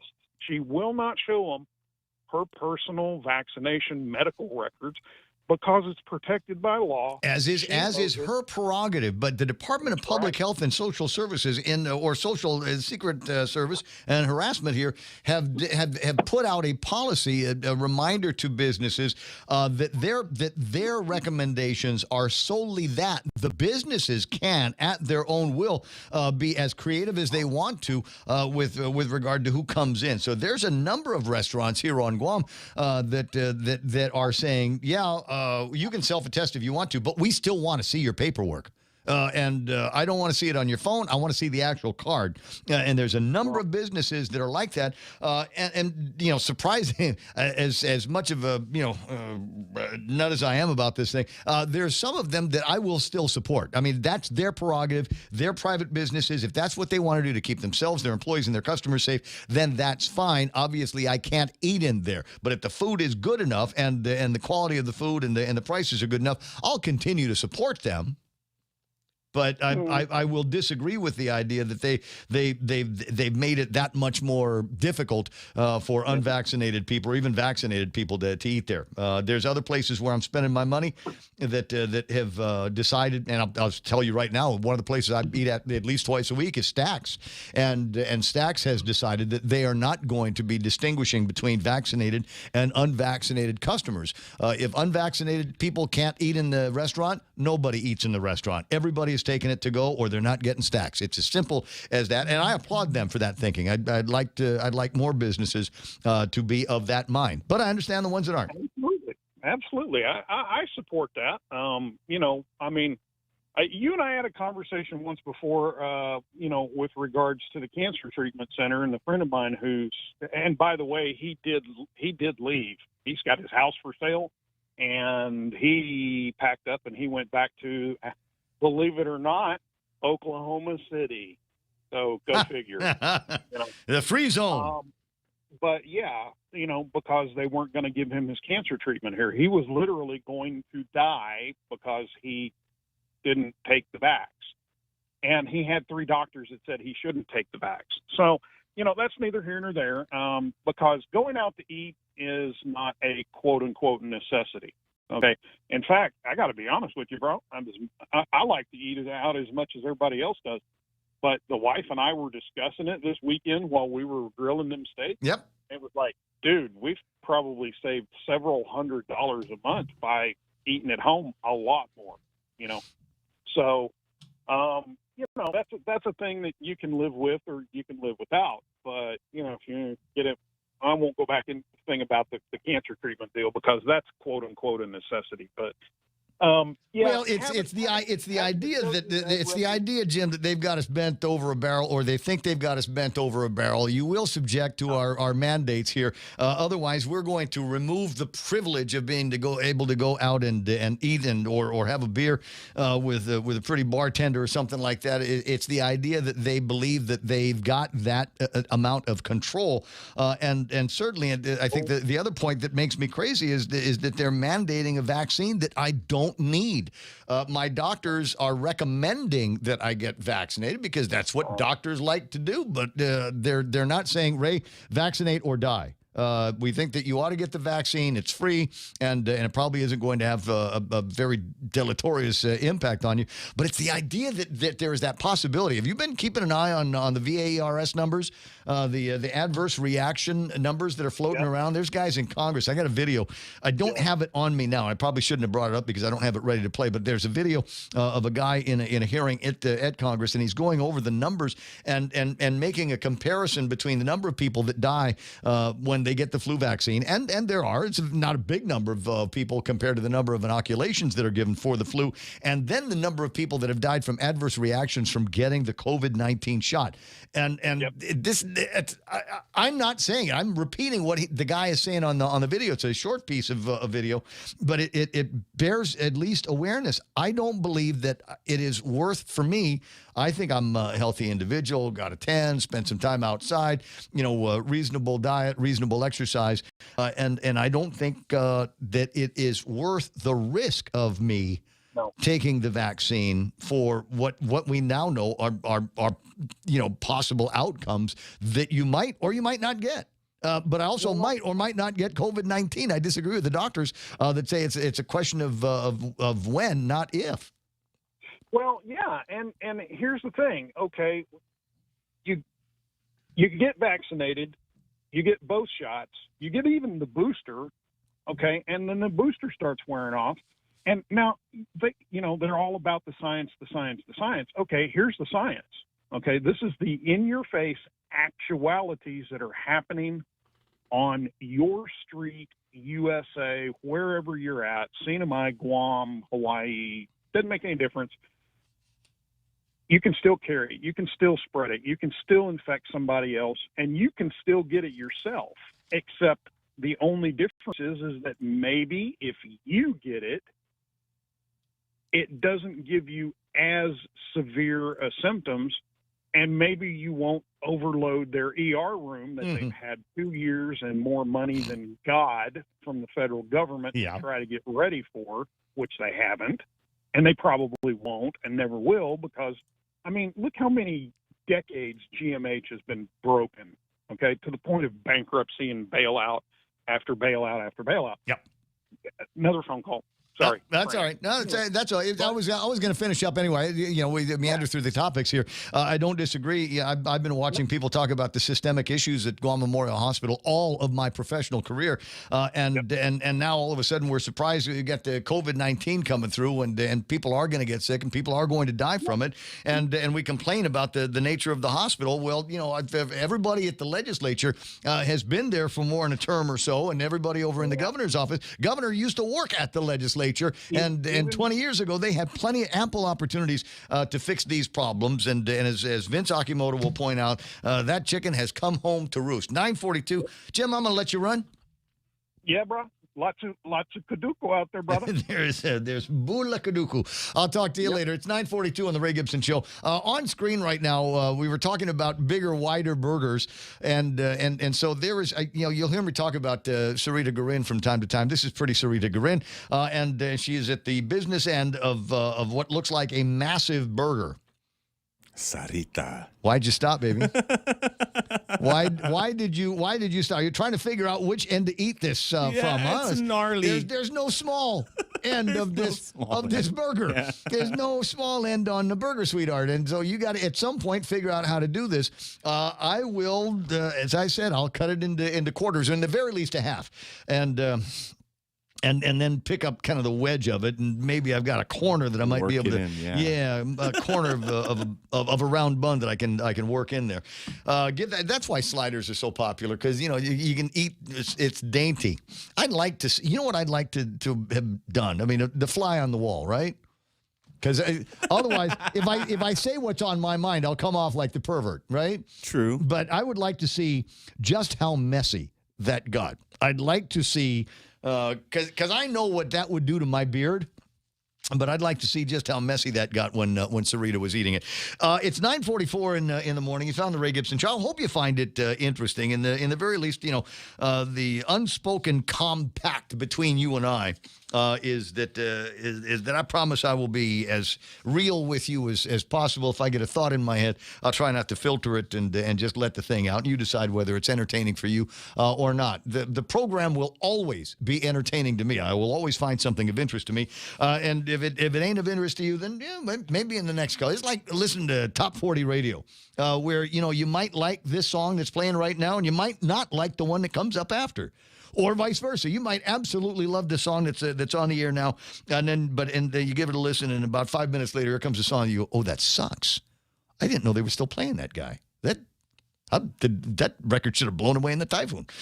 I did get this from, I think it's Ismail, who posted it up on there's a whole other Facebook chat that goes on, the pandemic picnic people. And that's grown. It's not just the pandemic picnic people anymore. It's just like It's all of the cool kids. It is condensed. It is a condensed cool kids version. Anyway, so there's somebody sent a FOIA request to the CDC, Health and Human Services, and they were asking for the Centers for Disease Control and Prevention, blah blah blah.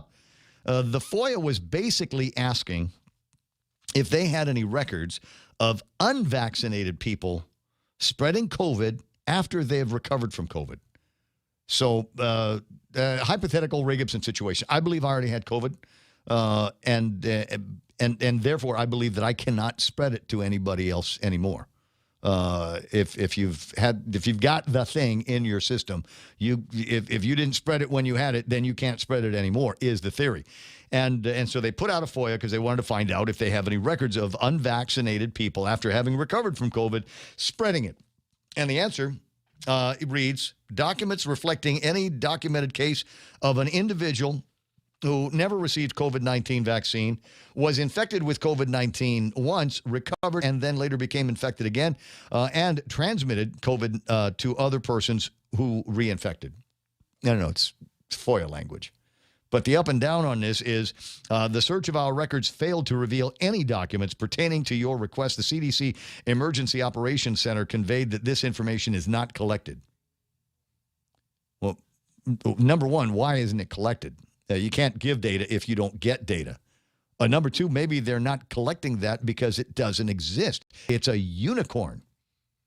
Unvaccinated people who got COVID-19 and then recovered. According to the CDC, there are no records of them infecting other people with COVID-19. Yeah, so it's not what they're recording. It's not. It's what they're not recording. Well, if it's not being recorded, it's not there, or it's of statistical insignificance. It's the unicorn. You know what I'm talking when I say unicorn. We both hunted the same animals. It's 9:47. There was something I was supposed to tell everybody today. Did I not leave the program on Friday saying tune in Monday? I might. I'll let me look at a couple of things while the commercial's playing, and I'll get back to you. Right, groovy. Be right back. Fuel up today with the new $8 gasolina meal. 2 all-beef Nathan's hot dogs, a big bag of chips, regular size M&Ms, and a 16-ounce gasolina energy drink. The brand new drink in a black can that brings a burst of energy. Drive in now and fire up your day with the $8 gasolina meal. Promo is only available at your favorite Circle K Guam locations while supplies last. Circle K, take it easy.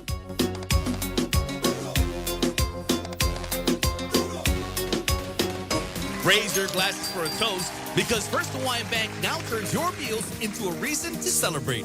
Every dollar you spend on dining purchases, including fast food, earns you up to 3 times United miles. Simply use your First Hawaiian Bank United credit card and start reaping the most rewarding credit card experience on island. Terms and restrictions apply. Don't have a First Hawaiian Bank credit card?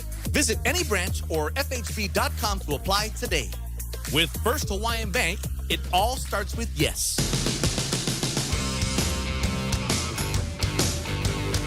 There it is.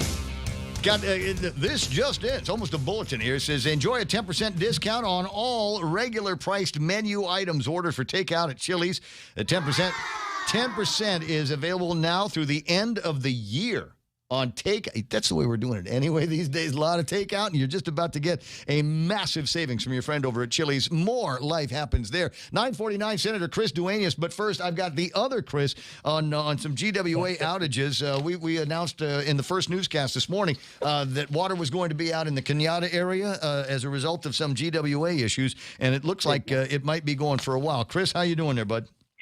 Hey, Ray, good morning. Thank you for taking my call. Yeah, I always listen to your show. Thank you. And this time, the reason I'm calling, with regards to this water outage is just, I know you live in that area before, but maybe, a chance to for you to help us out here because, I noticed this water outage in this area is becoming common.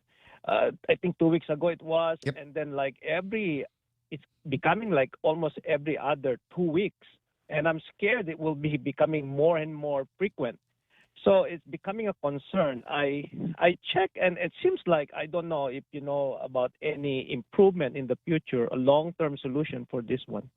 You're right. I have not lived in the Cañada area. I had a place up in what they called the Camacho Quad up there. It used to be nothing, and then Ellen knocked it all down and built 4 houses, and I lived there, a stone's throw away from what the kids grew up knowing as Yellow Store. And the outage, the problem has moved over the years. It had originally started up around Carbolito, and then they fixed it, and then we popped a leak over at, I want to say around San Vicente, and then they fixed that, and then we popped a leak over by my place, and that got fixed. And I think this damage now is going to go up the hill and maybe show up around World Mart. I think that's the route that it seems to be taking, because every time they fix something else down that line breaks down. And I think what they may end up having to do there, Chris, and I know a couple of guys over at GWA, so I might ask them. And they're not the politically motivated guys over at GWA. So give me a couple of minutes or a couple of days, and I'll reach out to a buddy of mine to find out exactly what the issue is and what their plans are to take care of it. Because I know that they do have some plans to do some work with fresh water in that area. Well, thank you. It's good to hear that. But in the meantime, because I posted a picture up on Facebook of my water filter, and I got one of these GE whole house filters, and in about 3 months it goes from page white to this kind of Joe Biden poopy pants brown, and it's basically a lot of rust in the water. And my friend saw it, and he says, "Oh yeah, there is a plan that we've got to work on exactly that kind of thing." So it's possible that could be wrapped up with reconditioning of whatever it is that you've got. Best piece of advice I can give you, Chris, I need you to prep for me, and that is catch as much flushing water as you can that comes off the roof. You can buy water for rice and coffee and that kind of thing, but in terms of just washing the cars and flushing the toilet when there's nothing there, I'd make sure that you've got at least a couple of 55-gallon drums around and catch whatever you can.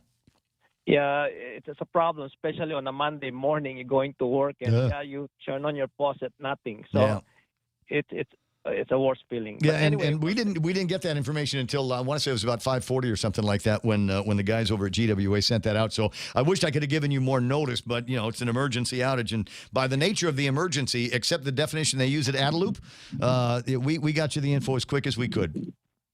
Yeah, it's just I'm hoping that they have this master plan. Just include our area, make it better, because again, if not just fixing a bit of when it's broken, it's still going to have the same problem. Amen to that.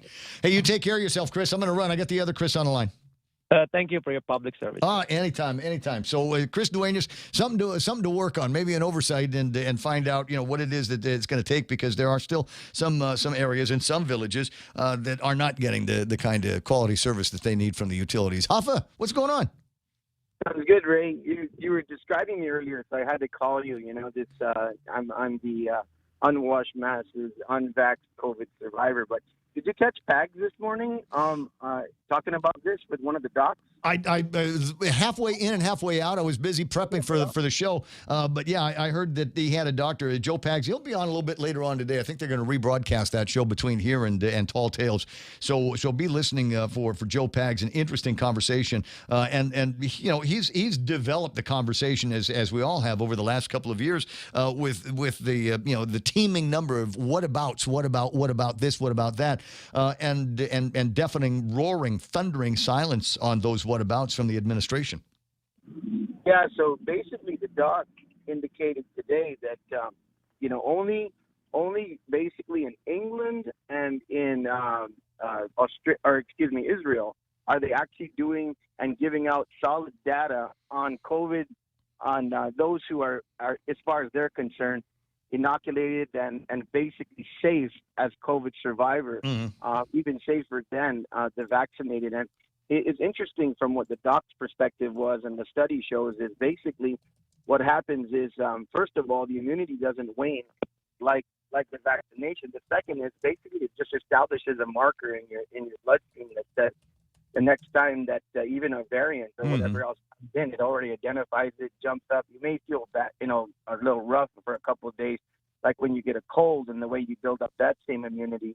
But other than that, natural immunity is way more effective. I call you on this also because of the fact that we got this astronomical amount of 90+% now of vaccinated, and over 16,000 people now with natural immunity, and basically this entire population, as far as I'm concerned, it's completely gone through this regimen. So I also call you because there's a group that's coming to my office today. They're saying that they're going to get 10,000 signatures for the override of Bill 11. Our emails have been flooded. And what's really cool is this group coming in also said, we're hearing about this resolution. You're shut this thing down. So we're going to include that in our signature block. You think we're only 270 or so days away from the primary election? Maybe we get something fast happening a little bit faster around here. We've got to watch where we are going with this. Another month, I'm sure, of the extension of the emergency, the public health emergency that we've got here on Guam, and more unfettered access to power, happily given over to the governor by the legislature, by other members of the legislative body. This is where I'm worried where we're going to go here. They're going to come up with an actionable plan now to reward the vaccinated, which now includes 1,000 or so kids between the ages of 5 to 11. That we've scared the hell out of the parents into ensuring that they get vaccinated, even though I don't believe that there's a reason for them to, based on any of the numbers that we've got here on Guam. But having said that, this is where if we're not careful, we could get headed in this direction. Australia, Chris, is placing a couple of million unvaccinated people in lockdown starting today, amid record infection levels and growing pressure on the hospitals. So they're telling everybody, unless you are vaccinated, you can go to work and go home. You can go to the grocery store and go home. If you are vaccinated, well, you've got your life back. We can go to the opera, we can go movies, we can ride in public transportation and go to the beach and all this other stuff. But if you're unvaccinated, we are going to punish you to the nth degree. And that's about 40% of the population of Australia is unvaccinated right now, and I imagine that there are going to be some protests on this. But you know, they're doing what politicians in power are getting used to doing, and that's making up their own rules as they go along. So what the vaccinated people in Australia are not infecting other people? Did they get a different version of the vaccine that works? I feel so bad for the people over there. Talking about water, I don't know what's in the water over there, but that is absolutely completely against any reasonable science that's being put out there. In fact, that's kind of the comparison as well to this whole situation of all the pushback on these vax mandates, and even lockdowns and everything else. Is all the science is just going completely the opposite direction. It's amazing to me, dude. It's happening in this time zone. We're not talking about some third world country out in South America or Africa. This is Australia. I thought these guys were as domesticated and as democratized as we are, but it doesn't look like that. And oh my God, there are people down there that are just hit me as kind of sheepish when it comes to the powers of their government. Clearly not working with the same constitution that we have. But as we have seen with the case of Biden militarizing OSHA here to their needs, they've actually come out and said that's what we were looking for, a workaround, and the Fifth Circuit discovered that chicanery and put a stop to it. Well, I'm glad people on Guam are mobilizing, though, and I'll keep you updated. Like I said, I have that meeting tomorrow. These folks are very serious. Millie Fython over there from DOE has just been in an uproar as well. There's two groups basically now that I've formulated that I'm trying to bring them together, but their efforts are just they're not going to stop. They're still sick and tired of this. They're absolutely against this ridiculous vax mandate that you're talking about. Do me a favor, when you get Millie, Chris, when you get Millie and her team down there, walk them around the legislature and have them meet with some of the people that have backed out on their support for Bill 11 and backed out on support for the what do you call it, the resolution that Bob put together with my name on it. Talk to them, have them talk to Millie and explain to her why they are allowing the governor to take away her job. Well, she's doing that already. Actually, she sat down and I know that one of the results of it, at least, is Senator Nelson has scheduled this roundtable. But there's a lot of pressure. Believe me, there's a lot of pressure. I think she sat in that Senator Nelson's office for over 2 hours. She was surprised too because she saw a movement away from. But then there's now been some corrections in some of those senators, and they said, well, we're going to look at it and we're going to see where it goes. But the override will be scheduled for this next session. So please keep putting it out to your audience as well, and hopefully, if we get those 8 votes, we can just move on after that. Well, you need 10. I guess no on an override. You're right. Well, good luck. Good luck. 10 o'clock in the morning. I gotta let you run. I'll talk to you pretty soon. There is another interesting piece of legislation that you might want to consider, and that is put together legislation that anybody loses their job as a result of COVID-19 or not taking the vaccine or not wanting to sit down. We should put together a law that will reinstate them as members of the government of Guam family when it's all over. Sounds great. I'll start working on it. I'll take a look at that, Ray. Take care. I think it'd be a fun piece to put together. You take care. Senator Chris Duenas on the radio. One last thing I'm going to let you leave you with here is, again, go and enjoy a 10% discount on all regular price menu items at Chili's. The 10% discount is available now through the end of the year for takeout at Chili's. It might be a thing if you got the gizmo on your radio that talks to you. Might be a little blurb in there to remind you that Chili's makes more life happen there. Running past his home and recognized him as an individual he'd seen on video breaking into homes in the neighborhood. But Brandenberry said there was never any mention of a crime that day. Fox's Charles Watson. America is listening to Fox News.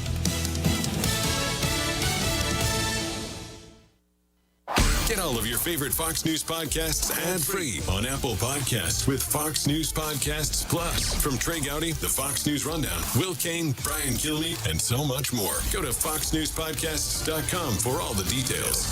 The Fox News Rundown, a contrast of perspectives you won't hear anywhere else. Your daily dose of news twice a day. Featuring insight from top newsmakers, reporters, and Fox News contributors. Listen and subscribe now by going to foxnewspodcasts.com. New from the Fox News Podcasts Network, Dana Perino, co-host of the 5 and America's Newsroom on Fox News Channel, returns to the world of audio with a new limited-time podcast, Everything Will Be Okay with Dana Perino. Building off the success of her best-selling book of the same name, Dana provides an unequaled brand of advice built on real-life experience and interviews experts and individuals that make a difference in the lives of others. Subscribe and listen now by going to foxnewspodcasts.com or wherever you get your podcasts.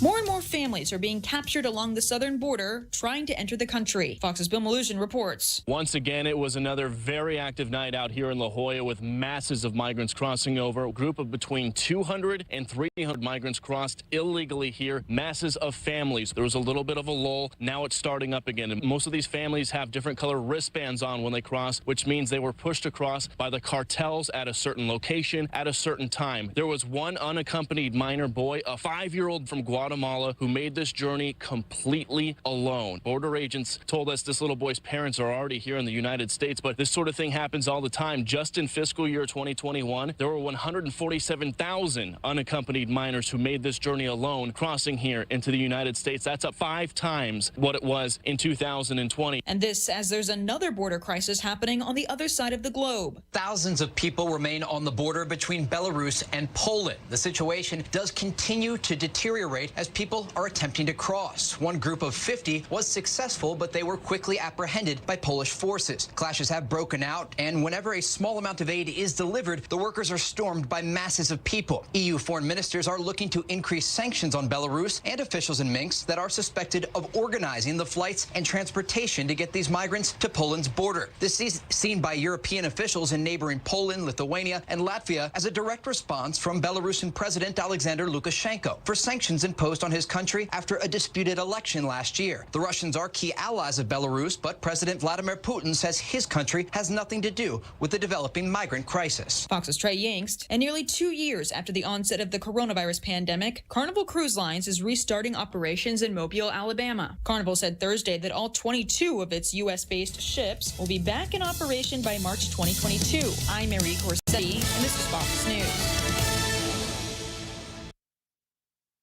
Fox Fox Bits. Your insider's cheat code to gaming. I'm Eamon Dignam. High fashion and gaming, not exactly peanut butter and jelly, but designers have been inching their way into the digital space for a bit now, with Louis Vuitton skins in League of Legends, and now Gucci teaming up with Xbox. The Series X getting a makeover with that familiar Gucci design, a carrying case emblazoned with bright green letters saying Xbox and the words "Good Game" on the side, and controllers with the Gucci house web stripe in red and blue. It isn't cheap though. This special version is $10,000 and only available in Gucci's stores. A regular Series X goes for about $500. Activision Blizzard apologizing to Muslims after pages of the Quran could be found on the floor in the latest Call of Duty game. Indie developer Rami Ismail tweeted, quote, "Even if you think religion is nonsense, there is no reason to be disrespectful towards 2 billion people's culture and beliefs in a video game." That's Fox Bits for Fox News.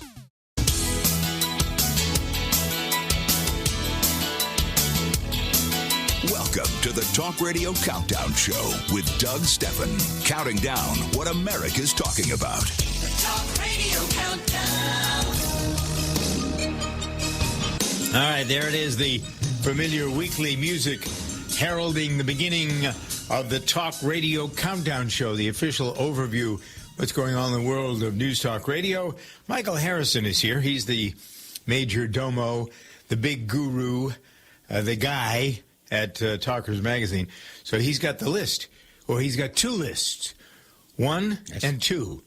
Which one do you want to start with first? Let's start with 1. We always do it that way, and we are creatures of tradition. Yeah. Tradition. Yes, and now as part of our tradition, I'm going to read the 10 most talked about stories of the week on talk media shows around the country, and talk shows just like this one. Here we go. Veterans Day and VA issues were at number 10. A lot of people talking about Veterans Day this year. As well they should. And finally understanding the difference between a Veterans Day and a Memorial Day. Yes, yep. And Memorial Day seems to be the higher profile day, but Veterans Day is very important, and again, it gives a good reason to talk about VA and veterans issues. At number 9, foreign affairs tied with U.S.-China relations. A little bit of France worked its way into the stories this past week. And, of course, there are a lot of hot spots in the world, but U.S.-China relations remains the big one.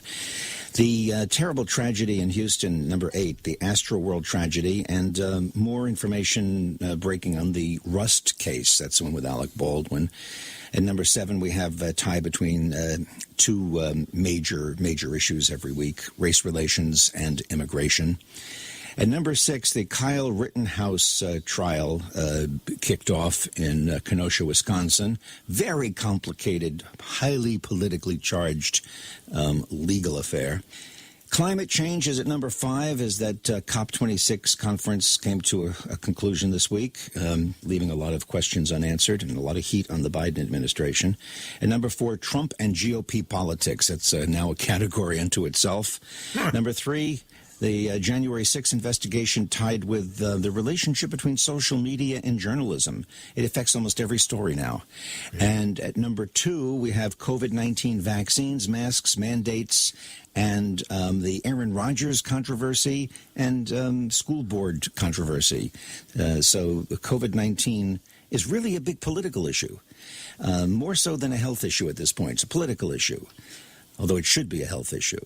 And number 1, the health of our economy, inflation, supply chain problems, labor problems, and the politics of economics, with inflation topping the list of concerns Americans have this week. Inflation is, according to indicators, at a 31-year high at the moment. The People survey, hip-hopper Travis Scott at number 10, Alec Baldwin at 9, Nancy Pelosi at 8, Kyle Rittenhouse at 7, 6 is Mitch McConnell, 5 is Liz Cheney, 4 is Green Bay Packers quarterback Aaron Rodgers, Donald Trump is at number 3, Kamala Harris is at number 2, and Joe Biden is at number 1. And that's basically a snapshot of what people have been talking about on talk shows in America this past week. You can find the list at talkers.com and also DJV. show.com. So if you want to, and we always have, as I do these programs with Michael and with the staff from DJV, we put the official story list and people list in there so you have a reference point, and you can look again online at talkers.com or djvshow.com. So let me go to number 3 with you. Michael. Journalism, social media. One wonders, as I look around the landscape, and one of the things that people like about this program is we talk about inside baseball. In a sense, we talk a lot about the industry, who's in it, what's going on, the sort of behind-the-scenes things that add up to this being the interesting, important, intelligent way to convert